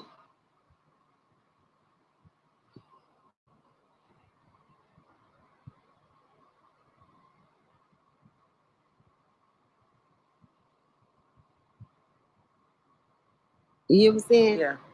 And you selling yourself. Y'all hear how she keeps saying, you know what I'm saying? She be killing that, you know what I'm saying? I'm telling you, bro, listen. I'm from Florida, so I love my Florida women. I love, you know what I mean? I have the same accent she has. I just not as bad as I know how to pronounce words and shit like that. I got the talk, how your mama talk to the bill collectors on the phone and shit, and then I got the hood talk. She ain't never got that other one, the professional talk, the professional way of speaking. She don't have it. Like, she is fucking country as fuck, and she can't pronounce words, and she speak fast, so she talk fast, so she trip over her words. Like, I'm telling you, like, she the definition of like a black blonde. Like, when you listen to her speak, I never really listened to her speak, bro. I ain't gonna tell you, I heard her songs, but I never listened to her speak. I never watched Carisha Please or nothing like that. So I didn't know like the trouble she has with one syllable words. I fucking didn't know. You know what I'm saying? Like, and they gave her a podcast. Shit, crazy. What's up, SLK? Oh shit, man, you can hear me? I can hear you. Hey, shit, what's the deal, bro? Salute. Cool. Hey, I thought that was saucy goddamn podcast. You could have fooled me. No, Shit, the way this is Miami podcast, but shit, the way he questioning her and shit, what is it, like a feature where like she the one getting interviewed or something? yeah, All right. because she can't interview herself, so she get her partner to interview her. Yeah. You know what I'm saying? But it ain't really like it's a what do you call it? What's the word I'm looking for? It ain't a real interview because fucking it's on your platform. We want to see you interviewed by an independent person, somebody who you gonna ask you the Right. tough That could get questions. you uncomfortable if they choose whether to or not. Right, You know what I'm right, saying? That's gonna ask them spotlight questions because your publishing team and shit like that set up them questions. right. You feel me? So, but I know what I was gonna say is that they like them like that. They like them young and dumb like that. You feel me? Mhm. That way, when they doing what they do, it ain't really no question, or it cancels out a lot of options that you have to do afterwards after they had sucked all the youth up out of them. You Mhm. feel me? And Fact. the simple fact that she, what you call it? Okay, look. Now you should go into a relationship like you feel me, wanting to learn something and stuff like that, whether it's business aspects or whatever the case may be. But a nigga like Diddy, you feel me? Like Lil Uzi, they not trying to teach you shit. They not trying to teach you shit about how to get one over and shit. You could do a lot from watching and shit like that, but this the way they like them. You feel me? What you call it, just having my back and stuff like that. We not in competition as far as financially being involved with each other and shit like that. This is what these main stars like right here. You feel me? So she's the perfect fit inside the fit. You did? Yeah, yeah. Yeah, so you feel me? I'm not surprised that she dates, you feel me, I wouldn't say well groomed or whatever because Diddy's out, but at the same time she date high, high the what's the word I'm looking for, um help me out, Marita, the what do they call, the high value man or whatever, you know Mhm. what I mean?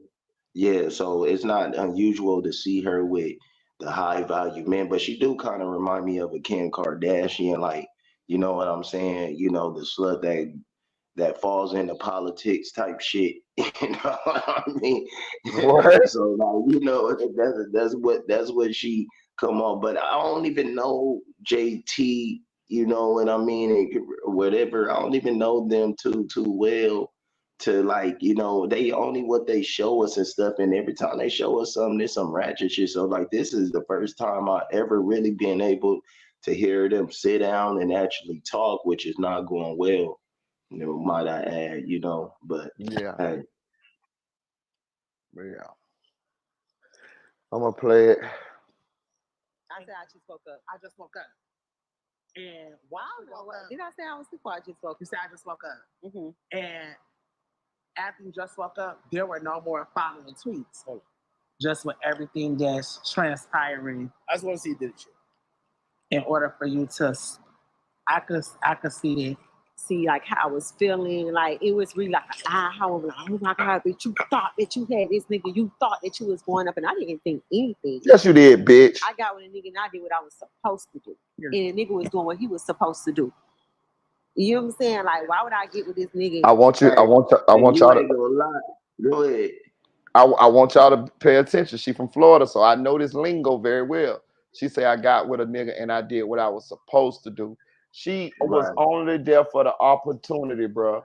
I'm telling you. And to be honest with you, Diddy knew that too. Diddy knew that. Listen, bro, let me tell you something. That's what I was gonna say. Fast, go ahead. Yeah, Diddy knew that too, bro. Let me tell you something. It's no way a bitch that can't pronounce cat gonna get over on Diddy. He been slaying hoes. He been rich for 30 years. You know what I'm saying? He done fucked all type of beautiful women and whatever else he do. But the point I'm trying to make is he up on game. See, the thing was what he provided for her. She thought that was something, but it's nothing to a nigga who got a lot of something. It's something to you because you po. You know what I mean? Like, so she thought she was getting something, but what it really was he bought you and you was used to do what he wanted to do. So you wore that white fingernail polish. You was in the motherfucking free calls just like Cassie was, bitch. You kissed my ass if you wasn't. You kiss my ass if you would. That man is not just making regular love sex to you. This nigga is a billionaire. This nigga wants some other shit. Cause that's what he a freak, what they call it, a fan, he a freak ass nigga. Like that shit done his shit done ballooned into some other shit. So for you to get where you was at with him, you had to do these things. Or bitch bye. You know what I'm saying? So like, this whole be. Go ahead. What you gonna say? No, I was about to say, man, T.I. done kicked it off the tee. My nigga said it ain't tricking if you got it. Right. You know what I'm saying? You think he wasn't up on game, nigga, up on the play, what she wanted and what she didn't want it, and how he was gonna mold her before. See, one thing about Diddy, he look at these girls before he just attach himself to them. You feel me? And I'm pretty sure, he get background stories of how they are and everything like that. The entertainment world is big, but it's real small. You feel me? Among circles. So what I'm saying is like, yeah, he knew she was that type of female. You just take up in the bank. Hey, you just nod your head. You don't say nothing. So one answer to them questions and stuff. Good. How you doing today? Good. That's it. You know what I'm saying? He knew not to bring her to no big business meeting or nothing like that and just let her talk freely, bro. So like, you know what I'm saying? This was just some more change in his pocket. Her job is to fuck, bro. I'm telling you, that was her job. Well, her job was to fuck. Like, and evidently she did her job well because she got a little something out of it. You know what I'm saying? But let's not motherfucking and recruit, Marita. Let's not forget that, and bro. recruit, right? And recruit, you know what I'm saying? But you heard how they said that she bring an entourage with her. You feel me? Right. So just like Act just said, she used to be on that goddamn yachts with which is now Shakur Stevenson's baby mama. So you on the P Diddy yacht, Shakur Stevenson baby mama on the yacht. Okay, so listen, I'm just gonna try to put myself in the mind of Diddy. If I'm on a yacht, I'm a billionaire. I got all these bad chicks on this yacht. I'm already freaking nigga. This my shit. This my yacht. Everybody here because of me. This my party. I'm fucking everything I want to fuck while we out on this yacht for a weekend or a week or however long we cruising the Mediterranean or whatever. I'm fucking everything I want to fuck. Matter of fact, we already done got that understood before y'all even got y'all ass on this yacht. Cause one thing I ain't finna do, I'm finna get all the way out here and you act like you ain't finna fuck nothing. So we already done got this understood before you even got on this motherfucking yacht. Anything I ask for, you ain't telling me no. You know what I'm saying? And I don't even want if I fuck you tonight, and I go in this room and I fuck her tonight, I don't want no attitudes. I don't want to hear a motherfucking thing. Matter of fact, we all in here together. You know what I'm saying? Like, I'm telling you, bro, like this shit, like, but she trying to make it like it's something other than what it was. Like, bro, baby girl, like. Yeah, that's because I know if we heard shit about Diddy, and we ain't heard freak stories about Diddy, y'all they heard way more and seen way more than us. You feel me? Soon as you got on the goddamn boat, you know what I'm saying? It's all kind of motherfucking videos and motherfucking displays and shit. Girls eating off of girls naked and shit, cause that's how they get out. You know what I mean? What you call it? It's a whole goddamn table and shit of naked girls, and you eating strawberries off a naked girl, but you want to be the one to bring the goddamn entourage. You know yeah. what? Eyes locked in on you.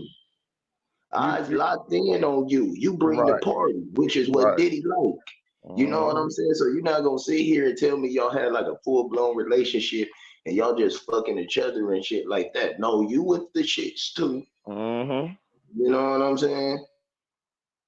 Hey, one thing, let me tell you one thing, Florida girls, because I don't know too much about the rest of other places. What they like to do to niggas with bags. They like to play that I'm your ride or die. They like to play that role. They like to, but it's really because of the bag. But they're very well to a sucker. They'll get a sucker. They play this I care for you role. They fall for you really. They play like they fall for you really quickly. But it's because you got a bag, and they love for, because let me tell you something. They slick now. They don't just leave all the time when trouble comes, because you is a nigga that has the ability to get a bag. So what they do is they kind of wait for the trouble to happen, like financially, or you need a little something, or you need them to handle a little something that privately or something like that, some serious shit. And they love to be there for you. They wait for the time where they can prove that they really care for you because they there for you, but they really don't.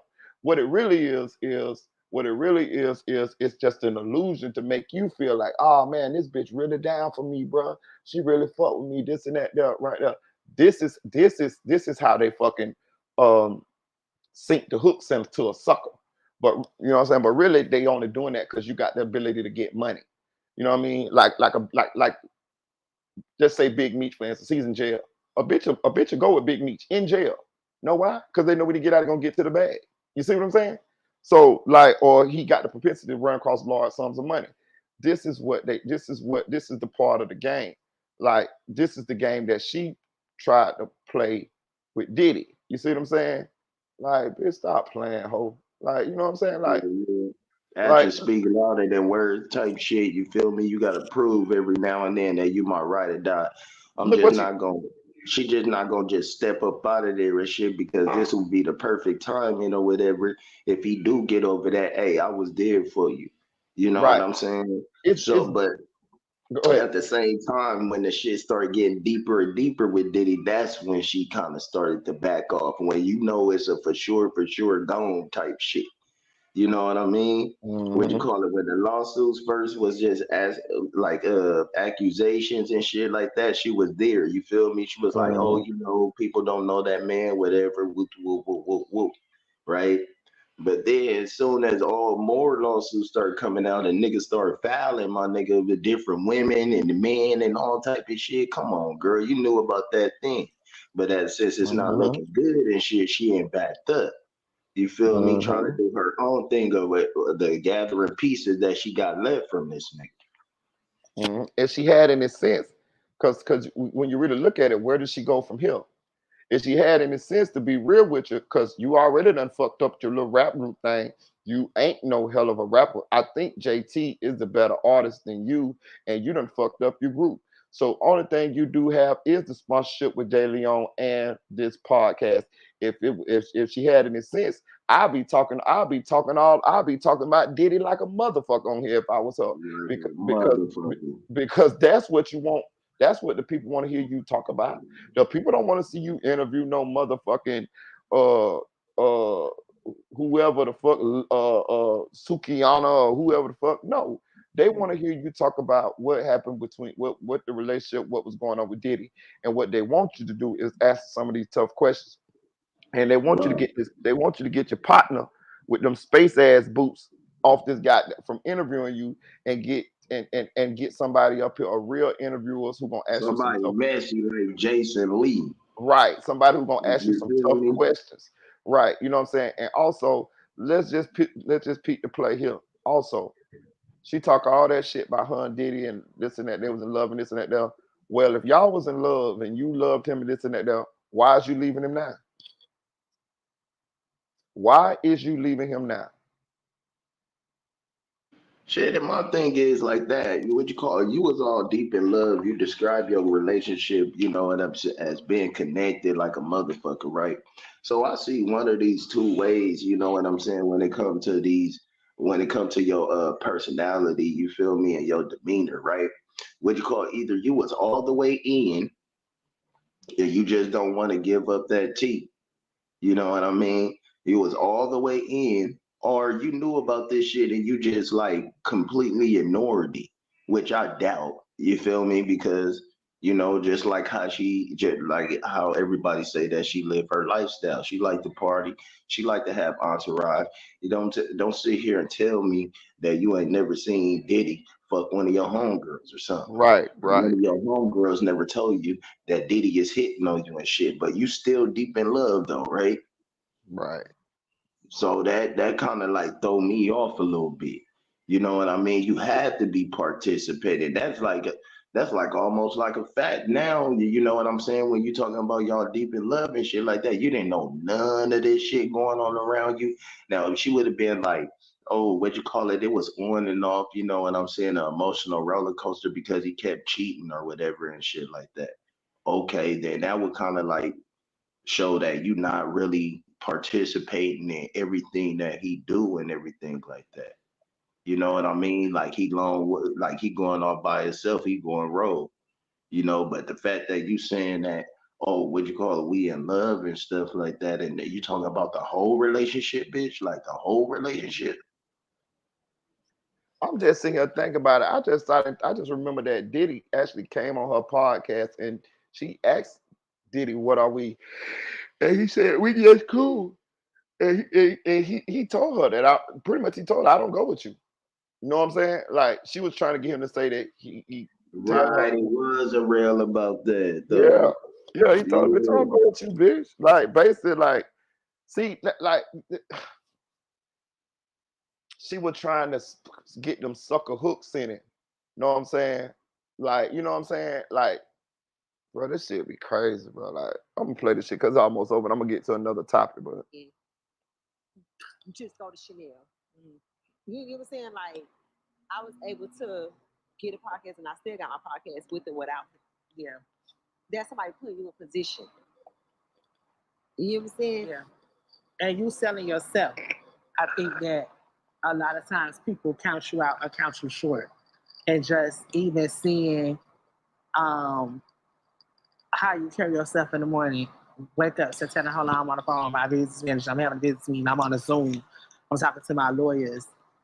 Even watching, you turn our lives into our Instagram lives into this. Right.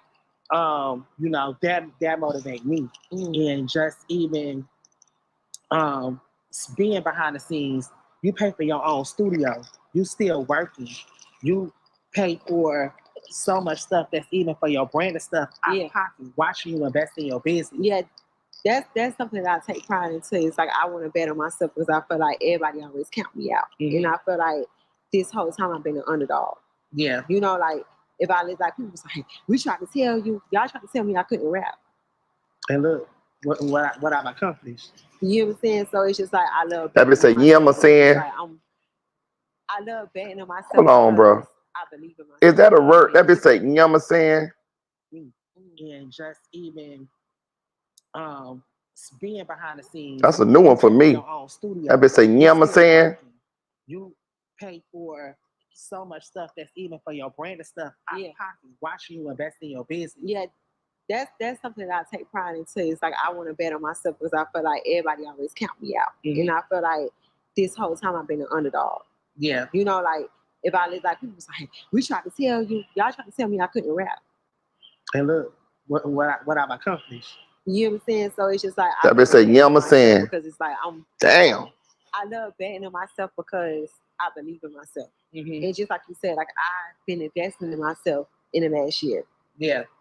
I've been trying to build a team, trying to find managers, trying to find. Oh, baby, you hire, fire. Oh my God, because it's just like I know my potential. You get what I'm saying? And I just feel like I got an empire to build. Yeah. And I'm gonna invest every dollar, every penny that I got into myself. So I do pay for my own studio, and I'm not able to release music right now. It's because it's like when I try to turn my music in, it's just like we don't see no growth in your music. Or, you're not elevating and, like the fans that y'all had 6 years ago, they grown now. Hold on. Contrary. Hold on. So do y'all see? Do y'all see? So what she said the label told her that they don't see no growth. So they don't even want to.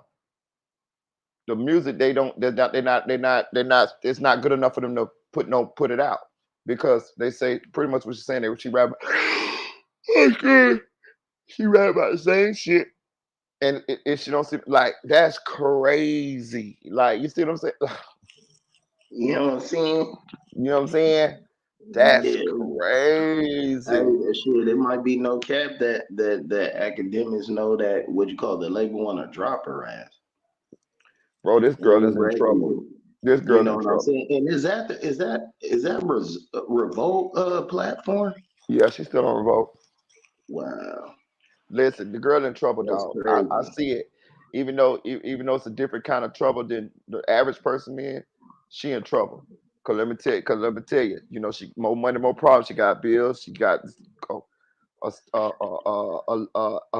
fucking word I'm looking for? A lifestyle to sustain. A lifestyle that she living, and of course when she had Diddy, it probably elevated it. I'm pretty sure she probably had to downsize now, because even Diddy downsizing now. He's selling mansions and all type of shit, and that money, that financial water spout done got cut off.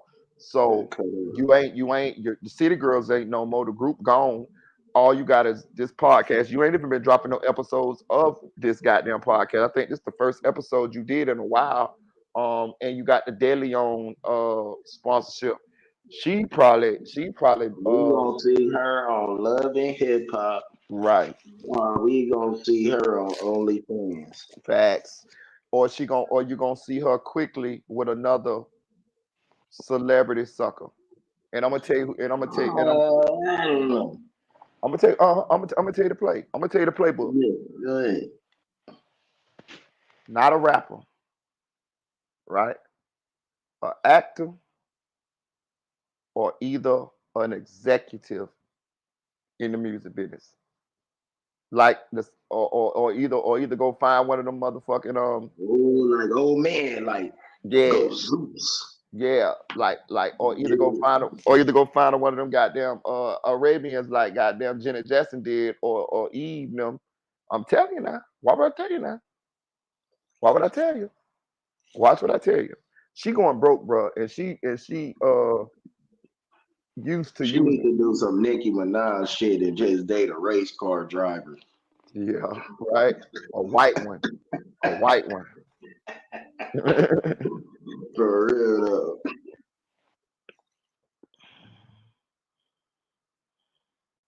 That's what I heard too. I came in the game at 25. Thing with music, you got to strike while the iron's hot, and you took the majority of the time to chase penis. Most fans have either grown up or they've moved on to Sexy Red and Ice Spice. When it comes to, I feel like Young Miami as an artist, that's the music I make. I make fun music. You know what it is, Santana? I feel like I lost my personality. And I feel like the reason why I lost my personality is because everything is so literally down. Like, Yes. we can just be at the pool just talking something, and the next day you wake up and it's a headline, and it just goes so deep. And that's something that it's just like, I feel like I lost myself. Because, you know, normally I used to be on live all day, Santana. We'll be riding around the car with Juicy Crabs and we will be on live. You know, now I'm scared to pop up my live. Like, that's like the other day we had a pool. I said, I'm going to turn off my live. Because I feel like people build you up to break you down. So the reason why people fell in love with me is just like, now it's just like, oh, you so ignorant. You so this. And I just feel like I don't have a personality no more. Yeah, like, we start overthinking everything. She was like, yeah.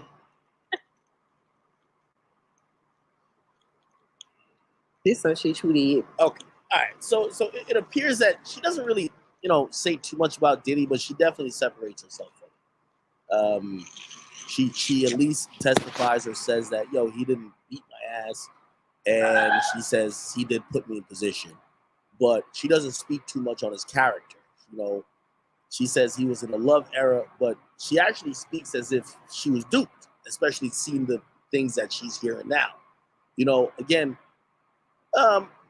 listen, I do think at this time there is a way that women who have enjoyed the benefits of being around Diddy, living the lifestyle with him that he provided them, they could speak on the character of the person they know or they saw. Be like, hey, listen, he was a good person from what I saw. Like, you know what I mean? Again, you don't have to denounce or say invalidate any of the accusations that people are making, but nobody's even coming to say he's a decent person. Like, if people feel like, they can't even, and I think that, not that we care about how Diddy's probably feeling at this moment, but when you think about these things, you're like, so none of y'all could be like, yo, hey, two things could be true, and maybe that those things are true too, but the person I know is a kind, caring, loving person, always treated me with the utmost respect. He was always looking out for me. I seen how he treated people. Like, I'm shocked by those claims. And I don't know if those are true, but this is the person I know. Like, nobody's giving that strong of a testimony to his character. So that nigga guilty. They're all just kind of more like, oh, I just didn't see nothing. You know what I mean? Like, oh, I see nothing. Okay, whatever. Cool. Anyway, that's happened. Yo, by the way, we're gonna watch a little bit of there's a guy who was in the car with Foolio. We're gonna watch that as well a little bit later. Anyway, let's go to this really quickly. No. Hey, look. All right, check it out. Want to know how I got this $50,000 check for? The guy with Foolio, right? Did you see the interview, SLK? No, which one you talking about? Damn, I think my teeth finna start hurting. The dude O'Merton. The dude that was driving the car. No, hell no, man. I've been missing a lot of shit because I work graveyard, so nigga, We be up in the middle of the night. Yeah, no, I call you a couple of times, like at 3 o'clock in the morning, Cali time, but yeah, you feel me? What do you call it? Like that shit, I be having a lot of shit I've been watching on replay game. Mm-hmm. Well, I would do the nigga interview, but his interview is so boring. Like, no, just give me a summary of the shit. I really can't, like, cause the nigga, like, okay, pretty much he was just saying, like, he came down there last minute, he feel they pulled into the hotel, the rooms was already booked, but for some reason, this is his words. He said they had a glitch in the system, and they wouldn't let him get the room.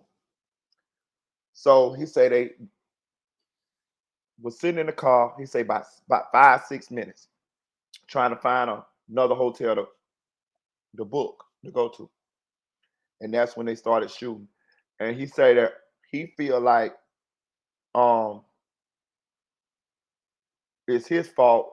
He said when after it was over, he felt like he felt guilt because he felt like his job was to make sure that they got out of there, and he didn't do that, because he was driving. And he said he got shot 8 times in the arm. Now I'm gonna say this: I don't know what he got shot with, because they asked him. Sean asked him. He said he don't know. But 8 times? That both of that nigga arms look like they work. I'm talking about he looked defined.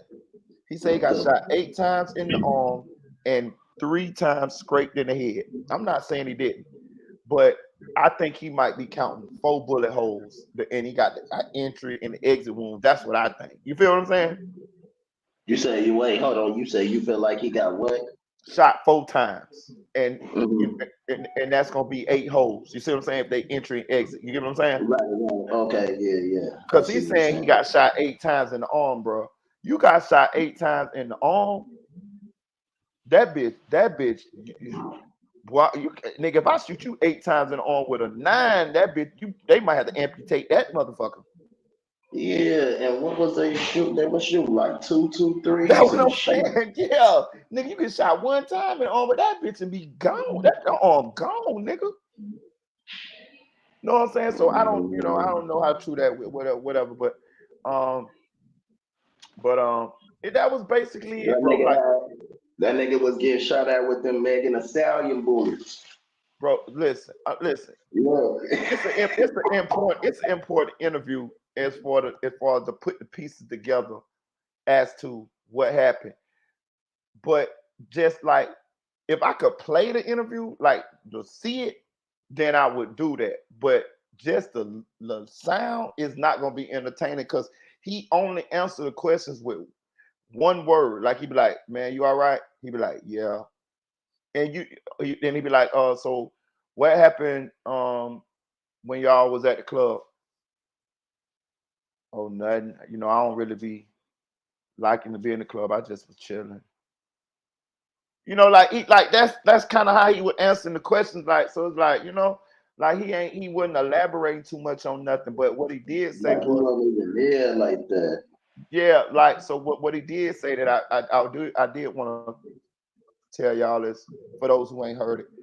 He say that when the car stopped, he got out the car and he said, and I don't know how true this is either, but he said that he tried, his first instinct was to try to help, to see who he could help. Like, you know what I'm saying? It could be true. He said that he thought about Foolio, and he tried to, grab Foolio. He realized his arm was broke. And he said once he realized his arm broke, he couldn't help nobody. He just, went to the hotel and got told him to get help. He probably ran. You know what I'm saying? Probably ran, which is cool. Which I understand that. Cat. I think. You think it's Cap? What you think? Cat. Man, cat. Nigga, now if you right next to the nigga Julio, you'll probably like snatch him up like, oh, get down type shit. But I'm telling you, bro, if anybody ever been in any type of shootout or shooting around them and stuff like that, bro, unless it's like a whole kid you covering, you know what I'm saying? Yeah. You be more up in it. Like, I can't see that on the level of some homeboy shit. Like, you feel me? I mean, it's possible, but you be more worried about where the bullets coming from and what you call it, grabbing the safety, bro. Right. You know what I'm saying? Like, as far as like some superhero movie type shit, oh, where Foolio at? We gotta get Foolio. Get down. Like, Come on, bro. Nigga, stop Arnold Schwarzenegger and this shit, my nigga. Yeah, I'm with you too, bro. I ain't gonna lie to you. I agree. I motherfucking agree. Get down, it's a bomb type shit. Yeah. Yeah, I agree, bro. I agree. I think he just said that shit in order to So the fans, I think he said that shit for the fans. Like I tried because when he said that, when he already said that we had to stop and we had to look for the. Hey, I got a question though. Go ahead. Now, did Foolio die around the time when that cyber shit was happening? What cyber shit? Like, you know, when like flights was getting canceled and all that type shit. Damn, I can't remember, but I remember we had. I think so. Yeah, I think so. Yeah, but like you feel me? So that could like I was just wondering because that could explain like a glitch. You know what I mean? And stuff. You know, I haven't used Airbnb too much for because usually where I go, bro, nigga, I got peoples. You know what I mean? I really don't go nowhere where I ain't got no peoples. You know what I'm saying? You know what I mean? Where I can check in at. You feel me? But at the same time, though, like that could explain the glitch if that was around the same time. I don't know how they little app work or whatever. Well, no, I know how it worked, but I'm not familiar with the app where I'll be on there like constantly to know if they be having glitches like that and stuff like that. But now he already said that he felt like it was his fault because he felt like he should have basically had that shit prepared already. You feel me? That's Julio Foolio. You supposed to have that shit prepared already. We supposed to keep moving and shit like that. We ain't supposed to be waiting around in no damn car. You know what I mean? So when he had said that, I feel like the other shit as far as saving Julio Foolio, he really said for the fans so they won't get up on his ass. Yeah, that sound about right, bro. That sound about right, bro. That sound about right. That sound about right. You already know how this internet is, bro. It's your fault Julio did and all that shit, and you know what I mean. So, and then it sounds like old boy still grieving and stuff. If he answering questions in JT form, it did. Answering questions in Carisha form. Yeah. He got he said the other person in the car, only one other person got shot. He said that person got grazed, and then there was a girl that got shot in another car. So only 3 people got shot. One person in that car with Foolio didn't get shot at all. Man, and that's what I'm like tripping off of. Boy, you must have had an angel around your back. What? Like for real though. Like, and I done heard stuff like that before. Like, that's not possible. Like, whole car gets sprayed up. What you call somebody not touched at all, not scratched, nothing. You know what I mean? But at the same time, man, God was watching over you that day, boy, because I don't even know, even him though. Like, if you got scratched on top of the head and stuff like that, the homie went blind like that. Damn. You know what I mean? So, what you call it? Like for you, like not be affected like that. That's some cold little shit. I would have to see we know the range basically of when they shot in the car and stuff like that. But then we could say that bullshit as fiberglass and metal and shit shooting through the car because your arm got to be lowered. What you call it? Well, actually, if you actually shooting automatically as a reflex, your hand gonna go up towards your face and shit. Trying to cover you, whatever bullets, glass, or whatever and stuff like that. So we can say like that slowed down the bullet, you feel me, going through the glass or the car and shit like that. But still, bro, like 8 times in your arm and then twice on your head or whatever he was saying. 3. That's man, bro. That's a little reach right there. Now I can see grazes niggas that had people live from grazes. He just lucky it didn't touch certain parts and shit like that because people didn't went blind, be retarded. I mean, you know what I'm saying? Have special needs or whatever. Yeah, I don't know about his story. I ain't gonna lie. It just I don't know. But I don't know. I didn't want to talk about it because I was gonna play it. I was gonna go over it, but I'm telling you, the interview is not. It's not what's name, but I got some more shit. I want to talk about this real quick. This gonna be a short one, but I just ran across this, and it was something that I want to hit on. Yeah, I mean, anytime we come together as a show, do a show, it's always a beautiful thing because we don't get to see each other a lot. A lot of different artists. You may think we're talking all the time, every day, but we're not. Yeah. You know what I'm saying? So I was able to see, Rocco. Yeah. I was able to see Jeezy, 2TYMES. Yeah. You know, me and Young Dro chopped it all the way up. I got pictures and stuff on the Real Ghetto Mafia. Yeah. But I do want to say something. You know, I always got to have something controversial to say when I come back. And my controversy is going to be the truth. I never try to be controversial. Yeah. I just try to tell the truth about it. Yeah.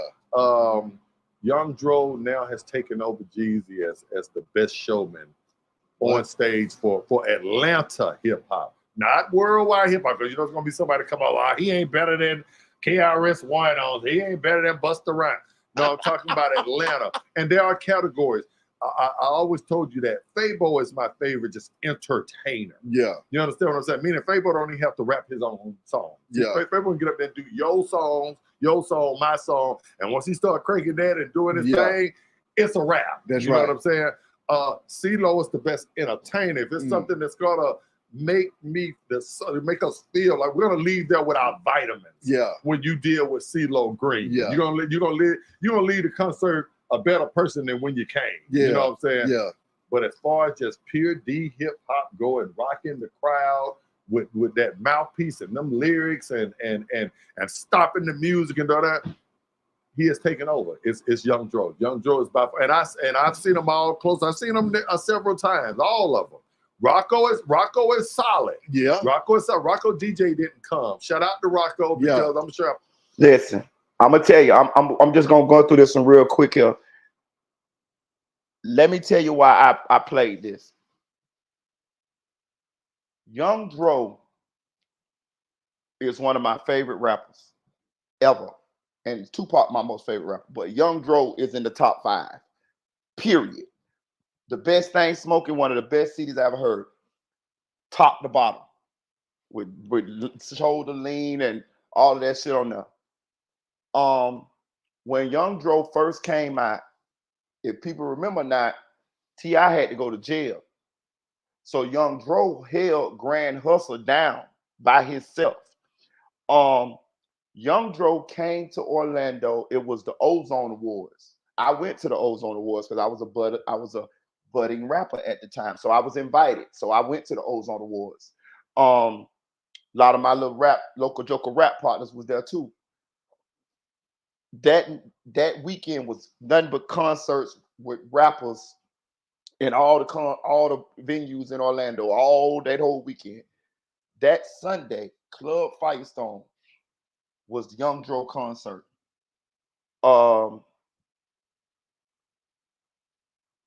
DJ Drama was the DJ. Let me tell y'all something. That was my first time watching Dro perform. And I'm a rapper, so I watch people perform. I had this thing. If I watch people perform so I can get tricks. I can learn how to move. I can learn how to work the stage. I can learn because you don't want to just stand there and be in one spot and this and that. There, I just was picking up little tricks. Yeah, I went to picking up little tricks and shit that I could. Because it's one thing to rap a song, it's one thing to record a song, but it's another thing to perform it. You got to know how to breathe. You got to have right. You got to catch breath. It's a whole different ball of wax, bro. Listen, I tell you no motherfucking lie, nigga. Young Dro was rapping, my nigga. And one thing about Dro, he got rhythm. He can dance. Young Dro really can dance. Like he can dance. Like he can really dance. Like outside of music, he can dance. And he real smooth with it. You know he can dress like a motherfucker. Bruh, the man was rapping. And when he rapping, the DJ drummer cut the motherfucking beat. When he cut but like out of the blue. When he cut the motherfucking beat, DJ Young Dro never missed a beat. He kept rapping. Nigga, when the motherfucking beat came back on, it dropped right at his punchline and Dro bounced with that bitch. I said, yeah. Listen, let me tell you something. I don't give a fuck if T.I. would have been standing on that stage that night. Young Dro would have put him in his shadow. And I'm gonna say this: the two best performances I ever fucking seen in my life, because I pay attention to a lot. I later on ended up opening up for Young Dro, and I met Young Dro. I got pictures with Young Dro. I met him. He's a cool dude. I met him. The two best performances I ever seen in my life was Lil Wayne. I saw Lil Wayne, and I saw Lil Wayne twice, but I saw Lil Wayne and I saw Young Dro. Listen, another time I saw Young Dro in Tampa at a strip club. It was after Dro had done kind of fell off, like fell off and like it wasn't like the buzz was gone. To make it so bad, that night we was at the strip club, you didn't even know it was a concert night, bro. So we at the strip club in Tampa, and I forgot what the name of the shit was, but the one everybody go to. But anyway, I see Dro going to the stage. Like he coming in with a couple people, and he go to the stage and he go to performing. And I'm looking at him, and I feel bad for him. I don't know if y'all ever seen some of your favorite rappers perform after they kind of like them fell off. It's kind of embarrassing. I seen Juvenile like that, and I've seen a lot of like Florida rappers like that, like Trick Daddy and shit like that. But this was it for Dro, and of course he's one of my favorite rappers. And I'm like, damn, I feel bad for my boy, bro. I tell you no lie, bro. Dro got up on that motherfucking stage in the strip club. It's a strip club, so it's just where the hoes be dancing at. That nigga performed the exact same like when I saw him at his height, and he gave everything like the club was packed. It wasn't even packed. He gave that bitch like it was packed. Like if you would have, like the performance level did not drop off. I say, cause I ain't gonna tell you no lie. If it do something to you when you perform at a club that ain't packed, that ain't thick. I'm telling you, it's much you love it to perform at a club that's packed. When the club is not packed, that shit do something to you. It do something to your confidence and everything.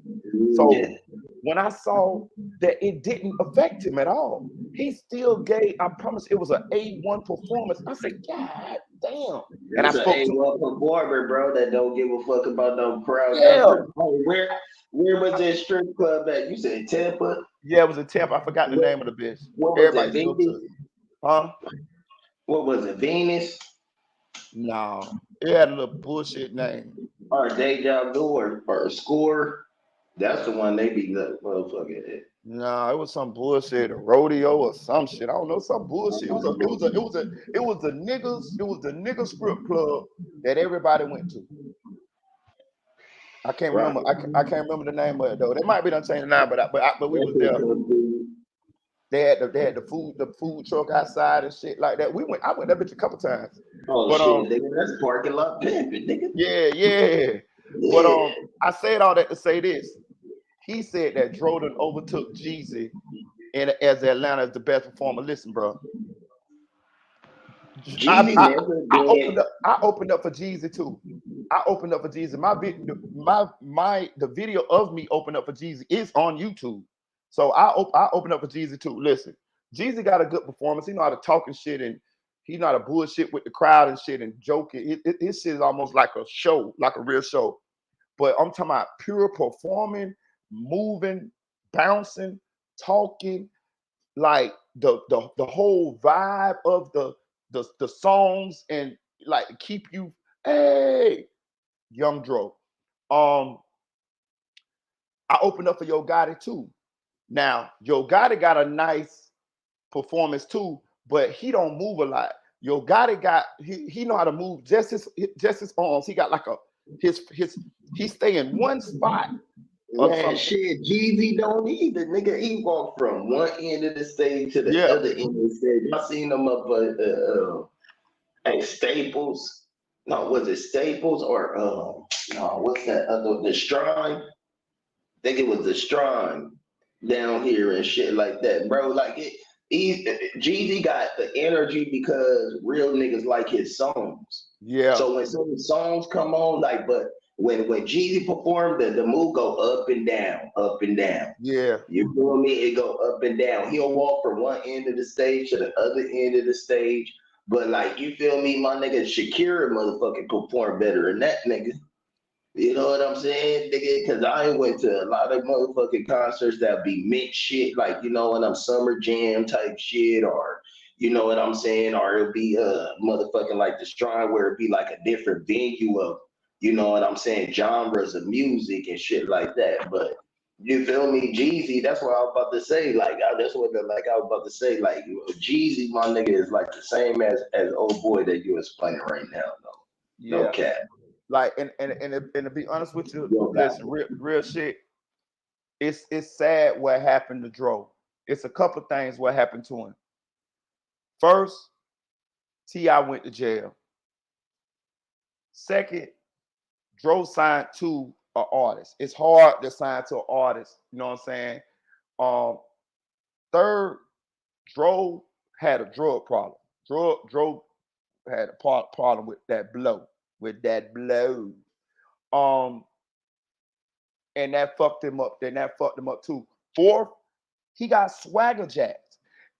Everybody stole Dro's style. Everybody. When Dro came out with the Bubblicious car, fruity, super color, this, that, Gucci, all of them, they stole Dro's style. But the clothes, the way Dro dressed, everybody stole it. And by him having that drug addiction, and by him having that drug addiction and not putting out them projects in succession, it just killed this momentum.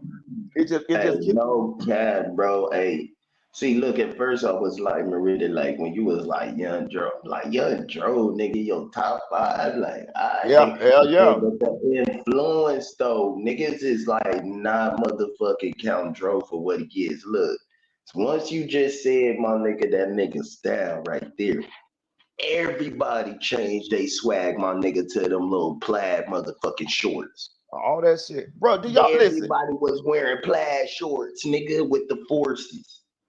Bro, everybody was wearing the plaid shorts. Listen, Shoulder Lean ain't even my favorite song on that motherfucking album. He got like several that's way better than that. But I'm just saying, listen to just replay that song in your head. Dro, I'm cleaning this bitch. Now finish shoulder lean in this bitch, nigga. Buck. You know what I'm saying? Like he know. Listen, man, I can't explain it. Like, bro, the nigga know how to say simple shit, but it just ride the beat very well. You get what I'm saying? Like that whole talking about the color of the cars. This is stupid fruity color, fruity pepper rims, and that was Dro. Everybody took that shit, and I think, but I really think it was the drug addiction and the T.I. going to jail. But it was no artist hotter than Dro when Dro came out. I would love to see how many albums he sold off that first album, Best Thing Smoking. But I'm sure he went platinum for sure. But Gucci could have bite that nigga with that lemonade too. Yeah, but I'm sure. But I'm sure that. But I just wanted to hit on that because I'm glad this interview was 4 days ago. So I'm glad somebody finally is recognizing what I already saw, bro. I'm telling you, this is goddamn true. Yeah, man, I'm telling you, bro. I'm telling you. And the nigga still one of the cleanest niggas you ever want to see. You know what I'm saying? Niggas still dress shit like that, though. Hey, but look, you know what? What you call it with T.I.? Look, okay, see, you had T.I. going to jail, bro, and then with, you feel me? It was almost like the student was the master type shit, but wasn't prepared correctly. You know what I'm saying? Because in the middle of, you know what I'm saying, him, locking in with T.I. and shit like that, and T.I. going to jail, that nigga had a lot of people stealing from him too. Yeah. You feel me? Because he didn't know the business like that and shit. And Dro was always was told that Dro was way more street than being a rapper. You feel me? Like dipping and dabbing in the P. You feel me, my nigga? You know what I'm saying? As far as sending them, you know what I'm saying, and not bending them. But you know, Dro and what you call it, did a couple of I remember reading in magazines a couple of times his ass got arrested. Hey, Dro say what it say? Jay say, So T.I., when he got out of jail, bro, he couldn't teach nobody. Because T.I. career, my nigga, when he got out and shit like that, he didn't pop right back up like that. It took features from Lil Wayne and all type of shit, bro. They did a motherfucking whole little mixtape together, T.I. and Lil Wayne and shit. And then you had a couple of minutes. And then after that, bro, he popped back up and shit from fucking with the right people. And then he got in the position, but Dro was like already being out of the picture by the time that happened. It was really the labels, bro, like that was just using them as a lab rat until goddamn T.I. get out. Yeah, and be honest with you, they would have been a nice dynamic duo if it could have worked out like that. You know what I'm saying?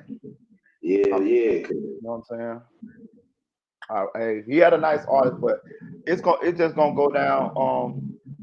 It's gonna go down. I'm telling you, he got one of the most disappointing careers that I have ever seen when it comes to the talent level that he had.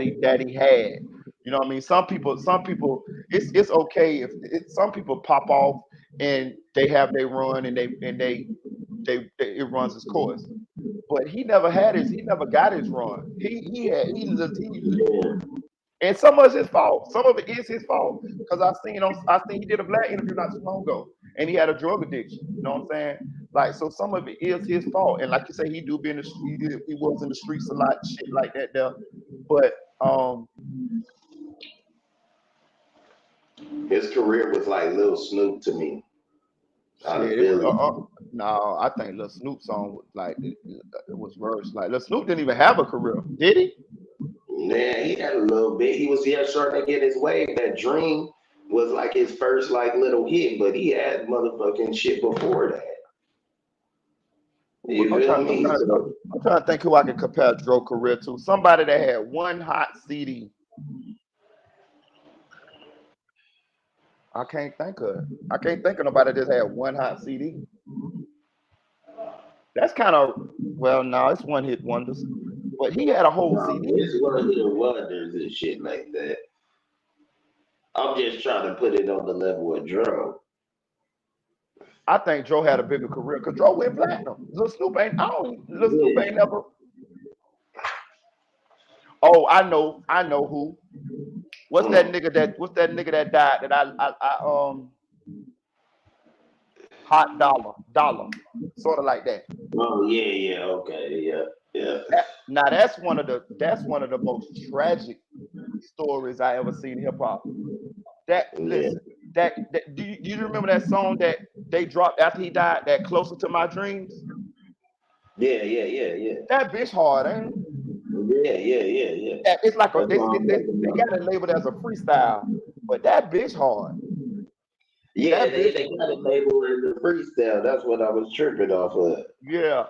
Did he? What did he die? What did he die? Did he die in Cali? Did he get killed out in Cali, or was it Atlanta? Oh no, that shit was so long ago, bro.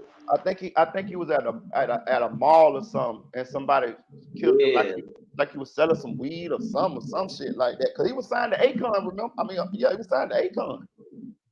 No, I remember that nigga. That was had the song with T-Pain. Jit was hot. Jit was straight too. Jit could rap his ass off. Little light skinned nigga. I was sad than a bitch when they killed Jit. But yeah, let me move on though. They got some trouble brewing out there in Memphis, my nigga. I'm gonna talk about it. So, I'm not as well versed. He was killing Cali.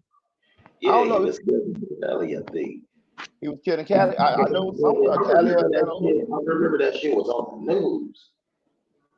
Yeah, nigga named Dollar. That nigga was cool as fuck. That nigga rap his ass off though, bro. That's how them niggas on his peoples end up on Love and Hip Hop. The nigga with the nigga with the Who's this people?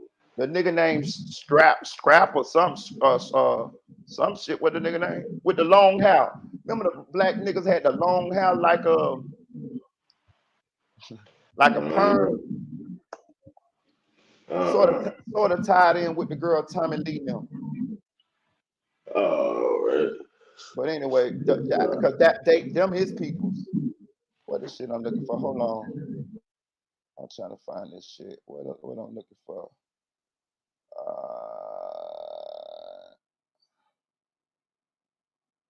I want to share something right here. So they got some shit brewing out here in Memphis, right? And we got to talk about it because it's kind of serious, right? So Finesse 2TYMES just did a song with OG Boo Dirty, and if you don't know who OG Boo Dirty is, he is the original mascot flagship leader from Young Mob. Why does Special K have 10 And if you grams of hold on.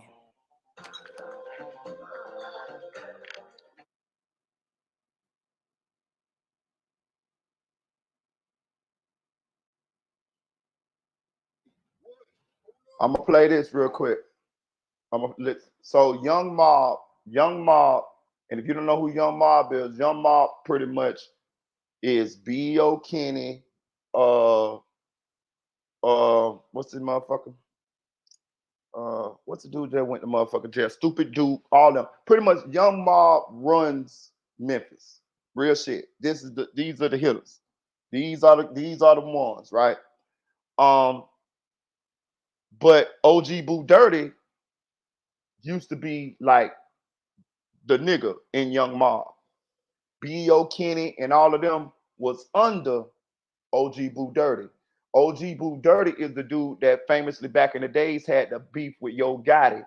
Remember back in the days when Moneybag Yo was on the other side, other than before he got with Yo Gotti?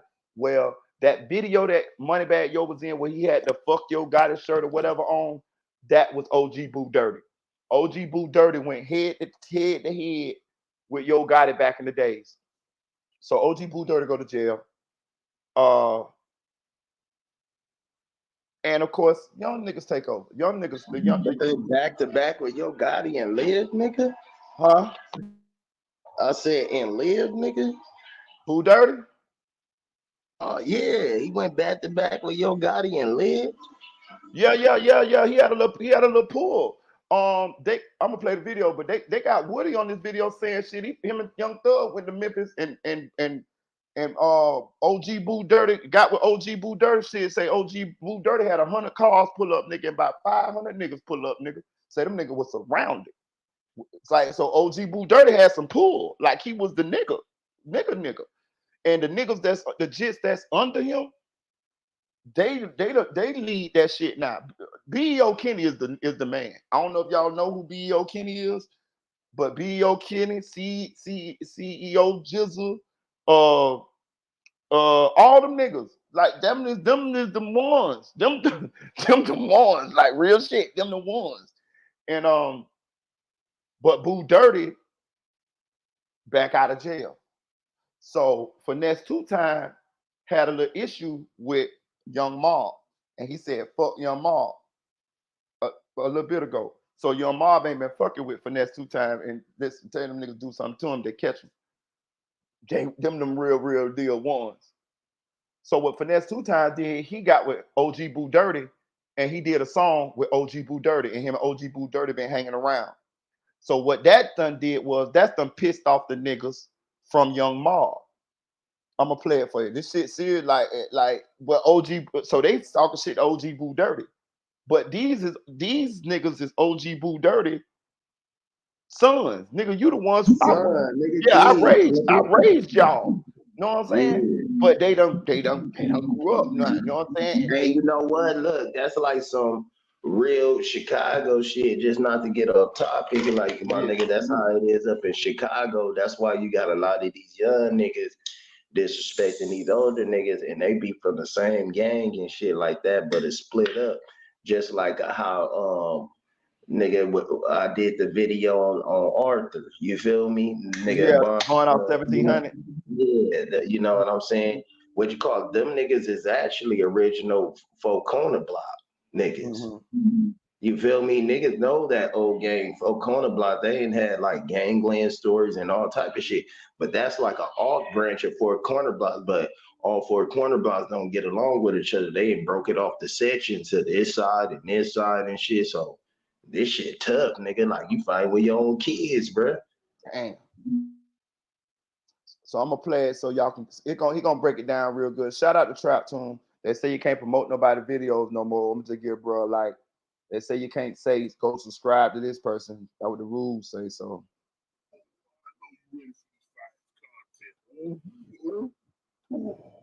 Make sure you hit that like button and subscribe to the channel. Finesse 2TYMES is in the middle of a war.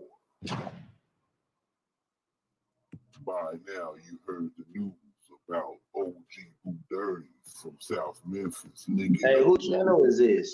Marita? You know, who channel is this? Yeah. Somebody named Trap Tune. How long he been on? They been around a little while. They got 25,000 subscribers. I done seen them a while. Oh, okay. Right. Like I bit my nigga audio shit. Audio, he bit audio shit. He like audio. Oh God. Yeah, I thought about that too. Yeah. And damn near got put in the blender. Finesse 2TYMES has saved his ass by linking up with Boo Dirty and dropping a new song coming out. Not everybody's happy. Here's what CEO Lil Kenny has to say. This shit, this and it, this and it, man. Not the one that did this. Did what? Did what? Nadine, not a damn thing. Come on, fool. Nigga ain't did nothing. Nigga ain't did no real nigga shit ever. Man, nigga shit. Man, I'm talking about. You wouldn't be nothing if you want for niggas like me moving around. Niggas like, you know what I'm saying? Duke, niggas like B-Max and whoa, nigga, you wouldn't be nothing if we want to move out. We move, nigga. We made you. Nigga, what you mean, nigga? Yeah, of course you don't feel like we can't, nigga. You ain't never seen, nigga. You ain't never got in no car, nigga. Now, matter of fact, you got in the car one time, you had your mask on backwards, nigga. What the fuck you gonna do, nigga? You ain't never seen that shit, so of course, nigga, you don't never feel like we feel, nigga. Man, niggas ain't on the line, he just hurt me so bad on the inside, man. He just hurt me so bad. I swear, niggas won't even out doing that, rapping and doing that shit. Nigga be doing something else right now. You feel me? He just hurt me so bad to see another nigga doing something. Oh man, I know I'm good. I know I can do that. People in this man, shit, that lying, man, that shit up, nigga. He just hurt me bad. I want to say this. The nigga y'all see right here, I know he a little small nigga, got a little squeaky voice and all that there. But when I tell you, he the man in them streets out there, B.O. Kenny. He's the one. Him. That's him. Like all the rest of them niggas, I know they be, you know. But I'm telling you right now, that little nigga right there is the nigga in Memphis. Real shit. He's the leader. That nigga right there. Tell you now.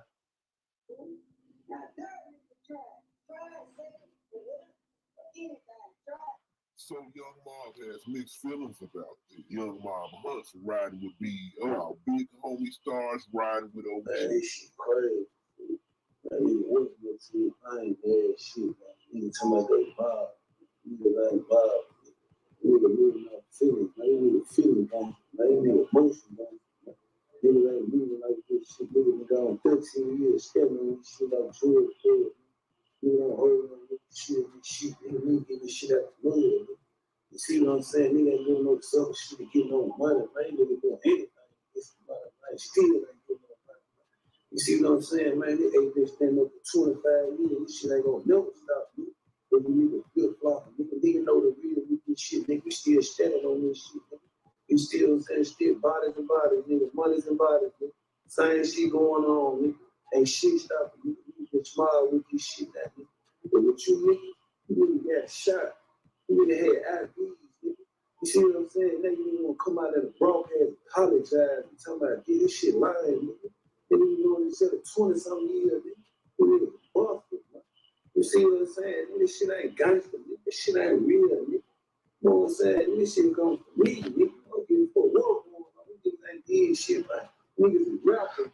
The fucked up. See, this is why this is a fucked up situation. Because they mad at the OG.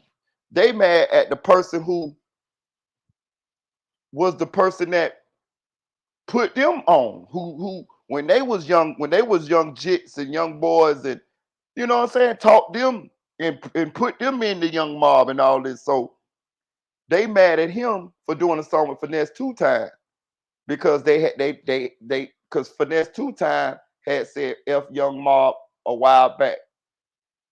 Like it's like that's why I usually don't really comment on the Memphis shit, but I'm commenting on it because I know these boys here is for real. Like this is some real, these the real deal. And I could easily see this turning into something else very shortly here because OG Boo Dirty is OG. Like real shit. Like you got to put some respect on his name. And these young niggas is these young hyenas. You know what I mean? Like, so some gotta give. Man, look, this is what I want to know. Go ahead. What I want to know right here. Man, was this nigga saying fuck my nigga before he got out too?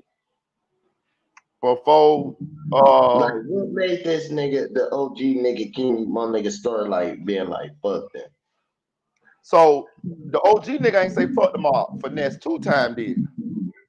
All right, and then the OG did a video with Finesse. He did a song with him, and they've been hanging around with each other lately. And the young niggas mad. Yeah. Oh, that shit regular. Like, you know what I'm saying? Like, that shit regular. Niggas move, making bigger moves. And nigga, how long ago was it when that nigga Finesse 2TYMES said fuck them? Oh, I don't know how long ago that was. See, that's what I'm saying, bro. But that was some old shit, my nigga. Young niggas, my nigga, man. Kick back on that shit, nigga. You feel me? If niggas could motherfucking make some kind of like, you feel me, collaboration and shit, and get money and put money in the hood, this where this shit always get fucked up at. On everything. It's always an OG making a move and shit for some better type shit. You know what I mean? Yeah, we used to beef and everything like that, but you know what I'm saying? If we moving on different time now, then what you call it, what's the problem? Y'all want to keep the beef alive? Did anybody die, nigga? You know what I'm saying? Yeah, and my thing is this, like, you disrespecting the OG. Like, you make it like that's the point I'm trying to make. Like, all he did was he doing some business type shit. Like, and y'all OG, he is young mob. He the mob. He was the mob before y'all was even thought about being part of the mob. Yeah. So yeah, mob, nigga, was just mob. Right. So by what you by y'all disrespecting him publicly, y'all put yourselves at a rock and a rock and a hard place. Everybody between a rock and a hard place, because we all y'all men. So we know once disrespect is publicly, most likely some violence is right behind that, because I'm OG. I'm just tell you right now, if it's me, I'm OG. If I was with what they with, I'm OG.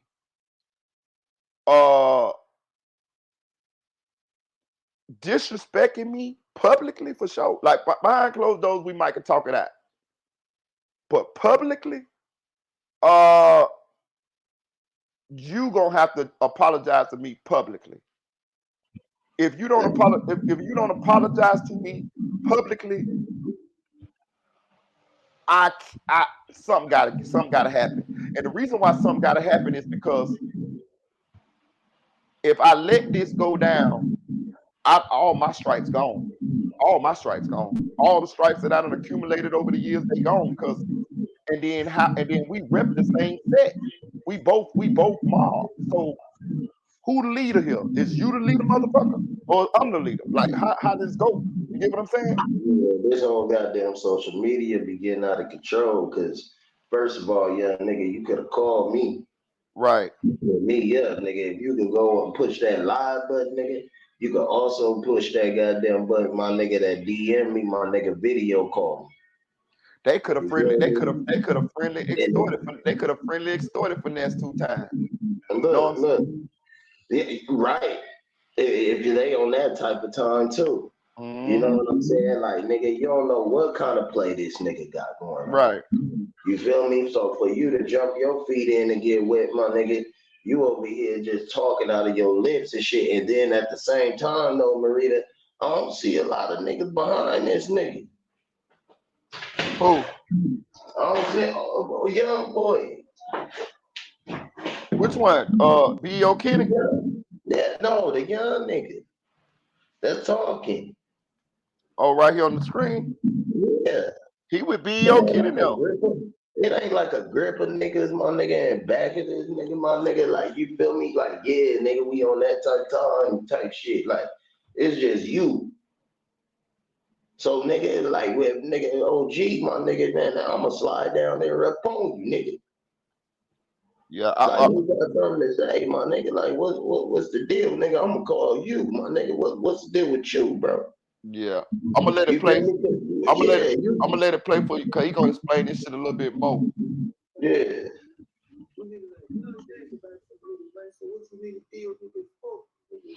Stay on this side, nigga. See what I'm saying? Nigga, hope you congratulate nigga. Man, wake up to a whole lot of shit on the internet. The internet. You know what I'm saying? I never seen gangsters, so many so-called gangsters. First thing they do, run to the internet, man. But look, I'm gonna say it real quick. I'm gonna say it, and I'm gonna get off this shit. One thing about style, man, yeah, it's a lot of shit niggas done. Niggas do what the hell style ain't done none of this shit. I started this shit. I popped this shit off. Now everybody rappers. That's where all the problems came in. Now everybody rappers. Niggas run to the internet. Niggas trying to play, you know what I'm saying, macking or whatever, you know what I'm saying, niggas got their favorite, whatever, but you know, niggas ain't got to check in with no niggas to make no moves, you know what I'm saying. One thing about it, anything that I'm involved with, it's gonna be some man shit going on, you see what I'm saying. We'll figure out how to make something positive come out of this. If it's some shit that gotta be handled, it's gonna be handled, you see what I'm saying. You know, we're gonna take care of the kids, live a little longer, you see what I'm saying, on some man time, you know, y'all niggas know, niggas got my number. Call my phone. If I wake up to some shit on the internet, I don't even take it serious. You know what I'm saying? I see my nigga on the bump saying some shit. She don't look good on your feet. You know what I'm saying? You call my phone, the realest nigga in the world that you tell it. You see what I'm saying? They get on the internet, you know what I'm saying? And say that, like, y'all can make the people think that niggas can say this and say that. And like, niggas can't take no strikes for no nigga. Niggas ain't gotta check in with no nigga. You see what I'm saying? Y'all are niggas, but y'all. Damn. So is this the beginning of the end for Young Mob? Or did Finesse 2 times come through and make a major play to save the whole team? If you're not familiar with what's been going on, let's take a trip back. Yeah, you gotta do it. You gotta do it. Come on, man. Come on. Now, we all know from the penitentiary to the streets of Memphis, Tennessee, Young Mob's name carries weight. And we know Moneybag Yo started off with this clique when he first signed with Endless. Here he is with D Moolah, Tavo, Young Mobs, B.E.O. Kenny, and OG Boo Dirty. And this is before Moneybag Yo linked up with Yo Gotti. We all know Yo Gotti and Young Mob's head at the time.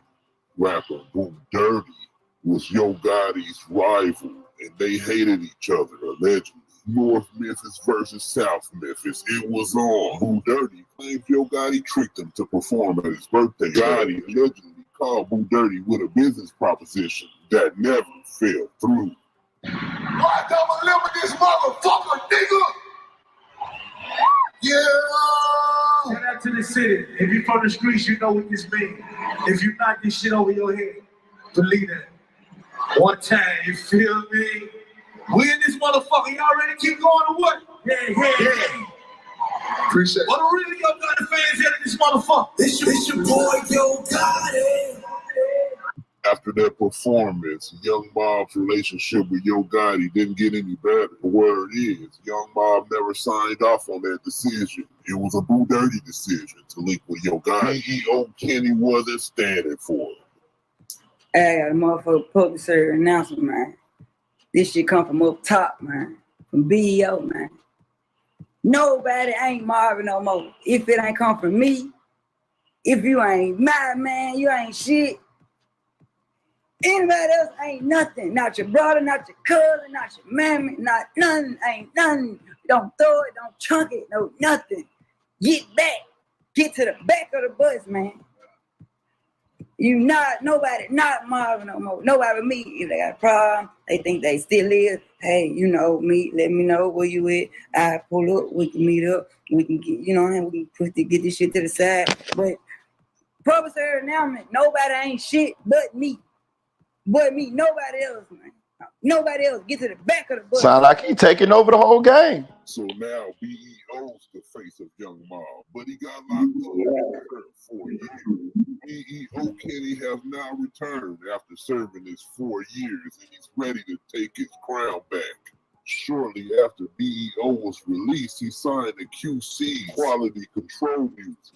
Then comes Finesse 2TYMES. Some of BEO's homies found this old showing Finesse throwing up Young Mob and alleged Finesse has been flip-flopping and changing his ways. Finesse responded saying the mob, which started a crazy beef between Finesse and the mob. How could Finesse 2TYMES redeem himself? He stepped into some shit he can't get out of. Stupid Duke and BEO Kenny wasn't playing no game, and Finesse knew there was only one shot at redemption. Finesse reached out to the original face of Young Mob, OG Boo Dirty. These two linked up and they never looked back. OG Boo Dirty even traveled to Houston and hit the studio with Finesse. And don't think this is just a hip-hop collab. Their relationship has grown in only a few days, and they realize they have a lot in common. So they've unified Young Mob and FNG from what OG said. Wait, roll that back. Let's take a closer look at that sign. Damn, man, this is coming from the top. Yeah, you gotta do it. You gotta do it. Come on, man. And that's not all. Finesse 2TYMES claims he has a $4 million publishing contract on the line. That could mean Finesse could get 2 checks, one for his rap skills and one for his writing skills. If you didn't know, Finesse was allegedly a ghostwriter. Finesse says, I just got a call for a $4 million publishing deal. I bet not crash out. Niggas ain't talking about shit. I can tell you about a $4 million publishing deal. I'm like, damn, bro.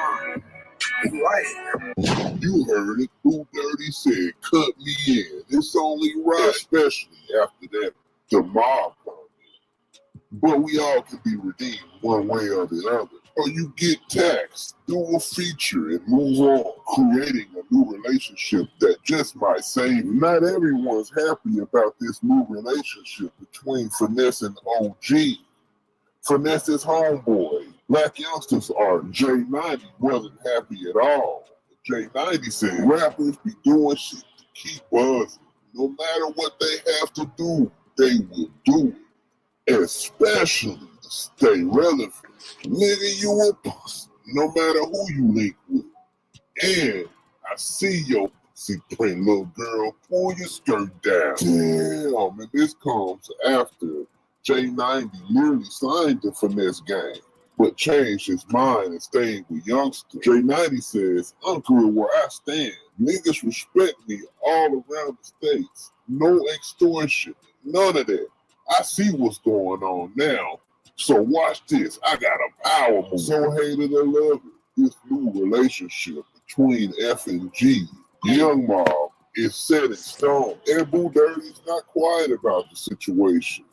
He claims to take credit for most of these young dudes claim they made it up out of South Memphis. Ain't nobody did it like OG. Let's take a look back at what OG has to say. We all know Memphis is home to many kings and many bosses. One in particular, named OG Boo Dirty, who came up out the mud, South Memphis, and became a boss CEO. And we all know his name rings a bell every time you hear the name Young Mob come up, as many Young Mob members looked up to OG Boo Dirty, as some still do today. A certified OG, and he can rap. And although hip-hop rappers like B.E.O. Kenny and Moneybag Yo have come up and out of South Memphis, OG lets it be known. OG Boo Dirty wants his flowers, and he wants some now. The king has spoken. I ain't gonna lie. It's about time I keep it real with you niggas. I'm the one pull hard on you niggas. I'm the first nigga y'all saw come out the hood putting in real work the gangster way. I'm the first nigga took y'all on a mission. I'm the first nigga saw y'all shoot them sticks. Yeah. I'm the one Johnny hiring you niggas. Fuck y'all talking about. OG Boo Dirty started back with Major Stacks ENT, then with CGI Music.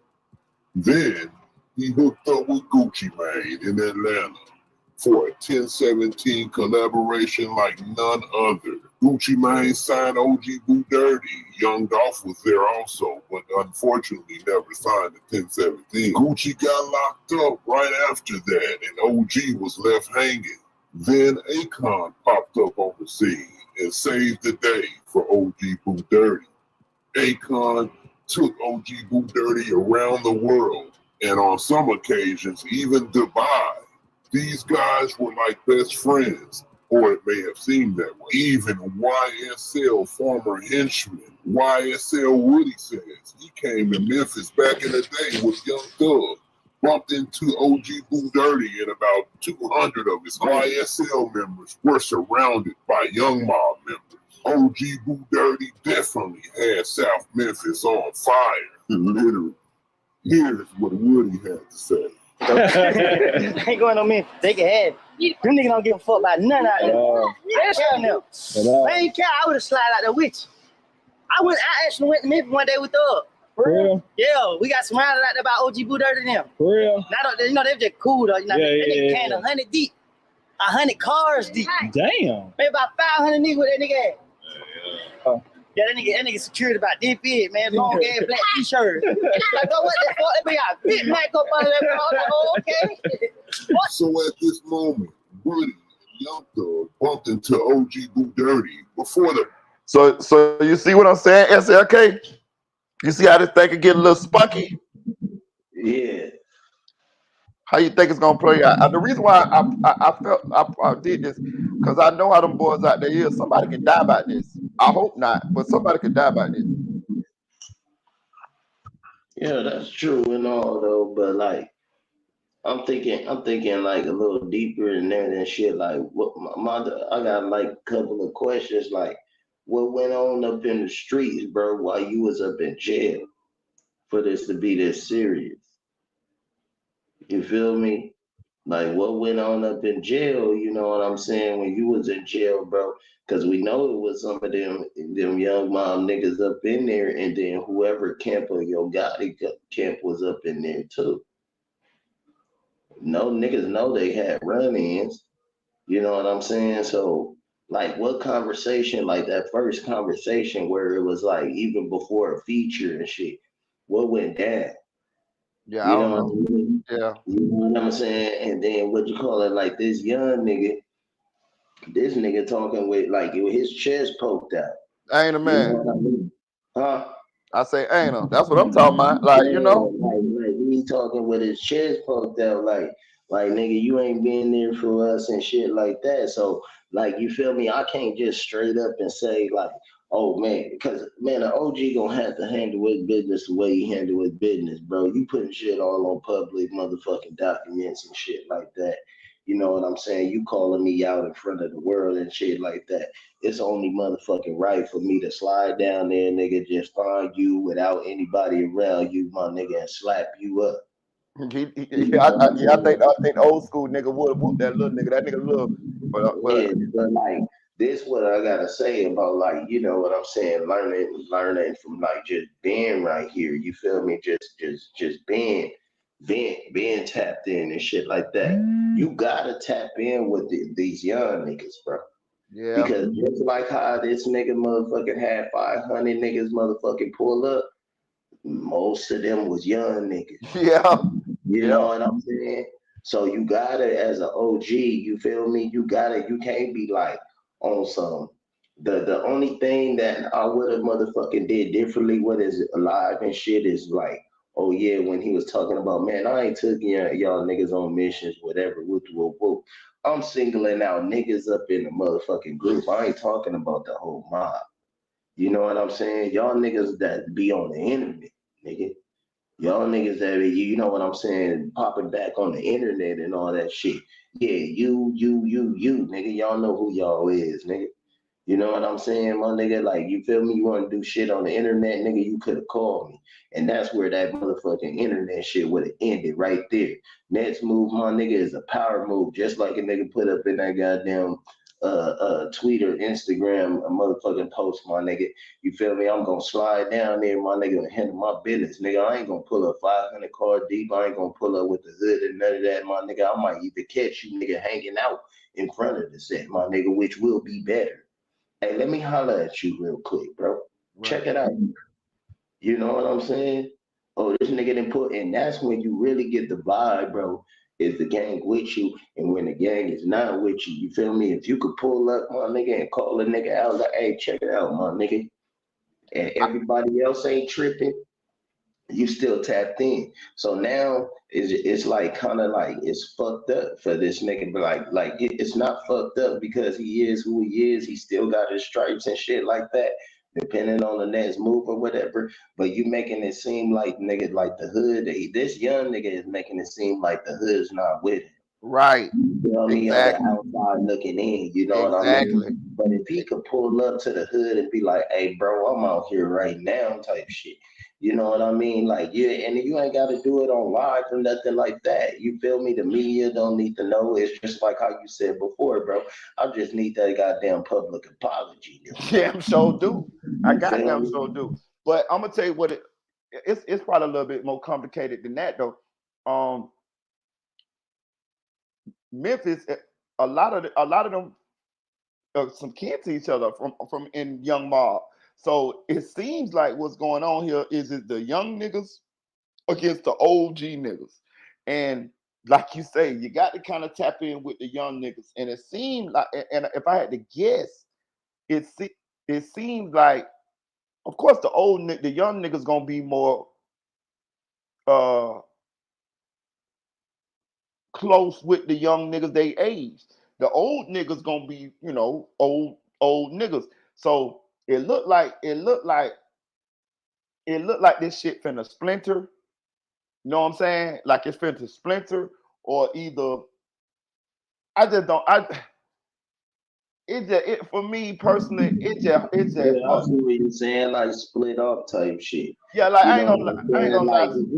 But every hood, like it's about like majority type shit, like majority, like because at the same time, bro, you have like certain shit, like you feel me, where okay, for example, you know what I mean?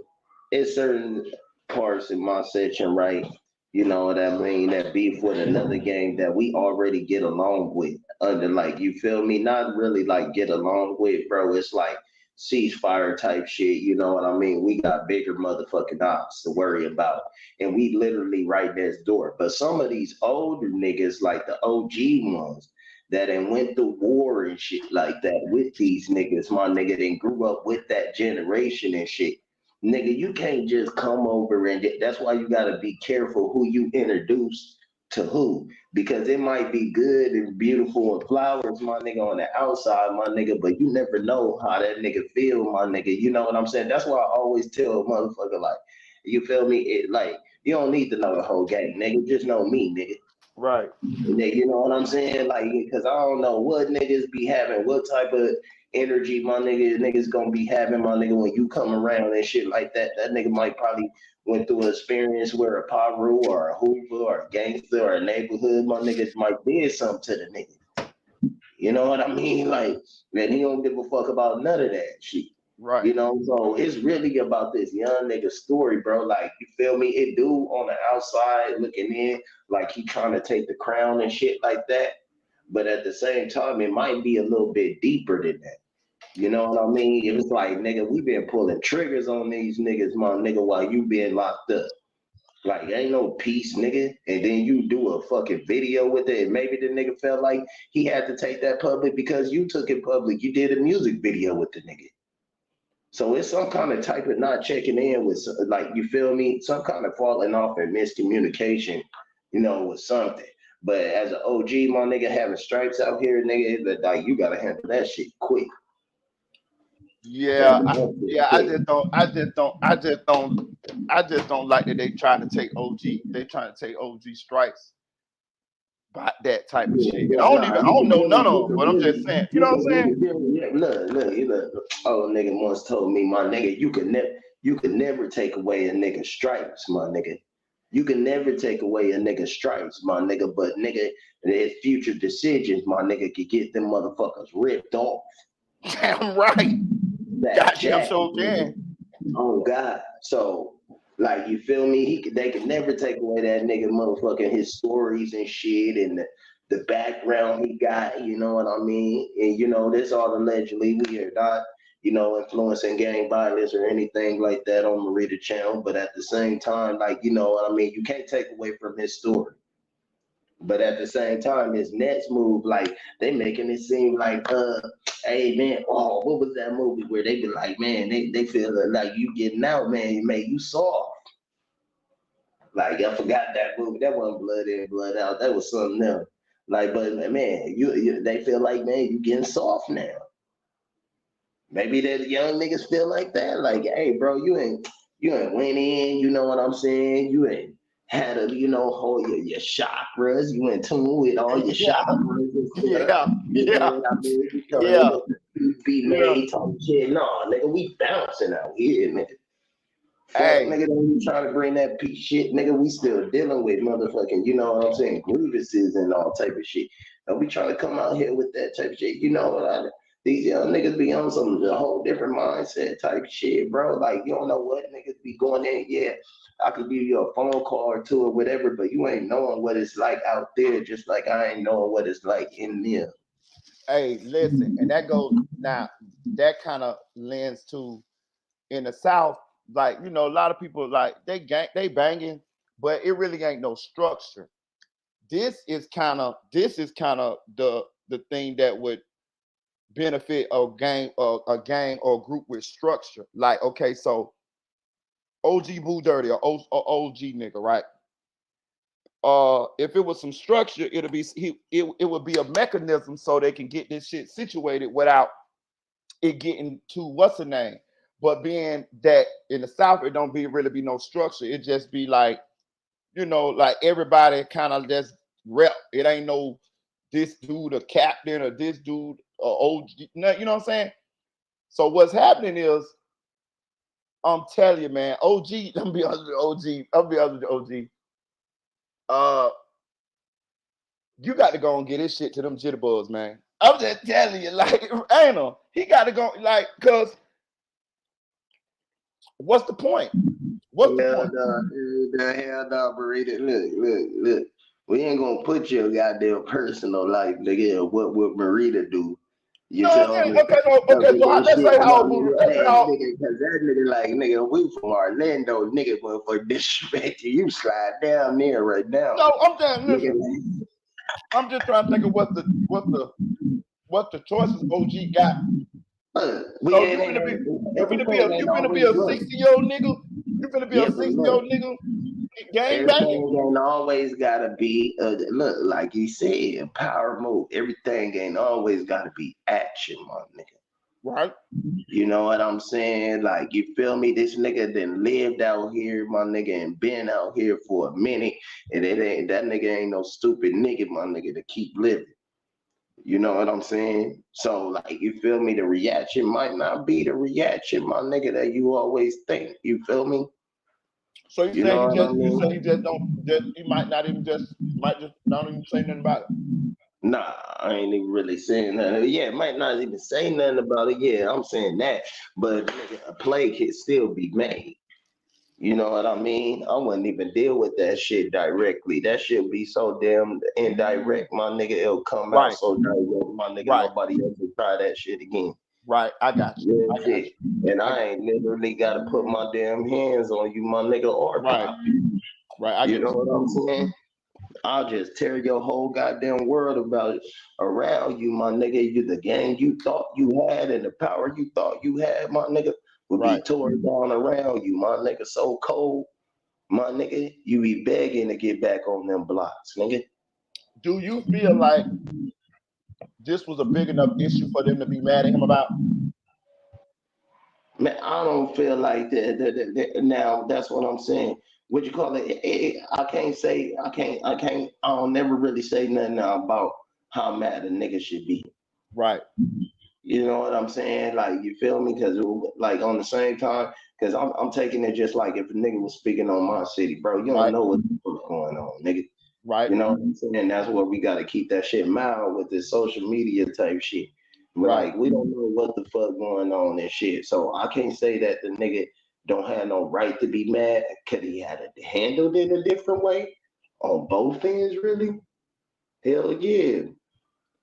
Even the OG didn't even have to respond on social media like, all right, boom. Nigga, like, man, if I was like some nigga, like, you feel me, like real talk, my nigga, the rank that I'm at, my nigga, and I had some problem on social media with the hood, bro. I'm gonna be like this, boom. The only time I'm gonna hop online, nigga, hey, you said what you said, bro. We'll talk about it. Click.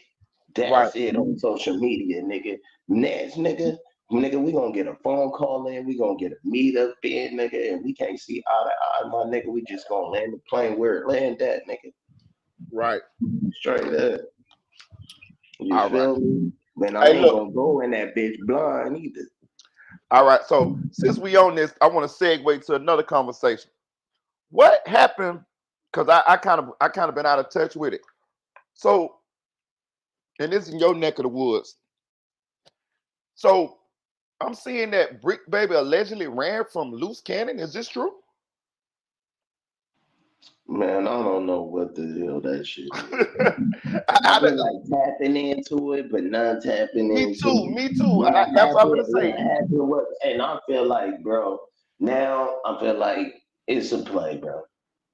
Bro, that's why I stopped. For shit to go from the 40s to Long Beach to the Sissos to Inglewood to Pacoima, back to motherfucking a nigga that saved from Sisso, and back to the IE and a nigga from the Bay, my nigga that's taking us Sisso motherfucking back. Bro, nigga, man, check this out, bro. All this shit is Niggas a play, ain't it, bro? touched each other.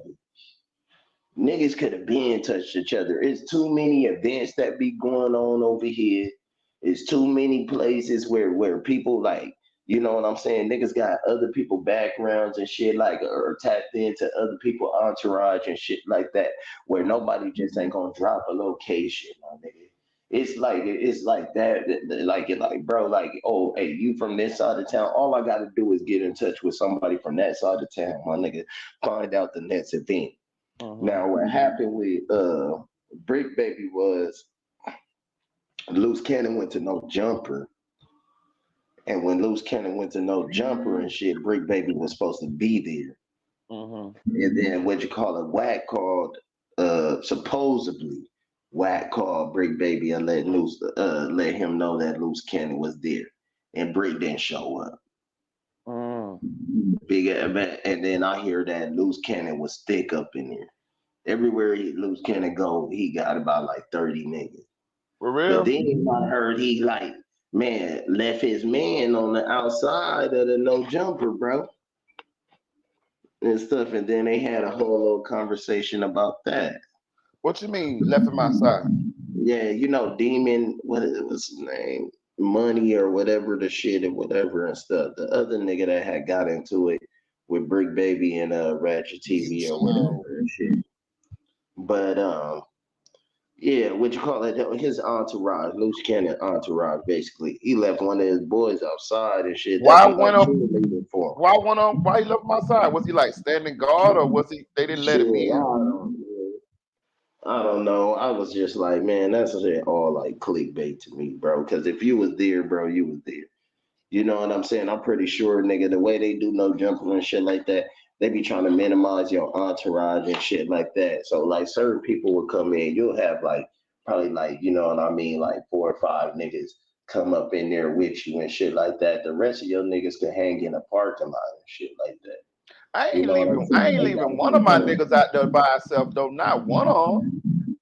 No, look, but like you feel me? It's LA. Niggas don't give a fuck, nigga. They be like, nigga. One thing about an LA nigga, when they be boldly going somewhere and shit like that, they be treating that shit like, nigga, this is my shit for the time being.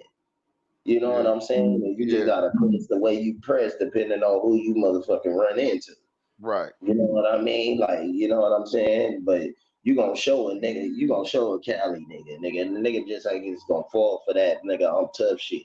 My nigga, you gotta show a nigga. And that's what got me so damn confused about the damn situation. Nah, none of these niggas, my nigga, had no fade, no none of that. Hold on, let me close the window. Hold on.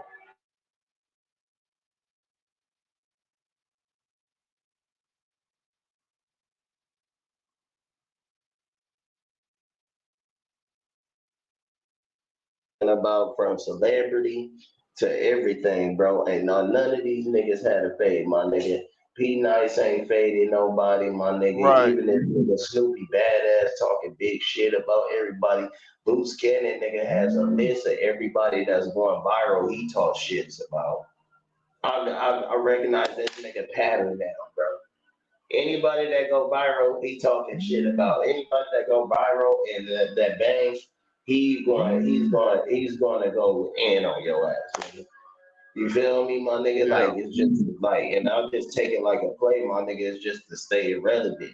They be having too many backdoor conversations and shit, my nigga. Niggas run into each other, entourage and shit, and then they be cool or interviewing each other and shit like that. Like, you feel me? That ain't no real beat to me, my nigga. That shit is artificial, my nigga. Now, these niggas out here on the street where y'all motherfucking keep on letting these niggas motherfucking think that it's real beef and shit. These niggas is actually motherfucking popping each other.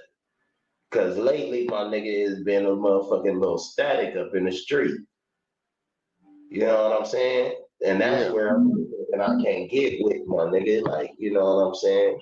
I'm on some Michael Blatz and shit. I can't get jiggy with that. Right. Everything, bro. Like, nigga, y'all got these real niggas out here, my nigga, like little YGs and shit. And if I ain't part of that circle, my nigga, and you not letting the circle know, my nigga, that this is part of the act, my nigga, this shit, all the hosts, my nigga, don't take it serious. These niggas is really sliding over here. Right. You know what I mean? But to each his own, my nigga. Damn, dog. You know what? What we watching is we watching motherfucking this shit turning into a reality series. You know what I'm saying? Like commercial. You know what I'm saying? Like I'm gonna take. Want to turn around, my nigga. My nigga, when niggas body dropping shit, and punk ass niggas want to turn around and do a fucking reaction. Right. And what the bitch? You feel me? Then you want to turn your punk ass around and do a reaction, but it's always the entourage around y'all niggas dying, my nigga. You see, like Brick Baby, my nigga, the nigga motherfucking, what you call it, got shot. You don't see that nigga no more.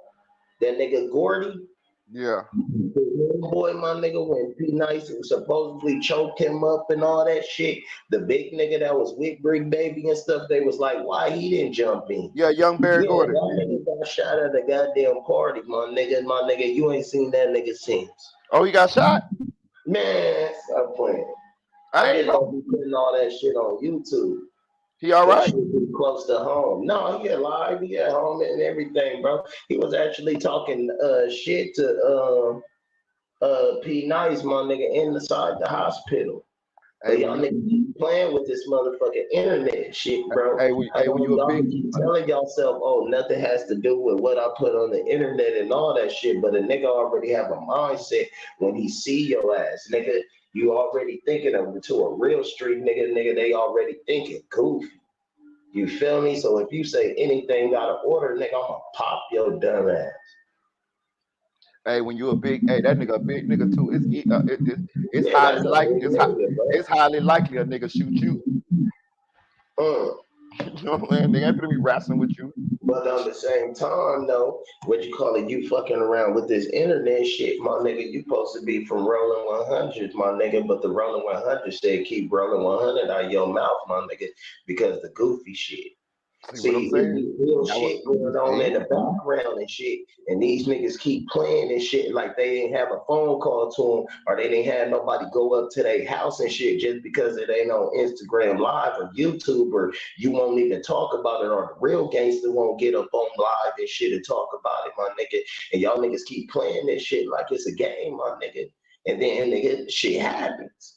See, that's exactly like, you feel me. So like, look, when niggas be like, "Oh, Cali don't stand on business" and all that shit, why y'all keep letting these goofy niggas saying this shit? No, Cali is standing on business. Niggas just aware of the internet. Yeah. Niggas aware of video cameras. Niggas aware of niggas motherfucking doing reactions. So if I motherfucking get them, I gotta really get them. Can't be no nigga after that telling a story or an interview. Nigga, you feel me? Every dog has his goddamn day. And all these niggas, my nigga, that thinking they dive and shit like that, my nigga, like, you know, Whack 100, Brick Baby, with all the California YouTubers and shit, nigga, not just them two. You know what I mean? Everybody, nigga, when you speak your motherfucking mind on this goddamn app, bro, nigga, it's always gonna be somebody mad, my nigga. And motherfucking 94% of the goddamn time, my nigga, these niggas that have opinions are not no punks. Right. Niggas don't even be knowing who the fuck coming up to them, my nigga. You know what I'm saying? I ain't met Brick Baby 4 times, my nigga. The last time I seen her, that nigga didn't even recognize me because I got a different hairstyle. And I ain't really say nothing to him because I was with my baby. You know what I'm saying? He was with Kid Ink and shit. He was talking about what's up with it. I'm like, yeah, what's up? But he ain't even knowing the little history that we have because that's that YouTube shit. My nigga, you ain't motherfucking no jumper and all that shit. My nigga, you can't even recognize faces that you ain't ran into before. So you don't know who the fuck after you know nothing. Not saying necessarily he a target for me, but I'm just saying. You feel me? I agree. I just got a question that it just baffles me.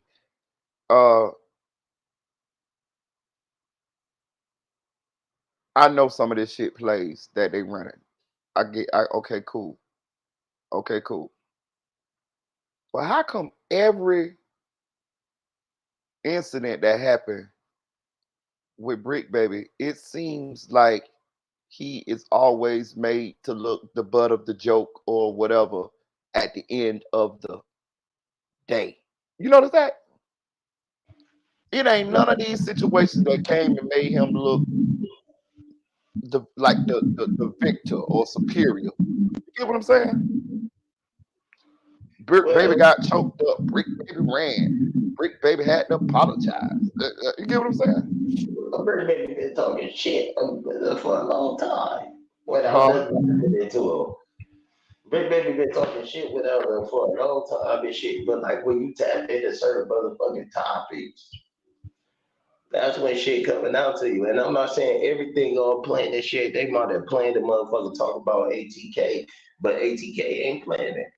Right. You know what I'm saying? Like, you know, it's just like, nigga, to certain topics that you tap into. My thing is, my nigga, you get so caught up in this goddamn fantasy, don't think the whole world a goddamn game. You feel me? You can have your little pole and everything. Nigga with you in the car on your lap and everything. Niggas could still get got. Nigga. It's always a day, and now not stop motherfucking making guns when they made yours, my nigga, and they didn't stop making them with more bullets, my nigga, more ammo. and musician intake, my nigga, are motherfucking bigger. You know what I'm saying? When they made yours. That's a I'm finna get into this YSL Wooded little interview. I'm gonna show y'all a little clip off of that for the Dance Project. Wooded actually know how to express himself very well on the interviews. I think the interviews that he do make people it humanize with it. It make people connect to him because you know what I mean. And it's crazy, but Woody is a rat. But the internet falling in love with him. Crazy. Man, he should just still be here with us throughout all this. Nah, I didn't man, it's good. It ain't my time. It ain't my time. Ain't nobody stop that. You don't feel like extremely blessed to still be here throughout all the shit that you, because when you said terrorize, you could see it. You know what I mean? Like, man, I was terrorizing him, and you could feel it. So like you and people have tried. Yeah, it's not like people haven't tried with you. Oh, they tried. People don't. Every time I put my guards down, somebody was trying it. You know what I mean? So it was hard. Though. You got to keep your guards up. You got to keep your head up. Left, right behind you. Don't get too close. Just out of respect for yourself and mine. Yeah.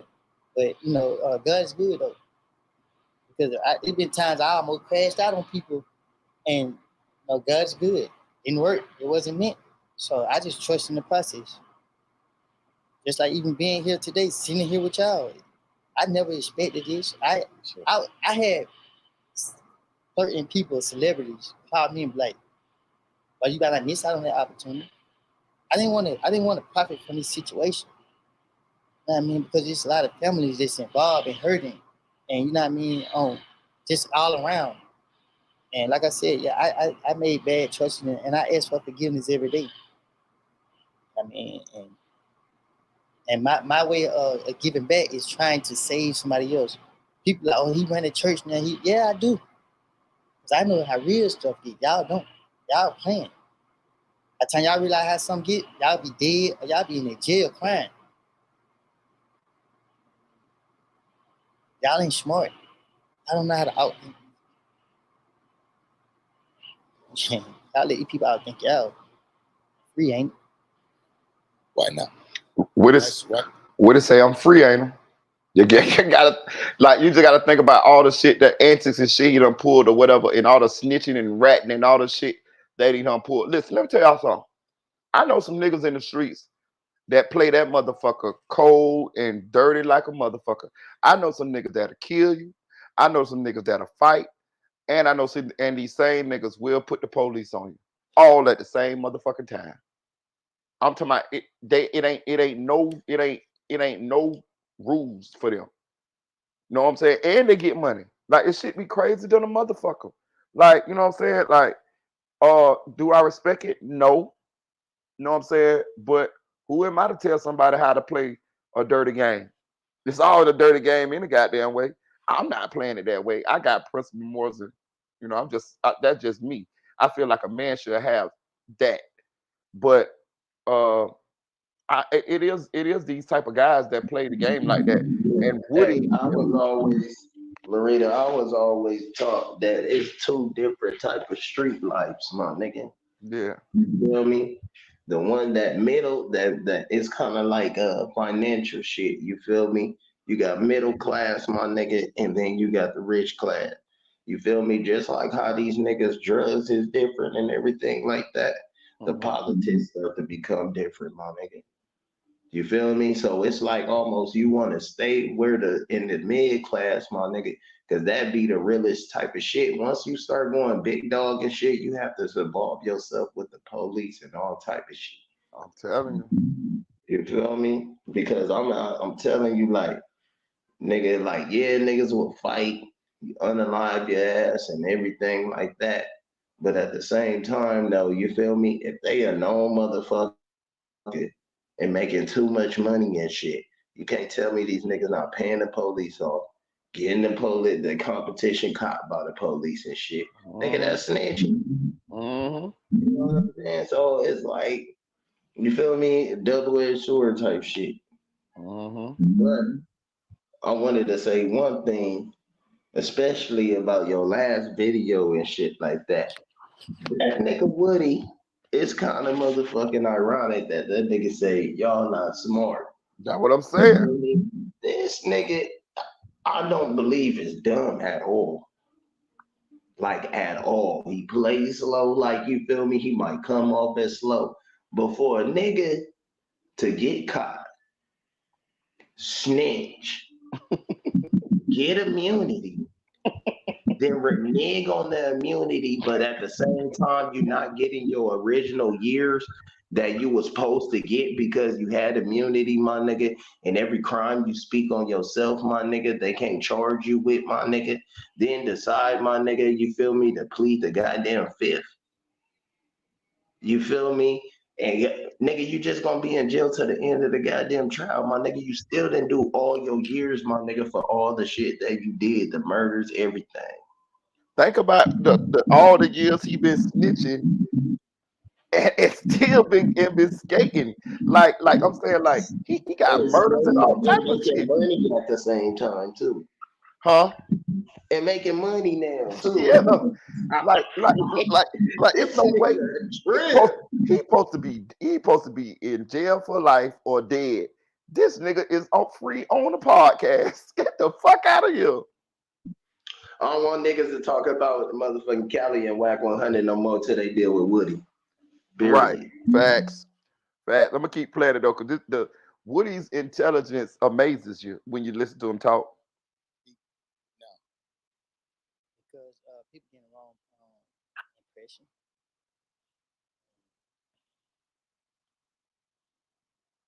I did. People don't zoom out and look at the whole thing overall. People just taking little things and trying to make it out to be this and make it out to be that, instead of just looking at the whole situation and then making sense of it. So that's the thing. The light is on, and wrong is wrong. I can't have wrong on my conscience no more. I had wrong on my conscience too long. I ain't trying to take nobody away from their family because of my foolishness, my bullshit that I did 10 years ago almost. You can't. That's wrong. It's wrong. And if you try to use me to do something that you know was bullshit, I just can't. I don't believe in none of that. It's just what it is. Even if I had to go on vacation, it is what it is.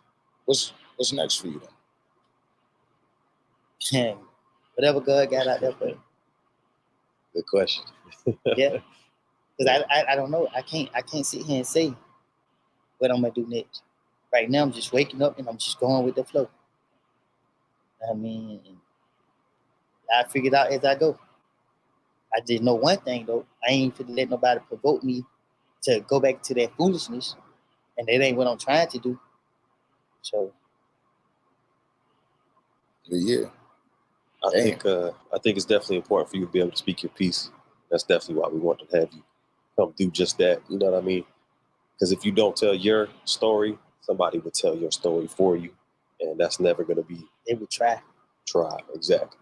Right. So, we clarify the wrong thing. I don't did it. I sit right here and try to impress people, knowing this ain't a decision that I really would have made on my own. Right.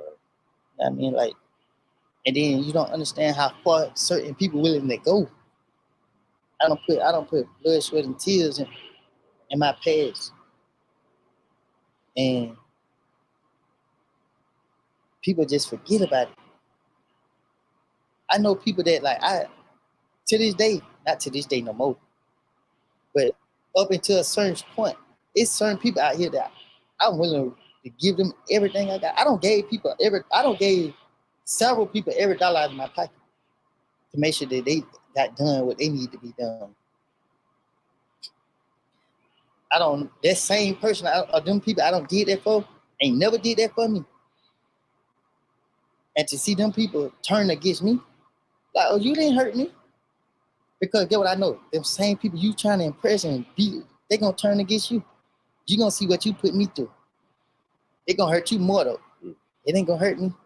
I know how to deal with it. I did it from the heart. Other people don't do things from the heart. They do it for motive. I make this person like me. Yeah. I mean, whatever. I do it from the heart. And when you know that you could live well with yourself. So when you decided to snitch, it was from the heart. Life, like, Look, man. Listen, man. Listen. I'm gonna say this. Woody is a way better talker, bullshit talker than Carisha. Cause if you don't, with Woody, you got to match up his actions with his words, and that's how you can kind of tell the bullshit. If he didn't have the snitching or the fuck shit, we didn't know about it, or he didn't have it, we would be sitting up here thinking we listened to this righteous individual. And who knows, maybe he grew from that time. I don't know. But like Woody, he a solid nigga. yeah. You know what I'm saying? So I'm with you. He's smarter than we give him credit for. Definitely. I just know I never had to worry about shit because I genuinely value the other person. Right? Like if what you're saying is completely true. If you don't do wrong by me, I don't got a reason to do wrong by you. You know what I mean? I don't want to start it off to just meet somebody and do wrong by them. That's never anyone's intention. You know what I mean? Even when you shit, some people it is. A young man in relationships, it's not like we do these women wrong, but like, you know what I mean? Some of us it's not intentional. Yeah, exactly. We're learning. And I had to tell any female that I was dating, right? I had to explain to them, like, okay, as a male, we don't think about our action until after we done did it. So we go lay down with a female, right? Once we don't did what we did, then we be like, dang, man. That's when our senses kick in. Yeah. But females are different. They have a motive. Like, they not a motive. What you call it? Premeditated. Yeah. They don't thought this out. I'm going to get him back. Yeah. You know what I mean? So it's just like, we didn't think that far. Yeah. We just seen that back there, like, oh my God. Yeah. But yeah, man. But see, if I speak, I mean, the truth about things, it'll make certain people look. Certain people don't want the truth to be spoken about them, and I choose not to, because I ain't trying to bash anybody. I'm not trying to I'm not trying to put myself above anybody. It's just what it is. That chapter been closed. It is what it is. You know what else? Something that I struggle with, being somebody who's very well capable of flipping this whole shit upside down at any fucking moment. It's when people choose to pick on me, I'm like, why? Out of everybody in this world, me?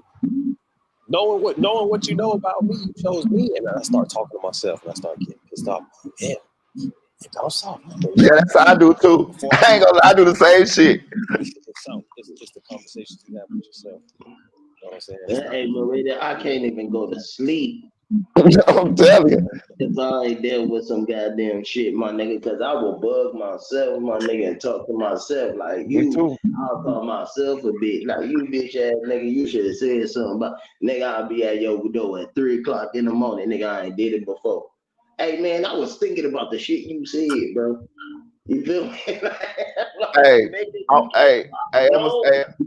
gonna say this. I'm gonna say this. I done went through a few little situations here on YouTube, and I'm gonna just tell you like this here right now. I continue to move forward, but I promise you, I'm still just as mad as that shit.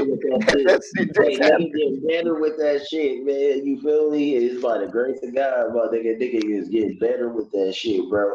But one thing I did want to say before they start talking again and shit is, it's crazy how the persona that this nigga is pulling off, my nigga, this nigga Woody, my nigga, because amazing, ain't it, bro? Yo, like, nigga, we know like all this motherfucking gentle shit, nigga, is kind of cat, my nigga. Like, this nigga, like, literally is a bipolar nigga, my nigga. Got the medicine for it and all that shit. Yeah, yeah. You feel me? Did you see this nigga on 20 versus 1? You know, when the girls pop the balloons and shit. Now you know what show I'm talking about. What little podcast? Yeah, I seen it. I just didn't watch it. I seen it. Now, it was this one girl that he had got into it with, my nigga. You feel me, my nigga? They was going back and forth, like saying little smart shit the whole motherfucking thing, right? You know what I'm saying? She was trying to pop her balloon, my nigga. Woody was trying to hand her the goddamn pen. He was like, here you go. You feel me? If you want to pass me, bitch. Like, you feel me? He one of them niggas, like, I see why the nigga, as far as like the game culture, my nigga, why this nigga was in there. Like, real talk. I see it in the nigga eyes and all that shit. It's just unfortunate that this nigga is snitch, but nigga, you feel me? A hard nigga would turn the nigga into cookie dough, my nigga, when you talking about timing. Right. You know what I'm saying? You feel me? I ain't gonna lie to you. I seen it in his eyes too. Even with cookie dough is still soft, my nigga, depending on what time you put it on. Yeah, I ain't gonna lie. I see it in his eyes too. He a real deal killer though. No, on God, bro. I'm telling you, I can see it in his eyes. Look, bro. For real. You feel me? But when I'm motherfucking really just like you feel me? And this is one of the posts. You gotta play this shit, my nigga, afterward. But it's the Woody 20 versus 1, my nigga. He tried to hand her the pen, my nigga, to pop the balloon.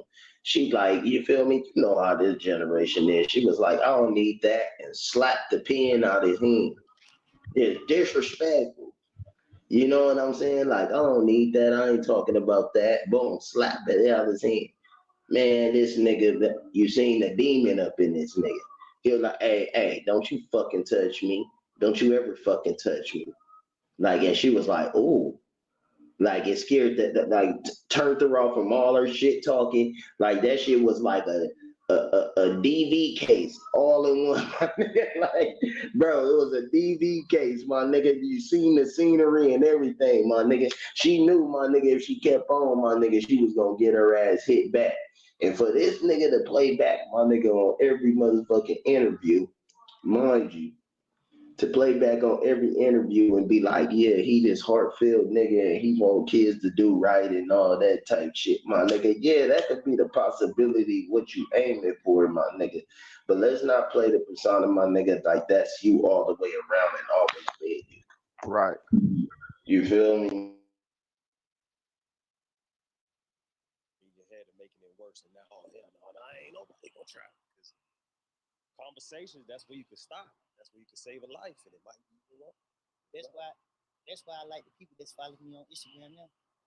Because they don't know why I'm on that business. They don't know why I'm on that just saying what I'm saying.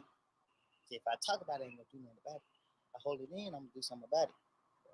So when I'm on that talking, they don't know where I'm coming from. I'm just talking a whole bunch of bullshit stuff, but I'm letting it out. Because normally I hold it in, that thing gonna blow. And that's the trauma that you spoke about. Oh, you know what I mean? That's what that trauma does to you. That is that conversation that you have with yourself, and you start thinking about other moments where people have tried you, and that's the hardest part when you hear like, and that I'm still learning. You know what I mean? Like I don't want to.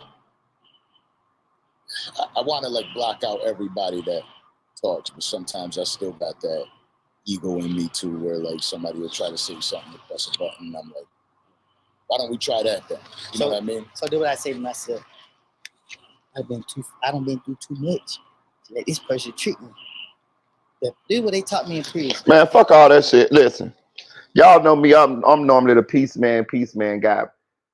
Life is relative. Listen, let me tell. I'm gonna tell you how this shit go. Some shit you should let go.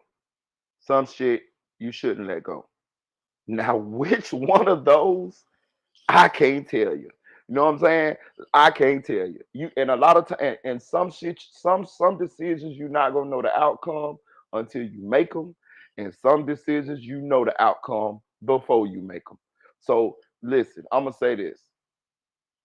In life, some shit you got to let go. I'm telling you, it's gonna make you be free longer. It's gonna make you live longer. You know what I'm saying? And I'm talking about, and you gonna be a motherfucker that got tried. You ain't gonna be done did nothing to nobody, and some asshole or somebody just gonna try you out the blue. It could be anybody, like a random person, a family member, your boss man, a co-worker, your girlfriend, whatever, boyfriend, whatever. Somebody gonna try you though. Somebody gonna steal something from you. Somebody gonna take you for a pussy or whatever. This just gonna happen in life. It's gonna happen periodically through life. You just got to be wise enough to figure out which decision, which situation to let go, and which situation to make examples. And I'm gonna tell you why you got to make examples. Examples has to be made. I'm sorry, because if you don't make no examples, then what have you ain't told? What signal has you given the other animals in the jungle to not fuck with you? You know what I'm saying? You have to give them a signal. You know what I'm saying? And violence is the best motherfucking signal in the jungle to tell another motherfucker not to fuck with you. I'm sorry, it just is. But it's just when to let some go and when not to let some go. And I'm gonna tell you, sometimes you're just lucky, bro. Sometimes when you don't let some go, you just lucky not to catch life, or you lucky not to be done killed somebody, or you lucky it don't go no farther than that, bro. I'm telling you, just lucky, dog. Like, cause there's plenty of times that I done got into it, shootouts and shit like that, and I'm just lucky I ain't killed nobody, or lucky I ain't dead. You know what I'm saying? Like, and the shit, a lot of that shit be all small shit. A lot of that shit be all words and shit like that. Hey, let me tell you something, Marita. Look, you ain't lying, nigga. Let's say, man, allegedly, recently. Feel me? I'm at CVS, right? Getting a little shit, you know what I'm saying? Motherfucking white dude from St. Louis come up in there, right? He talking about his phone. You can smell the liquor on his goddamn breath, right? He come up in there talking about his phone. He left it at the counter and shit. Then he telling the motherfucking cashier, like, yeah, y'all niggas got my phone. Wait, every black person turned up in that motherfucker. Whoa, what you talking about, white boy? I'm like, man, you need to slow down. You feel me? He like, man, I'm from St. Louis, whoop, whoop, whoop. Like, yeah, we say nigga all the time, whatever. Yeah, we ain't up in St. Louis, nigga. You feel me? You ain't in St. Louis, my nigga. You feel me? Niggas start getting loud and shit. I pay for my shit, start walking out. I'm like, hey, look, check it out, my nigga. Bring your ass outside. I'm about to whoop you, boy, real quick. You feel me? Like, so, get some recce in real quick. Yeah, look, real quick. That nigga, and I'm just thinking it's just some regular fight type shit. That's why you got to stay on your toes, my nigga. Well, you know what I'm saying? So, boom, the same as that shit that you talking about, right? This how it play out. Boom.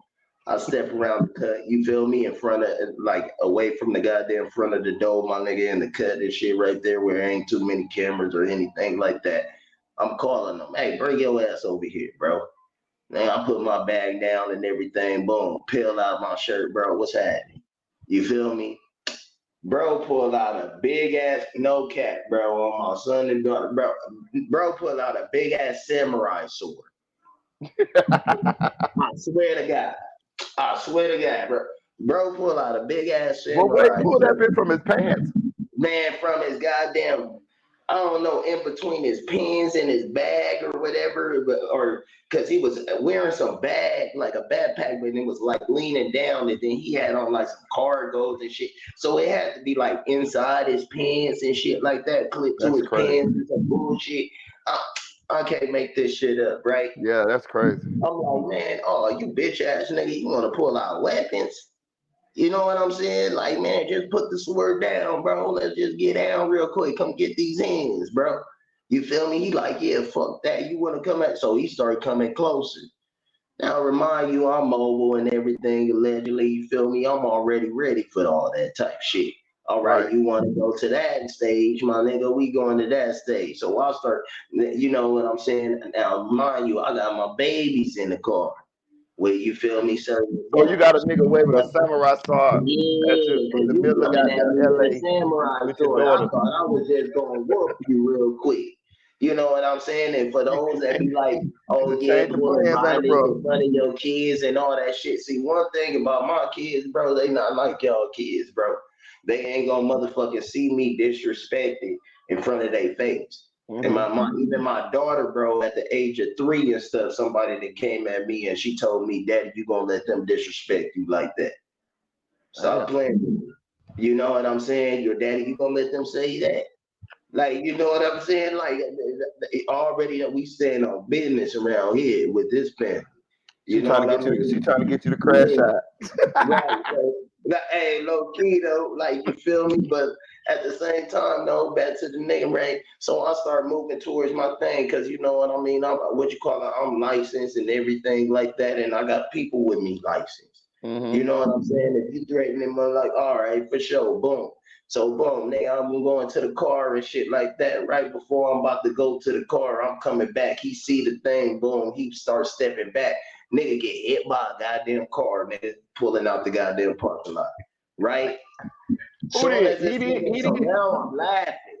Now I'm laughing, but I still got the thing out and shit like that. Police pull right up in the parking lot. I stuffed the shit.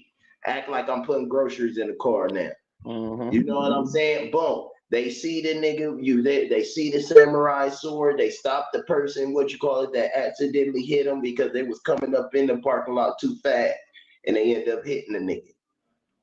You know what I'm saying? So boom, police. Now, imagine I would have popped this fool. Oh man. That's my whole point of the story. Yeah. Imagine I would have popped this fool. Kids would have saw me, got arrested. You see what I'm saying? Yeah, but the only reason why, hey, I ain't gonna lie to you, the only reason why I got to that stage, because that nigga put out that samurai sword. If he had got that samurai sword, y'all have been fighting out to that bitch. No, if he wouldn't have put that samurai sword, it would have been a quick bam. You know what I'm saying? And then I would have slid. You feel me? Even if I would have lost, bro. See, that's what they took, bro. Like, you feel me? All like that for my family, bro. Big nigga, tall nigga. I can't pick and choose out here, bro. Right. You feel me? Some big old nigga that, you feel me? I'm with my old lady or whatever and shit like that, bro. Some big ass nigga say something disrespectful. Hey, big ass nigga. I'm gonna call you a big ass. Hey, big ass nigga. You got shit fucked up, nigga. You know what I'm saying? Like, I'm gonna tell you a trick with a big nigga first, especially the real big ones, like that nigga. What that nigga name? Young boy recorded. Trick to them. First thing you do when you run up on them. You finna square off and fight them. Kick him right in that motherfucking knee. Try to bend that bitch backwards. Like, kick it straight in the front. Like not kick it, but kick it. Like you trying to push like with the bottom of your feet backwards. Yeah. Get that goddamn knee. Yeah. Kangaroo they ass. Yeah, kangaroo that bitch. Like, kick that bitch. You know what I'm saying? Hell yeah. I ain't even trying to punch you. I'm gonna get that leg. You know what I'm saying? Because once I get that knee, you see how they beat up that goddamn big security guard that Rick Ross had up there in Canada. Then when that big motherfucker got on the ground, he couldn't get up. I'm telling you, them big niggas big up top, of them legs weak. You got them legs, and you can't wrestle with them. You know what I mean? So that's like, you know how to fight. The real shit, my nigga, because I know a couple moves. Eastside G, my nigga from Grape Street. You feel me? Rest in peace, my nigga. Nigga, one thing he told us about big nigga, man, hit him right up in that, sock him in the thigh. You think that shit not gonna work? Bro, I'm telling you, hey, look, man, listen, listen, let me tell you something, bro. That whole head counterpart, bro, niggas be weak on, my nigga. Like, you feel me? In certain places that you can sock a nigga right in the thigh, my nigga is gonna tip his ass right to a certain direction. He either gonna go left or right, depending on where you hit him. I got long. Shoulders, just like the shoulders, you hit them up in the shoulders and throw off balance. Yeah. You feel me? You know what I mean? Like real shit, bro. Like, I got long arms. I got nice hands. I can jab real good, and I'm tall and I'm rangy, and so I can wrestle real good. You know what I'm saying? And I'm kind of like, I'm 265, so I'm big. I'm 6'4", 265. I wear size 14 too, so I got a pretty good, And then I fight dirty. I bite, I scratch, I poke your eyes out. I will stick my finger in your nose. I will bite your ear. I will fucking bite your nose. I will like everything. I'm telling you, I'm gonna listen. Nigga, I'll be on the ground. If I'm on the ground, I will bite you like a vampire. Like and try to I'm pulling chunks out, blood, everything. Like I'm gonna try to eat you. Yeah. Like, you know what I'm saying? Like real shit. Yeah, like hey, look, I'm gonna try to win, my nigga. You like dirty and shit. I was about to say to get to you, my nigga, because you tall and shit, and that brother got a little reach, right? You feel me? You gonna have to take a couple of hits to get up in there. Yeah, and that's another thing. When my cousin would teach me how to fight when I was about 14. I'm tall, and I used to lean back. He say, "Man, you too tall, man. You better lean forward." So so once I started doing that, I don't mind taking punches. Like I can take a lick. You know what I mean? Like I'm going in. I mean, I know how to kind of keep getting hit, but what I'm saying is, I don't shy away from punches. You know what I'm saying? Like I take them bitches. You know what I'm saying? I'm going forward no matter what. You know what I'm saying? But yeah, I'm gonna play this shit right here. Oh, and don't let me be scared and get these motherfucking pythons around your neck. If I get these arms around your neck, I'm going to sleep. I'm telling you, I'm going all the way to sleep. I'm going to sleep like you're a bully. I'm going to sleep. I'm telling you, I'm not letting go. You're gonna be fading to black.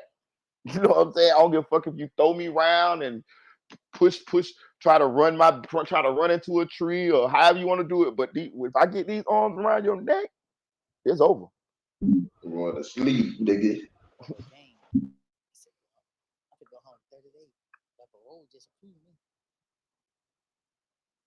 Old head just told me don't let anybody know you could go home. So get what I said. Yeah, you right. But he don't know. I know what I'm doing. I want to see, can I trust this person? So get what I did. I told him. He went back and told some more people. So you can't outsnake me, because once I realized that, once I learned the way these snakes are, once I was hanging around people and seeing they were snakes, I'm a fast learner. Don't forget that now. I know how a snake think. I know how a snake operate. I don't deal with nobody that I see. You show me one sign of betrayal, I never deal with you again. So this dude went and told them. So one thing I do, I got love. I'm gonna always have people to love me because I'm gonna be me. I ain't gonna never let anybody pressure me to do nothing. Well, crash out. But anyway, this dude come back and say, "Hey man, watch out for Shotty. He don't want to tell him you could do." I said, "Okay, I'm never gonna reveal my hand." So the dude came back like, "Hey," who I told I was going home, he come back and say, "Hey bro, be careful, these niggas plan on you."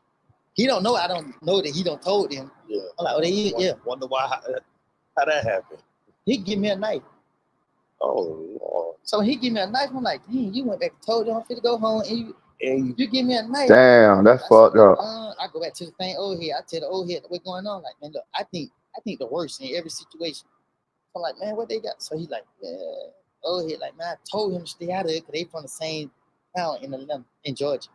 Anyway, I went to Sinai. I said, oh, they trying to manipulate me. They don't want got these boys to do something to me, but they pump faking on them. They want me to do something to them, so now that I can lose my parole and stay in prison and go to a work, because the jail I was at, it was a little daycare. They were nothing but some fake wannabe gangbangers down there. The real deal was they were somewhere else, but they wanted me to go where they was so they can get me. Man, I got a lot to lose, man. I didn't let y'all trick me like that. So when I sat down and realized the plot, they manipulated me. Now this is where my pride come in. What I'm gonna do? I'm gonna be hard-headed, stay here and fall for it. Or I'm gonna go do what everybody's supposed to do. Go in the holes and sit in the hole 30 days and go home. I got a lot going on in the street. Man, my pride got in the way, man. I went on the yard. Oh shit. I'm like, man, forget that, man. I thought this story was gonna have no positive about it. Sometimes you gotta do it the fuck you gotta do. You do it. So especially in there. I let my pride get in the way. I had a little knife. They gave him a big one. Man, walking on the yard, I see him. So the one from Atlanta, he see me get scared. But he know your people in Atlanta. But it's this boy from Georgia, his people somewhere else. They gonna use him at the crash shop. So got into the face. They gonna double team me. But somebody else that came out like, oh, well, who did such and such? Like who? They're my peoples. He pushing the same line, but anyway, he like, what's up? So I was like, he throw the other one out. This boy right here, what about his knife? So He don't know I'm already got mine, but I ain't showing him. Oh, he was about his knife. I said, man, that nigga bones. He pulled it back like this. When he pulled it back, I went in right in the face. But when I went in the face, he went back. Once he went back, I missed. He hit me in the arm right here. Damn, Woody. Hey, look, let me tell you something. I got a homeboy named Sid. He been shot and he been stabbed. He said he'd rather be shot than stabbed, bro. He said them goddamn stab wounds. He said them bitches hurt forever. That's a fact. I ain't never been stabbed, so I don't know. Nah. But he said he'd rather be shot than stabbed. I ain't know where that. I ain't know where that all that going on. And that's enough, bro. You feel me? For that, for to graze your ass, my nigga, that's enough, nigga. That's enough, nigga. So for that shit to actually go with me, my nigga, I couldn't even imagine. And that nigga, I done heard just the sound and the feeling of that shit, my nigga, of a stab wound, bro. You a cold nigga, you stab a nigga, bro. Man, I'm telling you, bro. Just to feel that. Well, hold on. I can't. Hold on. I can't. Hold on. Yeah, look at me talking about. Yeah, you're right. But I forgot I stabbed the girl when I was about 13. What you talking about? Allegedly. The police said got me. They got me. He said his documentary. Yeah, they got me. They got me. I'm telling you, but okay, so you feel it, but nigga, like boom, just to feel it when it go in. Yeah, I didn't feel nothing. I didn't feel it. I kind of felt like I punched her, but shit, that knife was sticking out of motherfucking jaw. But she threw the knife at me first. She threw it at me. I didn't even have no damn knife. She had the knife. Oh, I'm talking about like poking the nigga, like boom, boom, boom. Nah, but I poked her in the jaw though. Like I'm talking about in the jaw, like with a, like her jaw, like with a teeth at, like you know what I'm talking about? Hey, shout out to that police man, cause he sure could have pressed charges on me, bro. He was like, man, if she pressed these charges on you, you going to jail for attempted murder. He said, but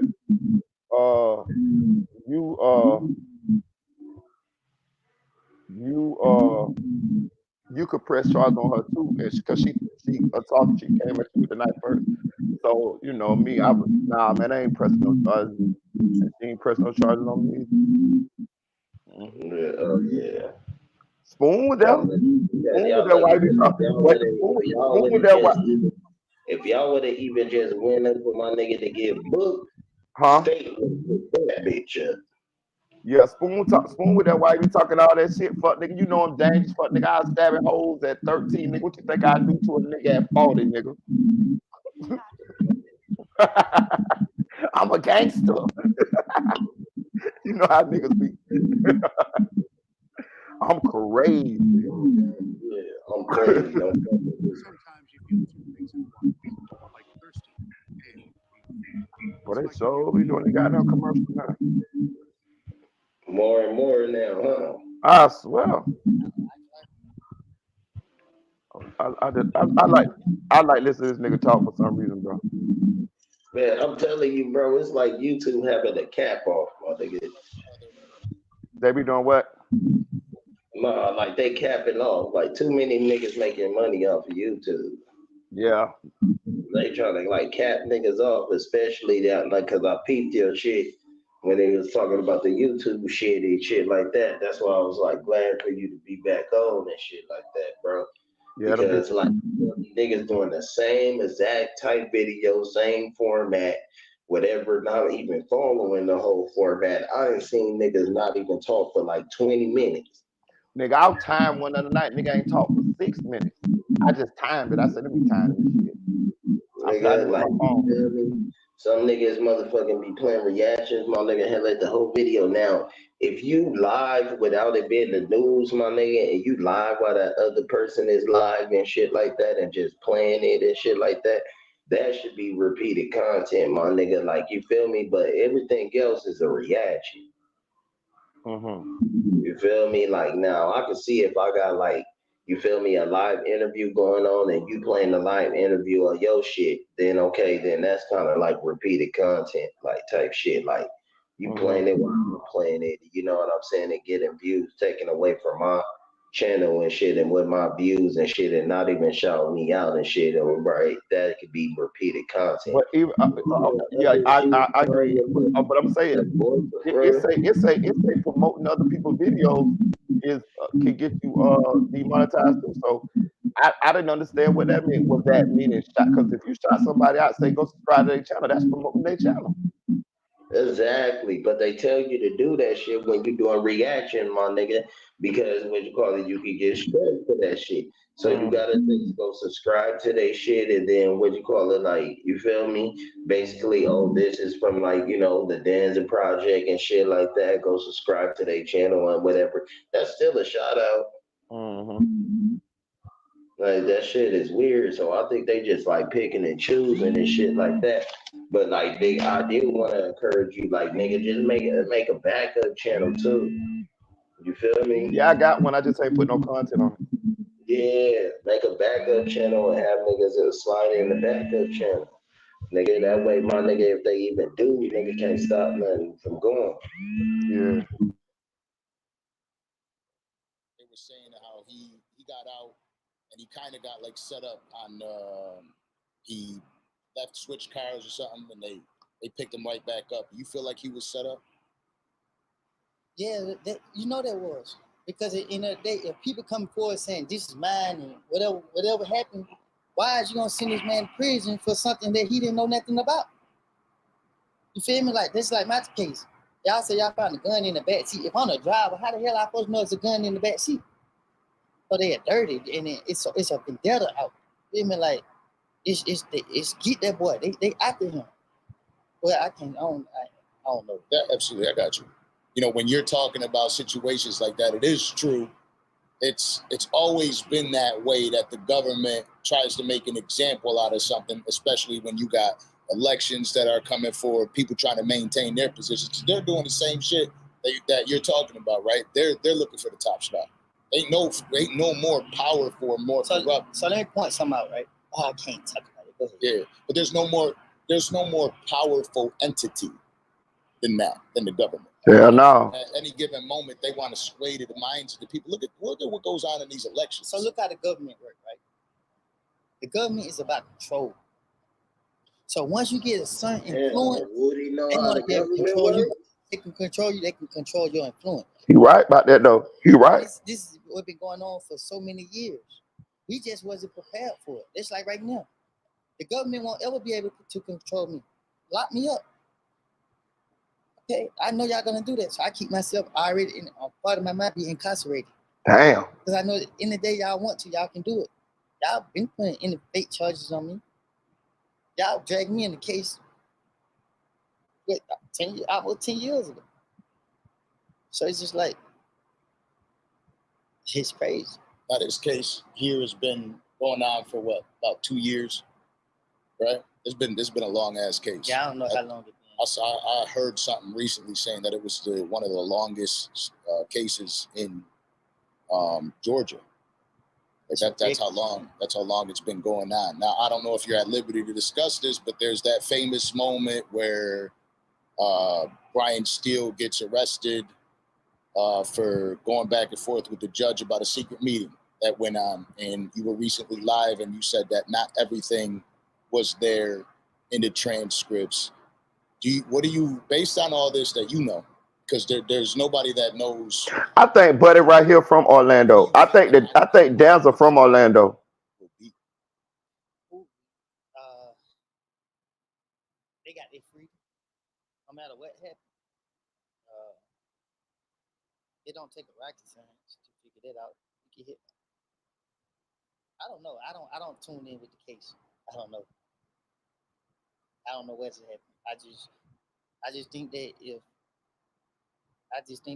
people pray and go to God about it and put their situation in God's hand, they're gonna get the best outcome that God wants them to have. That's anybody. I just caught on to what he said when he said, I don't tune into the case. It's sort of remember in the Melly trial. So a witness can't watch what the other witnesses are saying. That's why when they be that's why when a witness, they tell them they can't sit in the courtroom. But Melly and them had a witness that hit the trial that came on the stand. I think it was Trayvon Glass. It was Trayvon Glass. And Trayvon Glass had been home. And Trayvon Glass said that he watched some of the trial on the internet. And there was a thing about that. So I think that's why Woody say he don't be watching the trial, because as you know, right now they finna make Woody testify all over again in this trial, which I don't understand, because they say they're gonna tell the jury to forget what he said. They're gonna take all the jury notes pertaining to Woody. But Woody was one of the most memorable parts of the trial. Those members are not gonna forget some of the stuff that Woody said. They're gonna forget some of it because he said a lot of shit. He testified about a week or so straight. But they're not gonna be able to just wipe out of their mind that this nigga just fucking testified 2 weeks ago. Like, you know what I'm saying? Man, especially about the part that he was saying that he was making up everything. Right. Come on, bro. Right. Like, and listen, like and the fact that he just said that. Oh, I just said what I had to say to get out of jail. Bro, y'all cannot wipe that from the juror mind, bro. Right. They already kind of like made up their mind, like, oh, this Right. nigga is incredible. Like, you at all, like, you feel me? Like, but what I was tripping off of was that the simple fact that he was saying that he really know the system. You could tell Woody like really know the system, my nigga. Yeah. He know what's gonna happen, and he's always prepared. The simple fact, didn't this nigga just plead the fifth the last time he was up? Not as And I they know said of. take him to jail. Oh yeah. Okay, so what happened was they gave him he was gonna plead the fifth, right? So what they found out that he was gonna plead the fifth, and they gave him immunity. By them giving him immunity, that made them be able to impeach him if he doesn't testify. So that's what happened. So No, I know that, right? Yeah. I know that. I'm talking about recently. Okay, The last after the time? judge had that, after the judge already said, "Oh, or do you have any plans to, you know what I'm saying, to testify or not, or whatever? Like, how you feeling right now?" He was like, "Depending on how I wake up." You know what I mean, And this right? with the new judge? Yes, bro. Oh yeah, well I don't know. I don't know. This I missed that nigga one. said, "Depending on how I wake up, bro." So he gonna plead? So he telling him that he gonna plead the fifth this time? That's what I'm saying. And the simple fact that he's saying that I always stay prepared and stuff like that, they can lock you up whenever you want. That's why I feel like YSL Woody or Woody, you know what I'm saying, whether you want to put the YSL in front of it or not. You know, I think this nigga is doing these interviews to get prepared, get like his affairs in order, bro. You know what I'm saying? He got enough money to be up in jail. Because one thing about it, bro, this nigga is a state witness, right? So whether he go to jail or not, my nigga, he's getting PC'd up. Yeah. And he already got money on the books. So all he really got to do is just wait, my nigga. It's already damn near the end of next year, my nigga. You feel me? The end of this year. So this trial gonna go into next year, probably like, you know what I'm saying, June. This nigga only got to do like 6-8 months and shit like that, and you got money on your books, and then niggas gonna want to motherfucking interview you after that. Smart move, my nigga. I'm trying to tell you, bro. This nigga Woody ain't stupid, bro. Yeah. This nigga, look, if this nigga plead the fifth, bro. If this nigga plead the fifth, my nigga, when it come time for this nigga, at any time when it come time for this nigga to testify, because they said what? They gonna see him. I seen the last one. They said he's gonna come Monday. I think he's gonna come Monday. So anytime between Monday, nigga, and in between the time, like, you feel me, the window that they got to interview this nigga over again and shit, or you know what I'm saying, or whatever, whenever this nigga doing his testimony and shit, if he plead the fifth, bro, and just go into custody, my nigga, like it don't bother him, my nigga, that's gonna prove my point, my nigga. That's a fact, my nigga. In the industry, you don't have to mention them by name, but reached out to you to just kind of be there by your side, or has it been empty? Now, a couple people have reached out. People try to tell me to do the music, but if I do music, it's gonna be the wrong message. Like, I can't rap about. I'm going through the positive phrase now. So it's like I can't rap about it because I ain't got a chance to really fully walk it, and I still got this other side of me that I haven't let go. And then fuck around and say something one way, and they're gonna try to point it, make it look like this way. His new song, it said this. That's what the media want. They like to debate. They like to have something. You feel me? Like right now, I ain't gonna lie to you. Like, I read every DM in my message. I don't get respond back because it's so many, but I just read and be like, wow. When I was just incarcerated, it was so many people hating me, talking about my kids, this and that. Like, I got out of jail with the wrong mindset. Like, I was like, I'm gonna teach somebody. I was looking for somebody to set an example for. But now, you know, like I said, I prayed and I just, God lead me the way. Now I just like, okay, good. You think it's healthy to read all the comments like that, though? Which ones? Now, all of them. You think it's now seeing all this stuff on social media, all the stuff they say about you? The negative shit, the trolls. Oh, I don't even see the trolls. I straight block them out the real block. Because they be people that I even don't punked out. They shoes dirty, like they ain't got no. Really not about shit. Yeah, they ain't got nothing going on.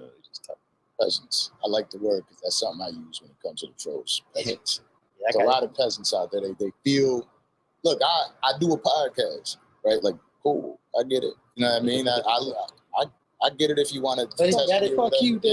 It's better than what they doing. Yeah, right. All they doing is sitting on the internet, ain't making $1. They sitting up. Oh, I'm coming up on his post, ain't getting paid for it. Look at his hat. I got 5 likes. Yeah, that is what they be thinking about. Like every time I had a situation where I pressed somebody on the podcast, because it is real. Like this is real life. It's not always gonna go as planned. You know what I mean? We did damn near 220 episodes. Like it's not always gonna go positive, but for the most part, it's positive because we speak to people that are in a better. Like I speak to not. It's not like we sat and we spoke on the phone for 4 hours before we do a show, but I spoke enough to know that you're in a space that's a positive space, right? Like you ain't looking to come up to some interview to start arguing with somebody, right? But some people be like that sometimes, randomly. And when I get up and they see me and they're like, oh, every time I say, oh, I didn't know he was that big. I'm not, just because I sit and talk to people doesn't mean I'm some random bitch, but this is what people on the internet do. And they try to entice you. Oh, well, I know Woody from this, so they feel like at some given moment they could be prideful and shit like that. Blocking them is something I got to get better at because I be talking shit back and forth to them. I keep getting, my social media gets banned It's fun blocking them. Yeah. As soon as I see it, I be like, block. Because then you got to make a whole nother page. Come on, make that other page so I can do it again, block. Yeah. Go make another. So, but I'm going to tell you what gave me watching Charleston White.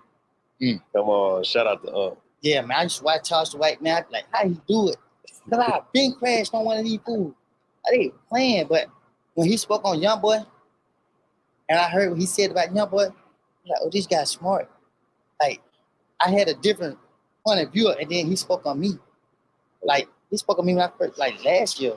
Okay. And he said everything that's going on in my situation. And I was like, he was so accurate. Like, but who he be talking to? Yeah. I think that's everybody's perspective on him. They'd be like, oh, okay, he knows something. Hold on. Right. You listen to him long enough with it. Huh? It's over. So when I was like, okay, he trolling everybody, he talking like this, and feel me like, okay. See, Charleston got it. But when he started doing stuff to people, you see who started going to jail. Him. Yeah. See everybody else be doing the talking. Yeah. That's why I say, hey, I can learn from him. I'm learning from him. He don't chase these people. He don't get that. He locked up. Know what he's really good at too. he got real good with finding the humor in it. Okay, say what you want about me. I'm gonna find a way to laugh in your face. You serious? Now you uptight. I'm laughing. He'll make a joke out of it. He could be fire hot about it, but you'll never know. You ain't penetrating nothing. I'm happy. Come on. And he'll just roast you and keep it moving. Like, come on, man. You broke. Show me your room. Hit that room. All right, get off my line. So that's what I did. I watch him, and I built my script with the come to the media off of him, like because he playing. You hear what he say?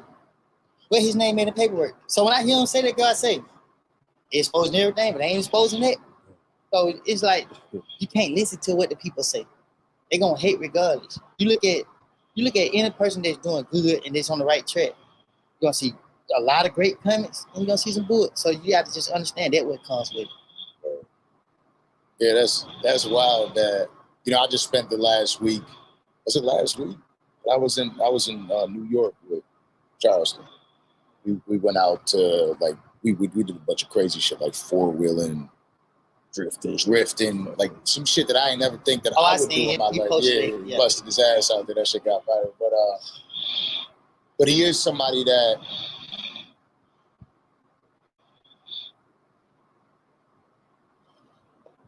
Damn. What does it mean to be human? Nigga, that done goes down.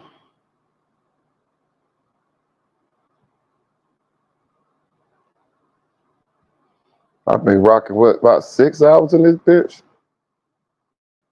But he is. Yeah, that shit. I'm with somebody else. Like, you gotta stop doing this shit. You know what I mean? Because of that, and that's something I definitely got to learn. Because I've done nothing but fuck up the progress of this podcast, talking shit to people on social media because they talk so much shit, especially when they don't know shit about you. So if I would have saw anything with you discussing me, and it was like bashing me, I would have said that like you would say Nash. Say Nash bashed me a lot, but I had one conversation with him before a lot of stuff came out, and he showed me he was a man of his word. So he started doing his research. Like I didn't give him no information or nothing, but he just started looking into who I was. And then, I don't know who else he was talking to, whatever, but his perspective of me changed. So when we got on live and we were just going, like we talked to each other before we got on there. And we couldn't talk about the case. Yeah. So, we just got on there to just troll each other. But I tell you, like I was trolling him. I wasn't serious with him at all. But sometimes I could go from 0 to 100 and I can't control it. So it's like, he done been out saying he could say your peanut head and I don't got mad for real. Like, I'm gonna get you. You got a serious ass trolling face though. I'm not gonna lie. I was watching this shit. I'm like, yo, Seti's done. You know what I mean? I wasn't trolling no more. I was serious. Yeah. So I be telling him, like I tell him like, but for me, you get cool. I'm gonna slap shit out of you though. I got to, bro. Like you did too much to me. You like, I'm pitchfork. I'm gonna beat you. I don't care how big you are. Yeah, word. See how I go up? I slap shit out of you and run. I don't care. I slap the shit out of you. Yeah. I said I'd do it, so I did it. Okay. Exactly. But that Nash, he really, to me, he cool. I don't care about what he got going on in his life, but his interaction with me, and I got respect for him. You know what I mean? He showed me he's a man of his word. A lot of people ain't a man of their word. They be pretending, faking, saying shit just to say shit. Yeah, they want to look good. Hey, I ain't gonna lie. For a little nigga like him, that's kind of an acceptable. What's the name? What's up, Aaron? Yo, what's going down, my nigga? SLK, what's good, bro? What's good? What's the deal, bro? Ain't shit, man. That nigga Woody is crazy. He definitely did tell that judge that though. Depending how he felt when he woke up, was he gonna, do, testify or whatever? He definitely said that shit. So I expect the same thing from that nigga when he That comes shit back. was wild as fuck though, Eric. He told that like, bitch, bro. He said straight well, up, depending on how I wake up. Look, and this shit kill me. It kill me, bro. Cause my grandma used to do this type of shit. Whenever they tell that nigga he could go and like, oh, what time, man, the nigga get up and just just don't say shit. Like, all right, don't say, all right, nigga, just be like, man, I'm gone. Nigga, my granny used to do that shit every time I called her, nigga. Whenever we hang up the phone, nigga, she just hang that. She don't say bye, nigga, just hang that motherfucker up. Yeah, real Hell yeah, shit. nigga. That nigga just got up and walked away like I did my part of the day. Fact. Like, shit, nigga, I ain't want to be here no way. Like, y'all talking about redoing my shit. Like, you feel me? That nigga I thought ain't he was lying. done real quick. That's what the thing was. Woody thought he was done real quick. Yeah, Like, I thought already he was done, bro. testified. But Nigga, let's they keep it said, real no, though, we bro. got views and made money out of your ass coming back. Hey, brother. Like as far as I remember, y'all can correct me, but the whole Young Thug shit is because of Woody though, right? Didn't they beat up Woody in the club? And that's why they Hold on, retaliated bro, allegedly. Marita, yes, you right. The whole thing is because, bro, I think the nigga Woody really killed the nigga Donovan Thomas, bro. They said they wouldn't go impeach Man, me for nothing allegedly, unless I, that's already known. man, That's yeah, already known, nigga, in Atlanta, nigga. allegedly for the sake of Marita channel, but you know, Nah, I put the fair use at the beginning of this bitch. We good. got allegedly YouTube, Mhm. allegedly. But yeah, man, I allegedly I think he did that shit, and that's why they keep saying you can't say that, nigga. We know you did it, but we trying to give you immunity, and if you claim the body, then we can't put it on this nigga, you know. Right. And that's why they keep telling him, if you say that shit, nigga, you going to jail. You know what I mean? Damn. Well, they play a dirty game, don't they? Dirty ass Right, game. because They got the nigga they that ain't killed the stuck. nigga. They ain't stuck on no other crime that nigga did and telling that nigga you better not say that. But the fact that this Exactly, nigga SLK. want to say, my nigga, the fact that if he say he killed Young Nut, my nigga, the deal's off the table. You going to jail? You Don't going, you say that? motherfucker? You say that Like, shit, your ass like, going. like, come on, bro. Niggas in Atlanta, my nigga, allegedly already know my nigga YSL Woody, my nigga, killed this nigga motherfucking Nut, my nigga. My Damn. nigga, unalive this nigga Nut, my nigga, and then try to run back to YSL, and that wasn't the real YSL motherfucking order, nigga. So he try to run up under the gang, my nigga, and when niggas start busting at this nigga, my nigga, you feel me, my nigga, he ain't had no protection but the police. Period. Hey, bro. Nigga. Hey, Marita, Yeah. SLK, when they say the nigga came down, y'all remember when that old nigga was the two old niggas was testifying and said the nigga came down the street out the sunroof? I swear I think that was Woody, bro. I don't remember that. Bro, it was two old ass crackhead niggas that was testifying that was on the scene. One of the niggas said he stood with Nut after he got shot and everything. It's two old niggas. One old nigga described how the car looked. He said the nigga came out the sunroof of the window with a chopper and was just like looking like, you know, like gazing Right. through that, like where he at? Where he at? Then when they hit, I think that was Woody, nigga. Out the window. Yeah. I mean out the sunroof. Yeah. Yeah, You know, when what I'm the talking at about, the SLK? barbershop. At the Yes, barbershop. yeah, you know what I'm talking about, Yeah. nigga. Come Yeah, at on. the barbershop. The little thing off Allegedly, the barbershop. allegedly. Yeah, nigga. The fact was that it was a real YSL member, my nigga, that was driving them. Right. That's where you know what I'm saying? Yes. They got that nigga. That was ain't one of them niggas. And didn't they say that was, man, I ain't gonna say, I can't remember who they said it was, but it was multiple niggas in the car. You know what I'm saying? It was like 3-4 niggas in the car. I think all of them was YSL. That's what I'm saying, and that goes back to what I was saying. I'm telling you, I think this whole shit initially started when Nut Brother jumped on Woody in the club, and I think Bad. that's what started this shit. So can you imagine them niggas? No, hey, from the car window, Boy, they from probably beat the motherfucking shit out of nigga, Woody in from the there, huh? car window and everything, my nigga. That's why my nigga Lucci Camp really was in beef with nigga. You feel me? Because look, Right. I'm gonna tell you something, bro. If niggas motherfucking really watching this goddamn case, right? And I'm gonna just say like real softly like this. If they tell you, they say YSL was in beef with blank blank, nigga, check this out. I'm from Inglewood. Let's get that straight there. Mm-hmm. You feel me? I hear you. YSL was beefing, nigga, with Inglewood. Mm-hmm. It's an off branch of Inglewood, bro. Mm-hmm. Nut was from Inglewood, nigga. Mm-hmm. Yeah, Inglewood, yeah, family. I believe Yeah, Fanny, I yeah, believe I believe I believe Fannie Willis is a member too, allegedly. man. Or Can't she done got You fucked said, in the game. you will. can't fool me, goddamn it. Yeah, they put her on the set, nigga. You seen that sweet deal she gave Lucci? You see that deal? Boy, they said Hey, Lucci I'm being home telling you, next year, nigga.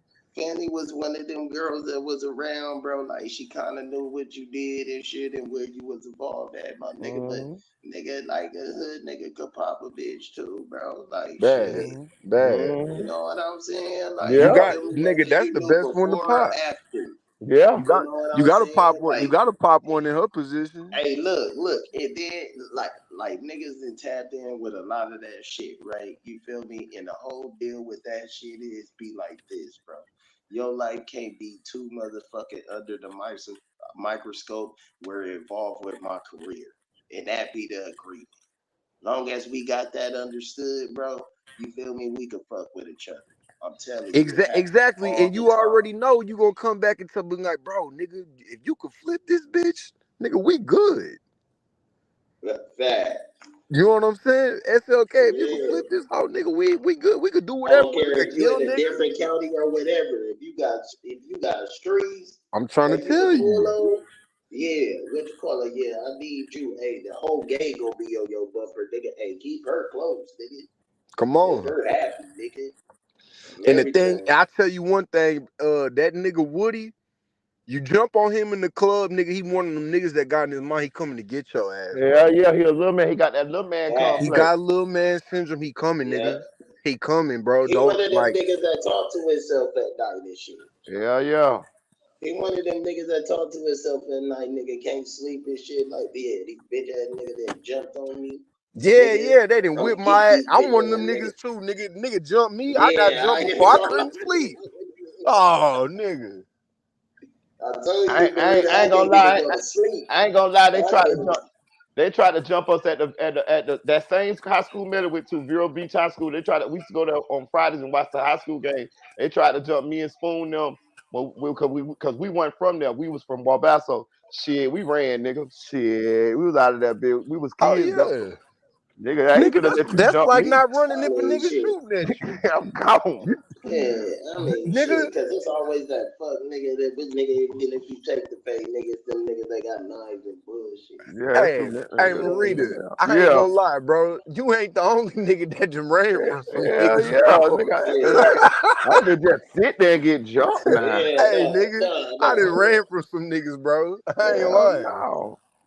Oh, yeah, Big niggas. ass niggas too. Mm, I Yeah, don't give I a ain't ran fuck. from Niggas act too tough, boy. chains Hell and yeah. nah. bats and shit. Yeah, 4 Chains and niggas. bats, nigga. I'm not about to sit there and fight, nigga. Niggas start pulling out. I'm gone, nigga. True I'm finna hit this story. Yeah. fence.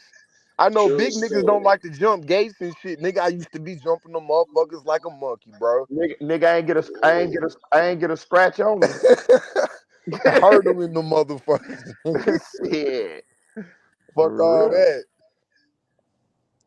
Hey, I'm gonna play this Nigga, video. This shit here, bro. man. Y'all get a trigger warning on this here, bro. I watched this shit. This shit had me like upset like a bitch. Like, so you know what I mean? Like y'all just this shit here crazy, dog. But trigger warning. Oh yeah, I seen this shit, bro. Oh man, I ain't gonna lie. I watched this bitch today by myself, mad than a motherfucker. Hey Marie, I'm gonna send you some shit on Instagram, bro. Some crazy ass shit. All right. Oh yeah, hold on. I want to say this too. Hold on before I play this shit. Uh, I forgot. I just got some stuff, and they say Whack 100 just reported that Blueface got 4 years. And they Yeah, already I thought supposedly he was he finna got come more. home. and they He was already supposed to come home, and then he ended up getting more years or some bullshit. and then Man, they fucking already that, and they fucking with that bitch. and they already saying Krishan, they trying to give her what 6? Damn. 6 to 8? Yeah. 8. For 8, what? yeah. What 8. she did? Well, I don't know what she did.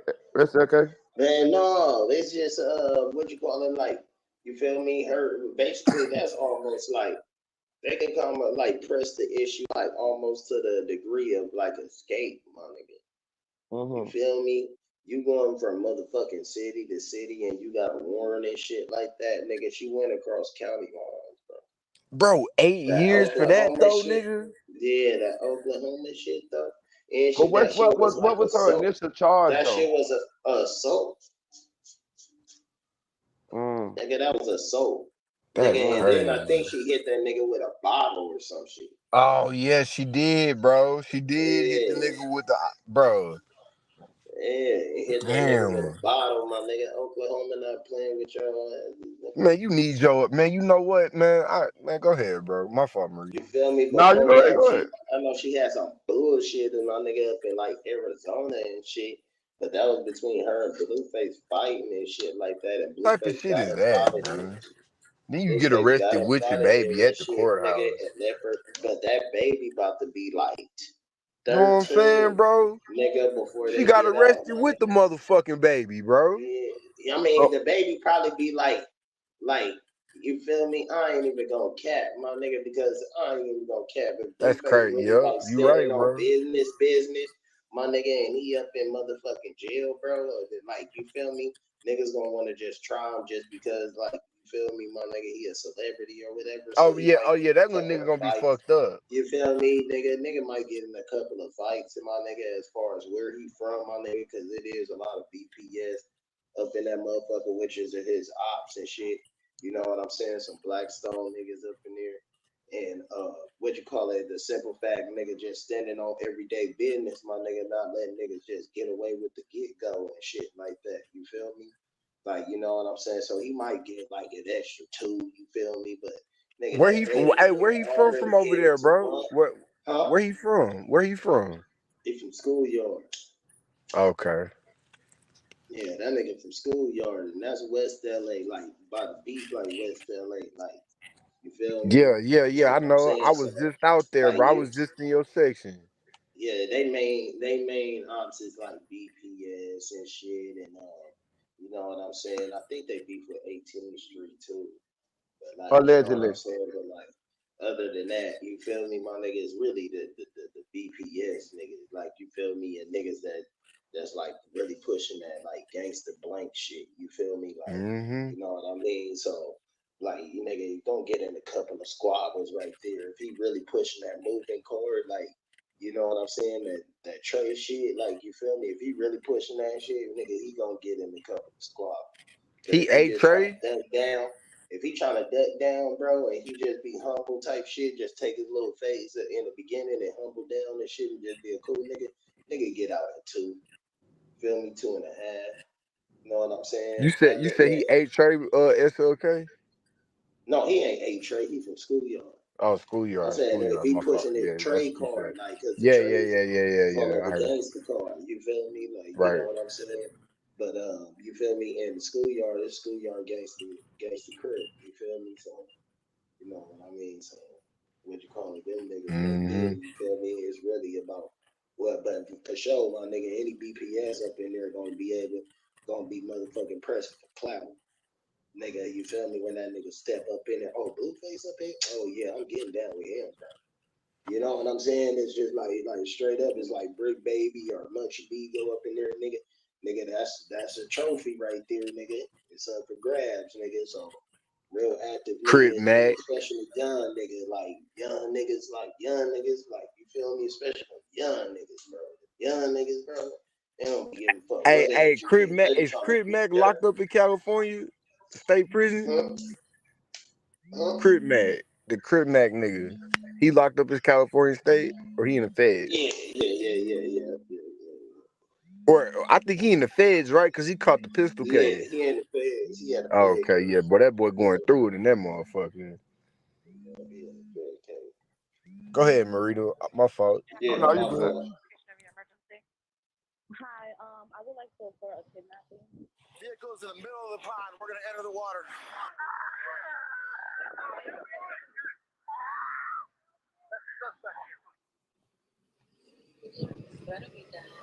It's a rainy evening in Jacksonville, Florida, where we join officers in a high-speed pursuit of a kidnapping suspect.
She's all the way out there. Yeah, victims in there. Papa 794. The vehicle's in the middle of the pond. We're gonna enter the water. In the water? She in the water?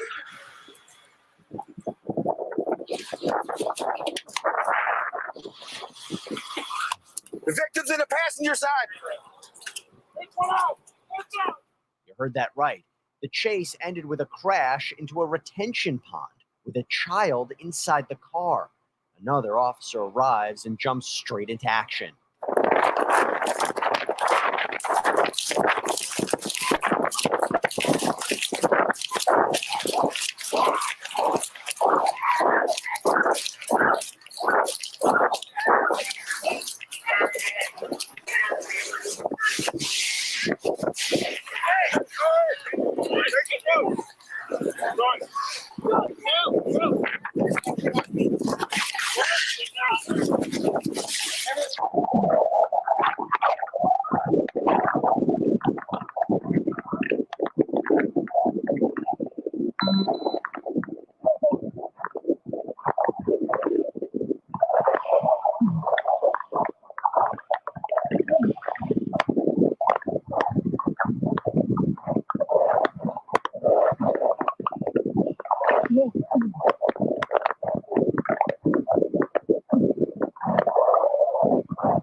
I'm finna fast forward that shit, yeah.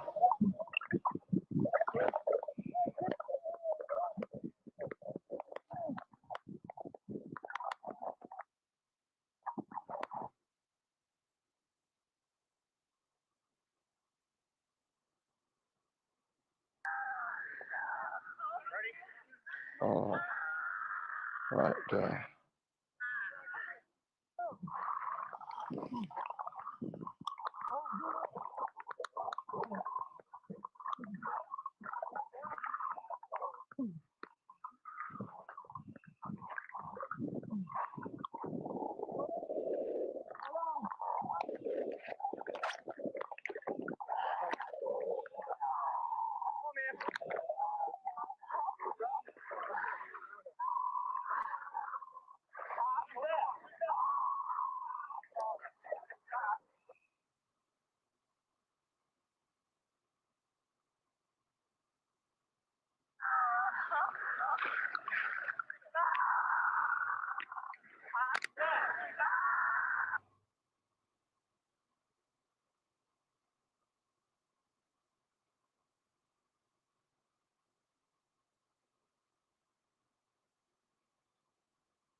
I'm gonna drop down real quick, Marita.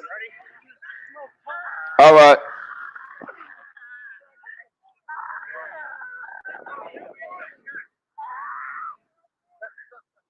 Police identify the suspect as 32-year-old Pamela Cabrera, the mother of the kidnapping victim, a 5-year-old child. Was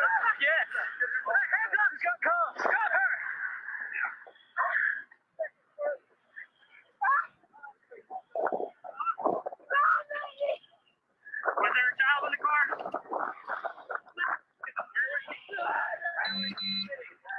Bro, her 5-year-old daughter was in that bitch, bro. Bro, she had to be going fast in the motherfucker. You see how far that car out there, bro? She had to be going fast as hell. Know what I'm saying? Like the car launched out there in the goddamn retention point, and the little girl still in the car, dog.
Sit down. Sit down. Get in there.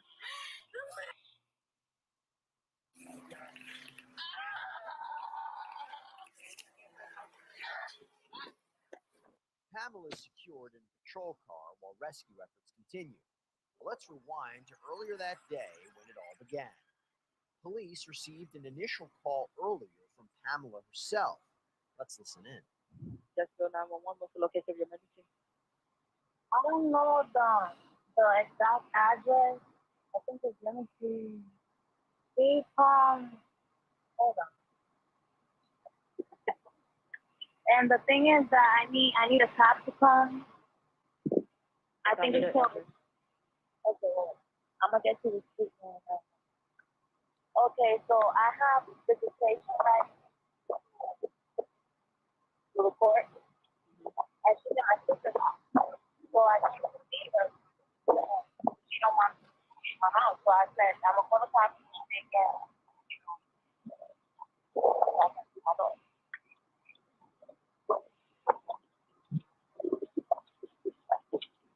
Any ticket drugs or weapons? No. What's your last name? A good callback number for you? This one. What is this one?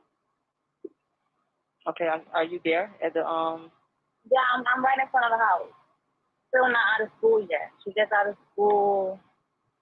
They haven't even want to go pick her up yet. But I'm here because they're gonna go pick her up now. Okay. And I just need the cops to be here so they can talk to, because she don't want me to be here, but I can because I got the presentation. Okay, I'll have Officer out there too. Okay, thank you, bye. A short time later, an officer arrives at the home and talks with Pamela.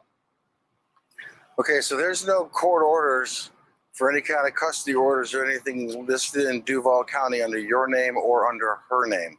So what does that mean? It means that if I don't have any paperwork, there's nothing I can do anyway. Okay, so, and they're not even here. So what is it you wanted me to do? And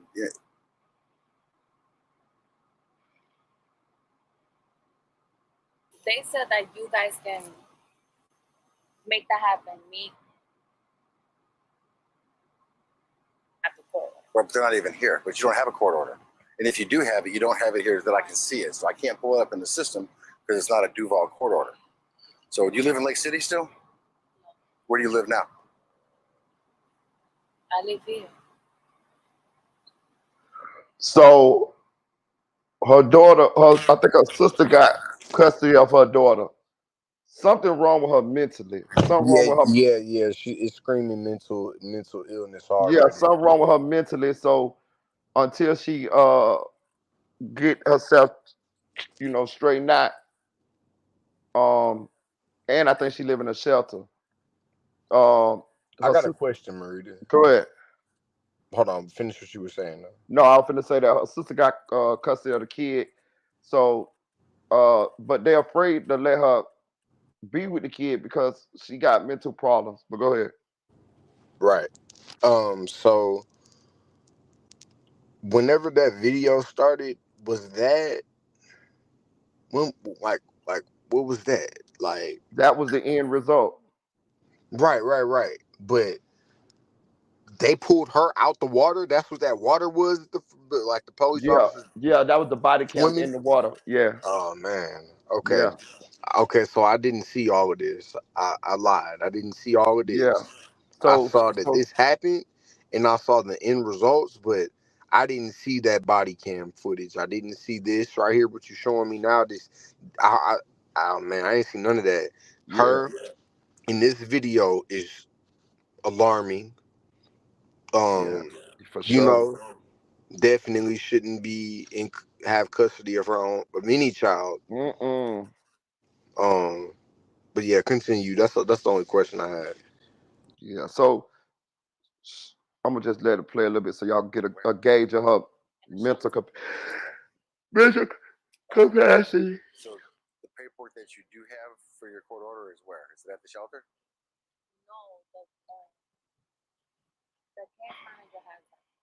The case manager is in Duval?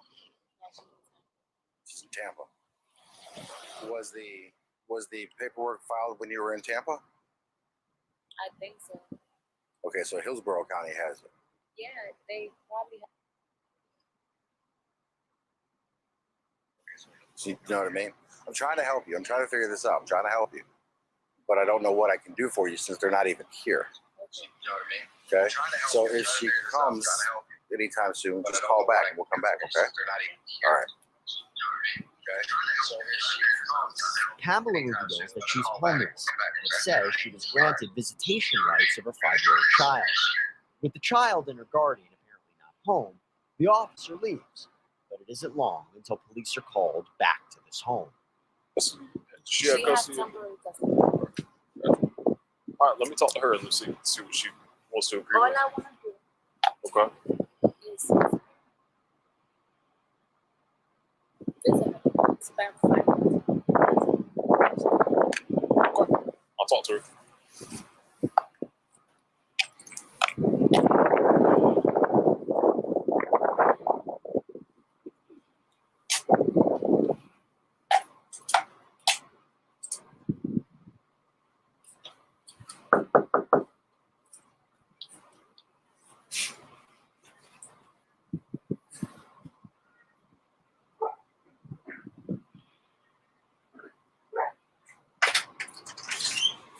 Hello. How are you doing? Good. How are you? Hey, how are you? Your shot. That's a nice sticker. I like that. So, how you doing? Okay. I was gonna say, she says she doesn't have custody paperwork. She says she just wants to get her for a brief time, but if she doesn't have custody paperwork, there's no way I can enforce that. You know what I'm saying? Right. She doesn't have. Yeah, let me get your phone. She's not allowed to have unsupervised visits with her. She's only allowed to have supervised visits. And I told her that she wasn't allowed to come to my house. You cannot come in the house, Pam. I'm not trying to. Look, so then what are we doing? I just want to. Hold on. Let's not. I just want to see her. Hug her. Let's not increase 5 this. minutes with her, but y'all making it a problem, baby. Come here, don't cry. I love you, baby. So what's the? You don't mind me asking, what's the history? She has she knows custody, so she didn't get her mental health check. Custody until she was supposed to get herself together. When she got herself together, they were going to give her back custody, but that did not happen. She went to jail, things like that. Yeah, but she does have to leave, right? Yes. She can't just be parked No, outside. I agree. Okay. I agree. Well, she can be on the road, technically. Right. She can be on the road, but All right, so I'm we'll from. do that when we cross that. Okay. All right, I'm gonna talk to her.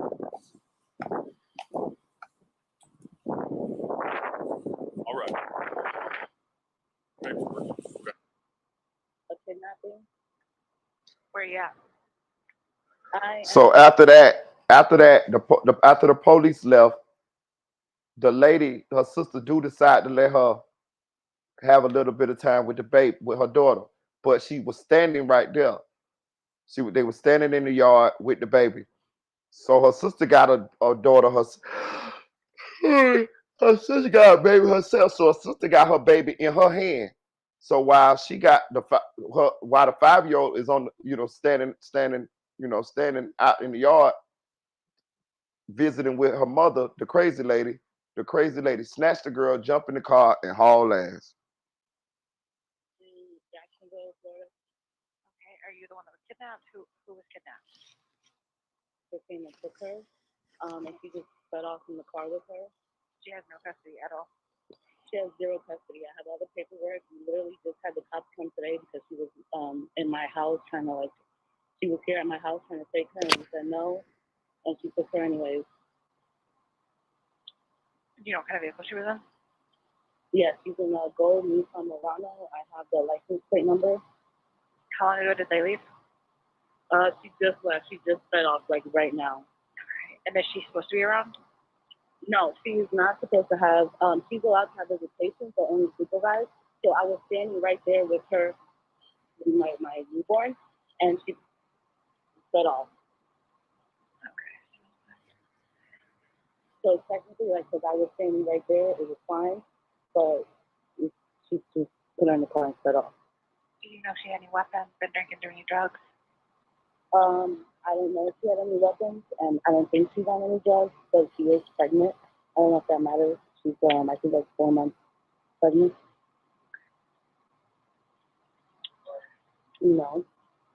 Where are we going to go? I don't know where she went. I don't know anything. She just took off. Okay, got officers coming to you as fast as they can. Pamela reportedly led officers on a 30-mile chase before crashing into that retention pond. Back at the scene, multiple officers are working to save the child. Bruh. The little girl is still in the water. They done took her and put her all the way in the damn. So The she mama drowned the car. She basically like drove ran the off the whole. road in the car Yeah, and jumped out. On purpose. Damn. On purpose. So to think about it, is the mama is all the way in the police car, not in the police car. And that little girl's still out there under the water, bro. That shit crazy, bro.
That little girl's still in that water, bro.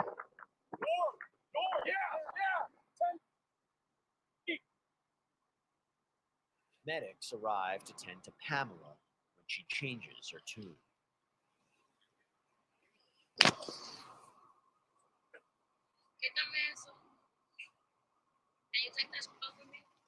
This? Yeah. I don't need that. You're gonna get cold, okay? Okay. We're just trying to give you a little decency, alright? Some decency. Your mother, you. cute.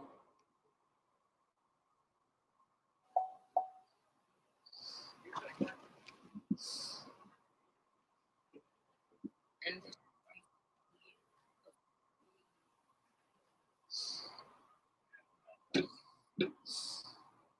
An arrest report states Pamela spit blood at an emergency medic, earning her another charge. Let's continue. I love you, baby. God, you got everything.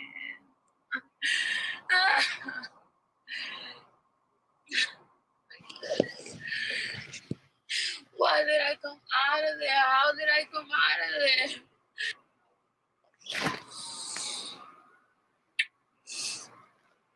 I'm saying you better be in heaven because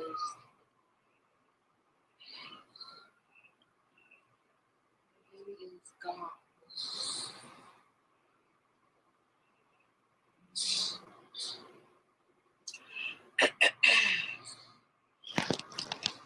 Her face swole up. You can see her lip and all that shit busted.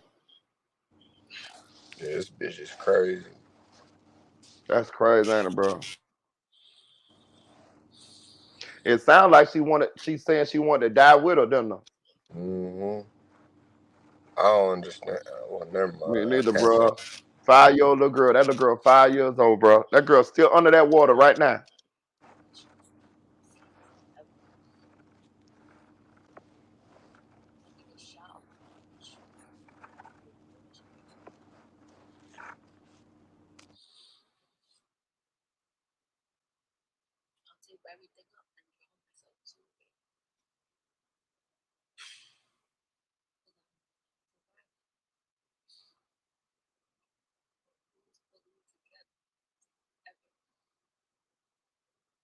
Pamela was charged with aggravated manslaughter of a child, vehicular homicide, battery on a law enforcement officer, battery on an emergency medical care provider, and aggravated fleeing or eluding causing death.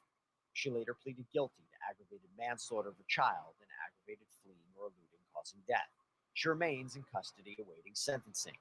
Meanwhile, the Cabrera family has filed a wrongful death lawsuit against Pamela and several other community services alleging negligence. Both cases remain open.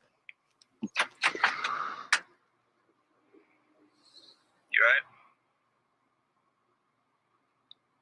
Did they find my baby? I don't know. I'm over here with you. Are you alright? Bro, when she said, when she had said they had burned it out, but she said, the bitch better be dead. That's fucked up, ain't it, bro? That's crazy, bro. Wait. That's what she just said? Yeah, they blurted it out, but she said, bitch better be dead. Wow. A little 5-year-old baby, bro. Certain lawyers will represent this case and plead insanity and would win, and these type of individuals will be right back out in our general public like nothing ever happened. Yeah. As far as the the government to go to do to these people is incarcerate, where I don't know if it's incarceration, but place them in a mental institution or a mental home for a period of time. But the only real consequence to these people come, I believe, in the afterlife, Marita. Yeah, I ain't gonna lie, this is a tough one here because of course I feel for the child first and foremost. But the mama got mental illness. Like she has the mental illness, like so how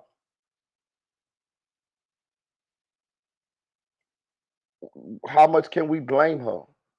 I'm you know what I'm saying? Like something's wrong with her. Like she's mentally ill. So uh And this is a big payday for certain lawyers. They will run the jump on this case because they know that they could easily uh get in their benefit when within their benefit, because it's not you can see clearly that there's mental health issues here. So, Right, right. you know. So that's what I'm saying. I can't call this one like I can't, because if she's mentally ill, then that's why she's acting this way. So it- like I know she's the reason it happened, but I'm saying, can we you get what I'm saying? I don't want to use the right word, but No, like 100%, because I could definitely, if I was a judge, I could definitely see the ruling of insanity. I could see that, you know. yeah. I could see that clearly. Look what's going on. Look what we're working with here. This person clearly not working with a full deck. She wasn't even supposed to be in possession of her child. She was like, she couldn't be alone with her child. You know what I'm saying? No custody. So the fact that, you know, damn. Yeah, then She initially kidnapped and murdered her. I mean, you know, unalived her child. yeah, that's crazy. A little innocent 5-year-old baby. You Where want to that lady messed up at, she should have followed her first mind and not let her saw the baby. But if she did, we're gonna let her see the baby. She shouldn't have had another child in her hand. She had a little baby in her hand. So when she snatched the girl up, she couldn't even stop her because she got a whole baby in her hand. You see what I'm saying? Yeah. That was her sister. Yeah, sister. Salute the Nate said it. You should know how off the wall your sister is. You should Right, know the lengths right. she would be willing to go to. You've grown up with her. You've seen, I'm sure, certain behavior to whereas you shouldn't even let her get that close or even get that chance. I'm not trying to put blame on anyone here, but I'm just saying the precautions that could have and should have been taken. Um, yeah, I I don't really want to. Yeah, it's just a sad story. I'm finna go on and get up off this thing. You wanna say your goodbyes or give you some shots out to promote some? No, man, but I will say this. I will say this: if somebody willing to go in with me, $10 on the cash app, so we can reach the game goal, Oh, I that'd be appreciate you, amazing. bro. That'd be amazing. We know what's going on here. We know Marita's this channel has been targeted by Right. by whoever and whatever you would like to call it. So guys, let's try to contribute a little bit more if we can. But Yeah, the cash app is pinned anything at the top helps. of the chat. Yeah, we rocked that today, 7 hours and 30 minutes for free. They done demonetized me, so and I'm gonna keep on going for y'all, bro. I'm gonna keep on going. Fuck it. I ain't even did my appeal yet. I just said fuck it. I might Nah, do it nah, later. nah, nah, nah. You need to go ahead and do that, bro. Yeah, Fuck everything else. yeah, Do that appeal. yeah. But I appreciate you, Aaron. Shout out to it's Aaron's Way. Shout out to Shout out to SL. everybody, man. Yeah, man. Shout out to SLK, something like Clout TV, Yo, Inglewood. Shout out to all my moderators. Nate said Aaron's Way, SLK, the Chicks 1000, AK, the Chick 1K, Audio Crack 22, TM Boys, Eddie, Flyboy, Michael 4, Nephew for Real, Deputy Eula. You know what I mean? Shout out to all y'all. Shout out to Pookie. Shout out to Luminegro. Shout out to Unspoken Crime Murders. That's the fam right there. Shout out to Lil Kel Truth Movement. Go subscribe to Lil Kel channel and tell them Marita Boy Stitcher. Shout out to Trigger Man. Tell them goddamn me. It's gonna be all right, ho. Go over there, subscribe to Lil Trigger Man. Tell them TV. Tell them Marita Boy Sancha. Shout out to Fly Guys. Shout out to Anonymous Ones.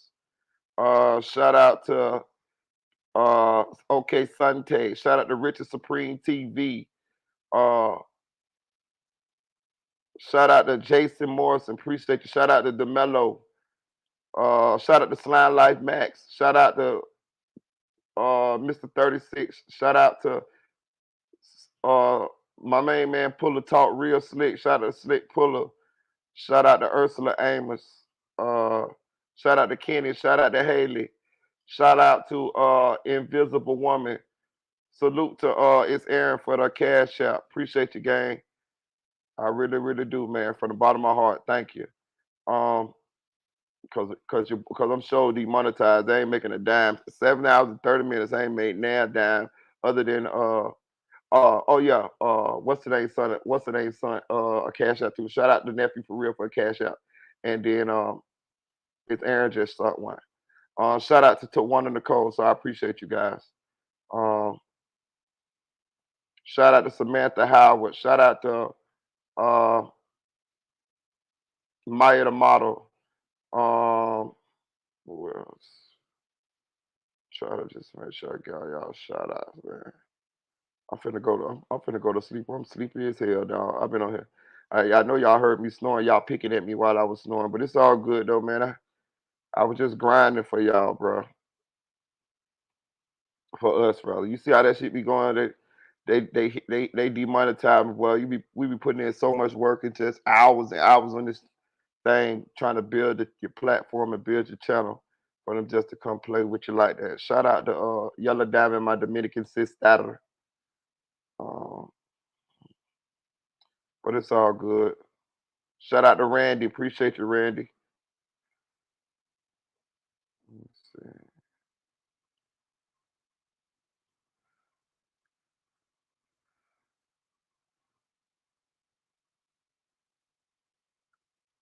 All right. I'm just trying to make sure.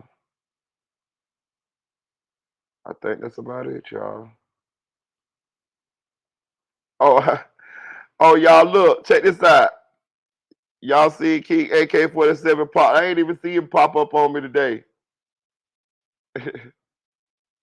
Y'all see, why y'all ain't tell me bro popped up in the chat, man? Y'all see him right there? I'm going through the chat.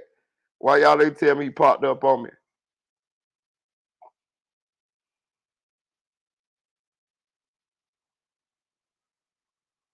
Now, no, and none of y'all ain't say what's up to the man or nothing. Shout out to Raw Nature, my boy from Estonia. There's somebody else that I want to see. There was somebody else on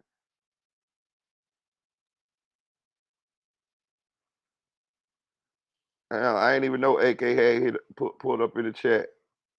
I must was talking cash shit then.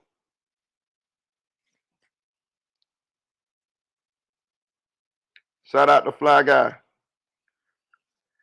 All right, y'all. I'm finna get off this app, man. I'm tired. I ain't gonna lie to y'all. Y'all heard me snoring and dozing off on this damn thing earlier, man. I appreciate all y'all, man. I hope y'all have a good Friday evening with y'all family. Don't do nothing I wouldn't do. And I eat booty and coochie, so y'all can do that. You know what I'm talking about? Chill.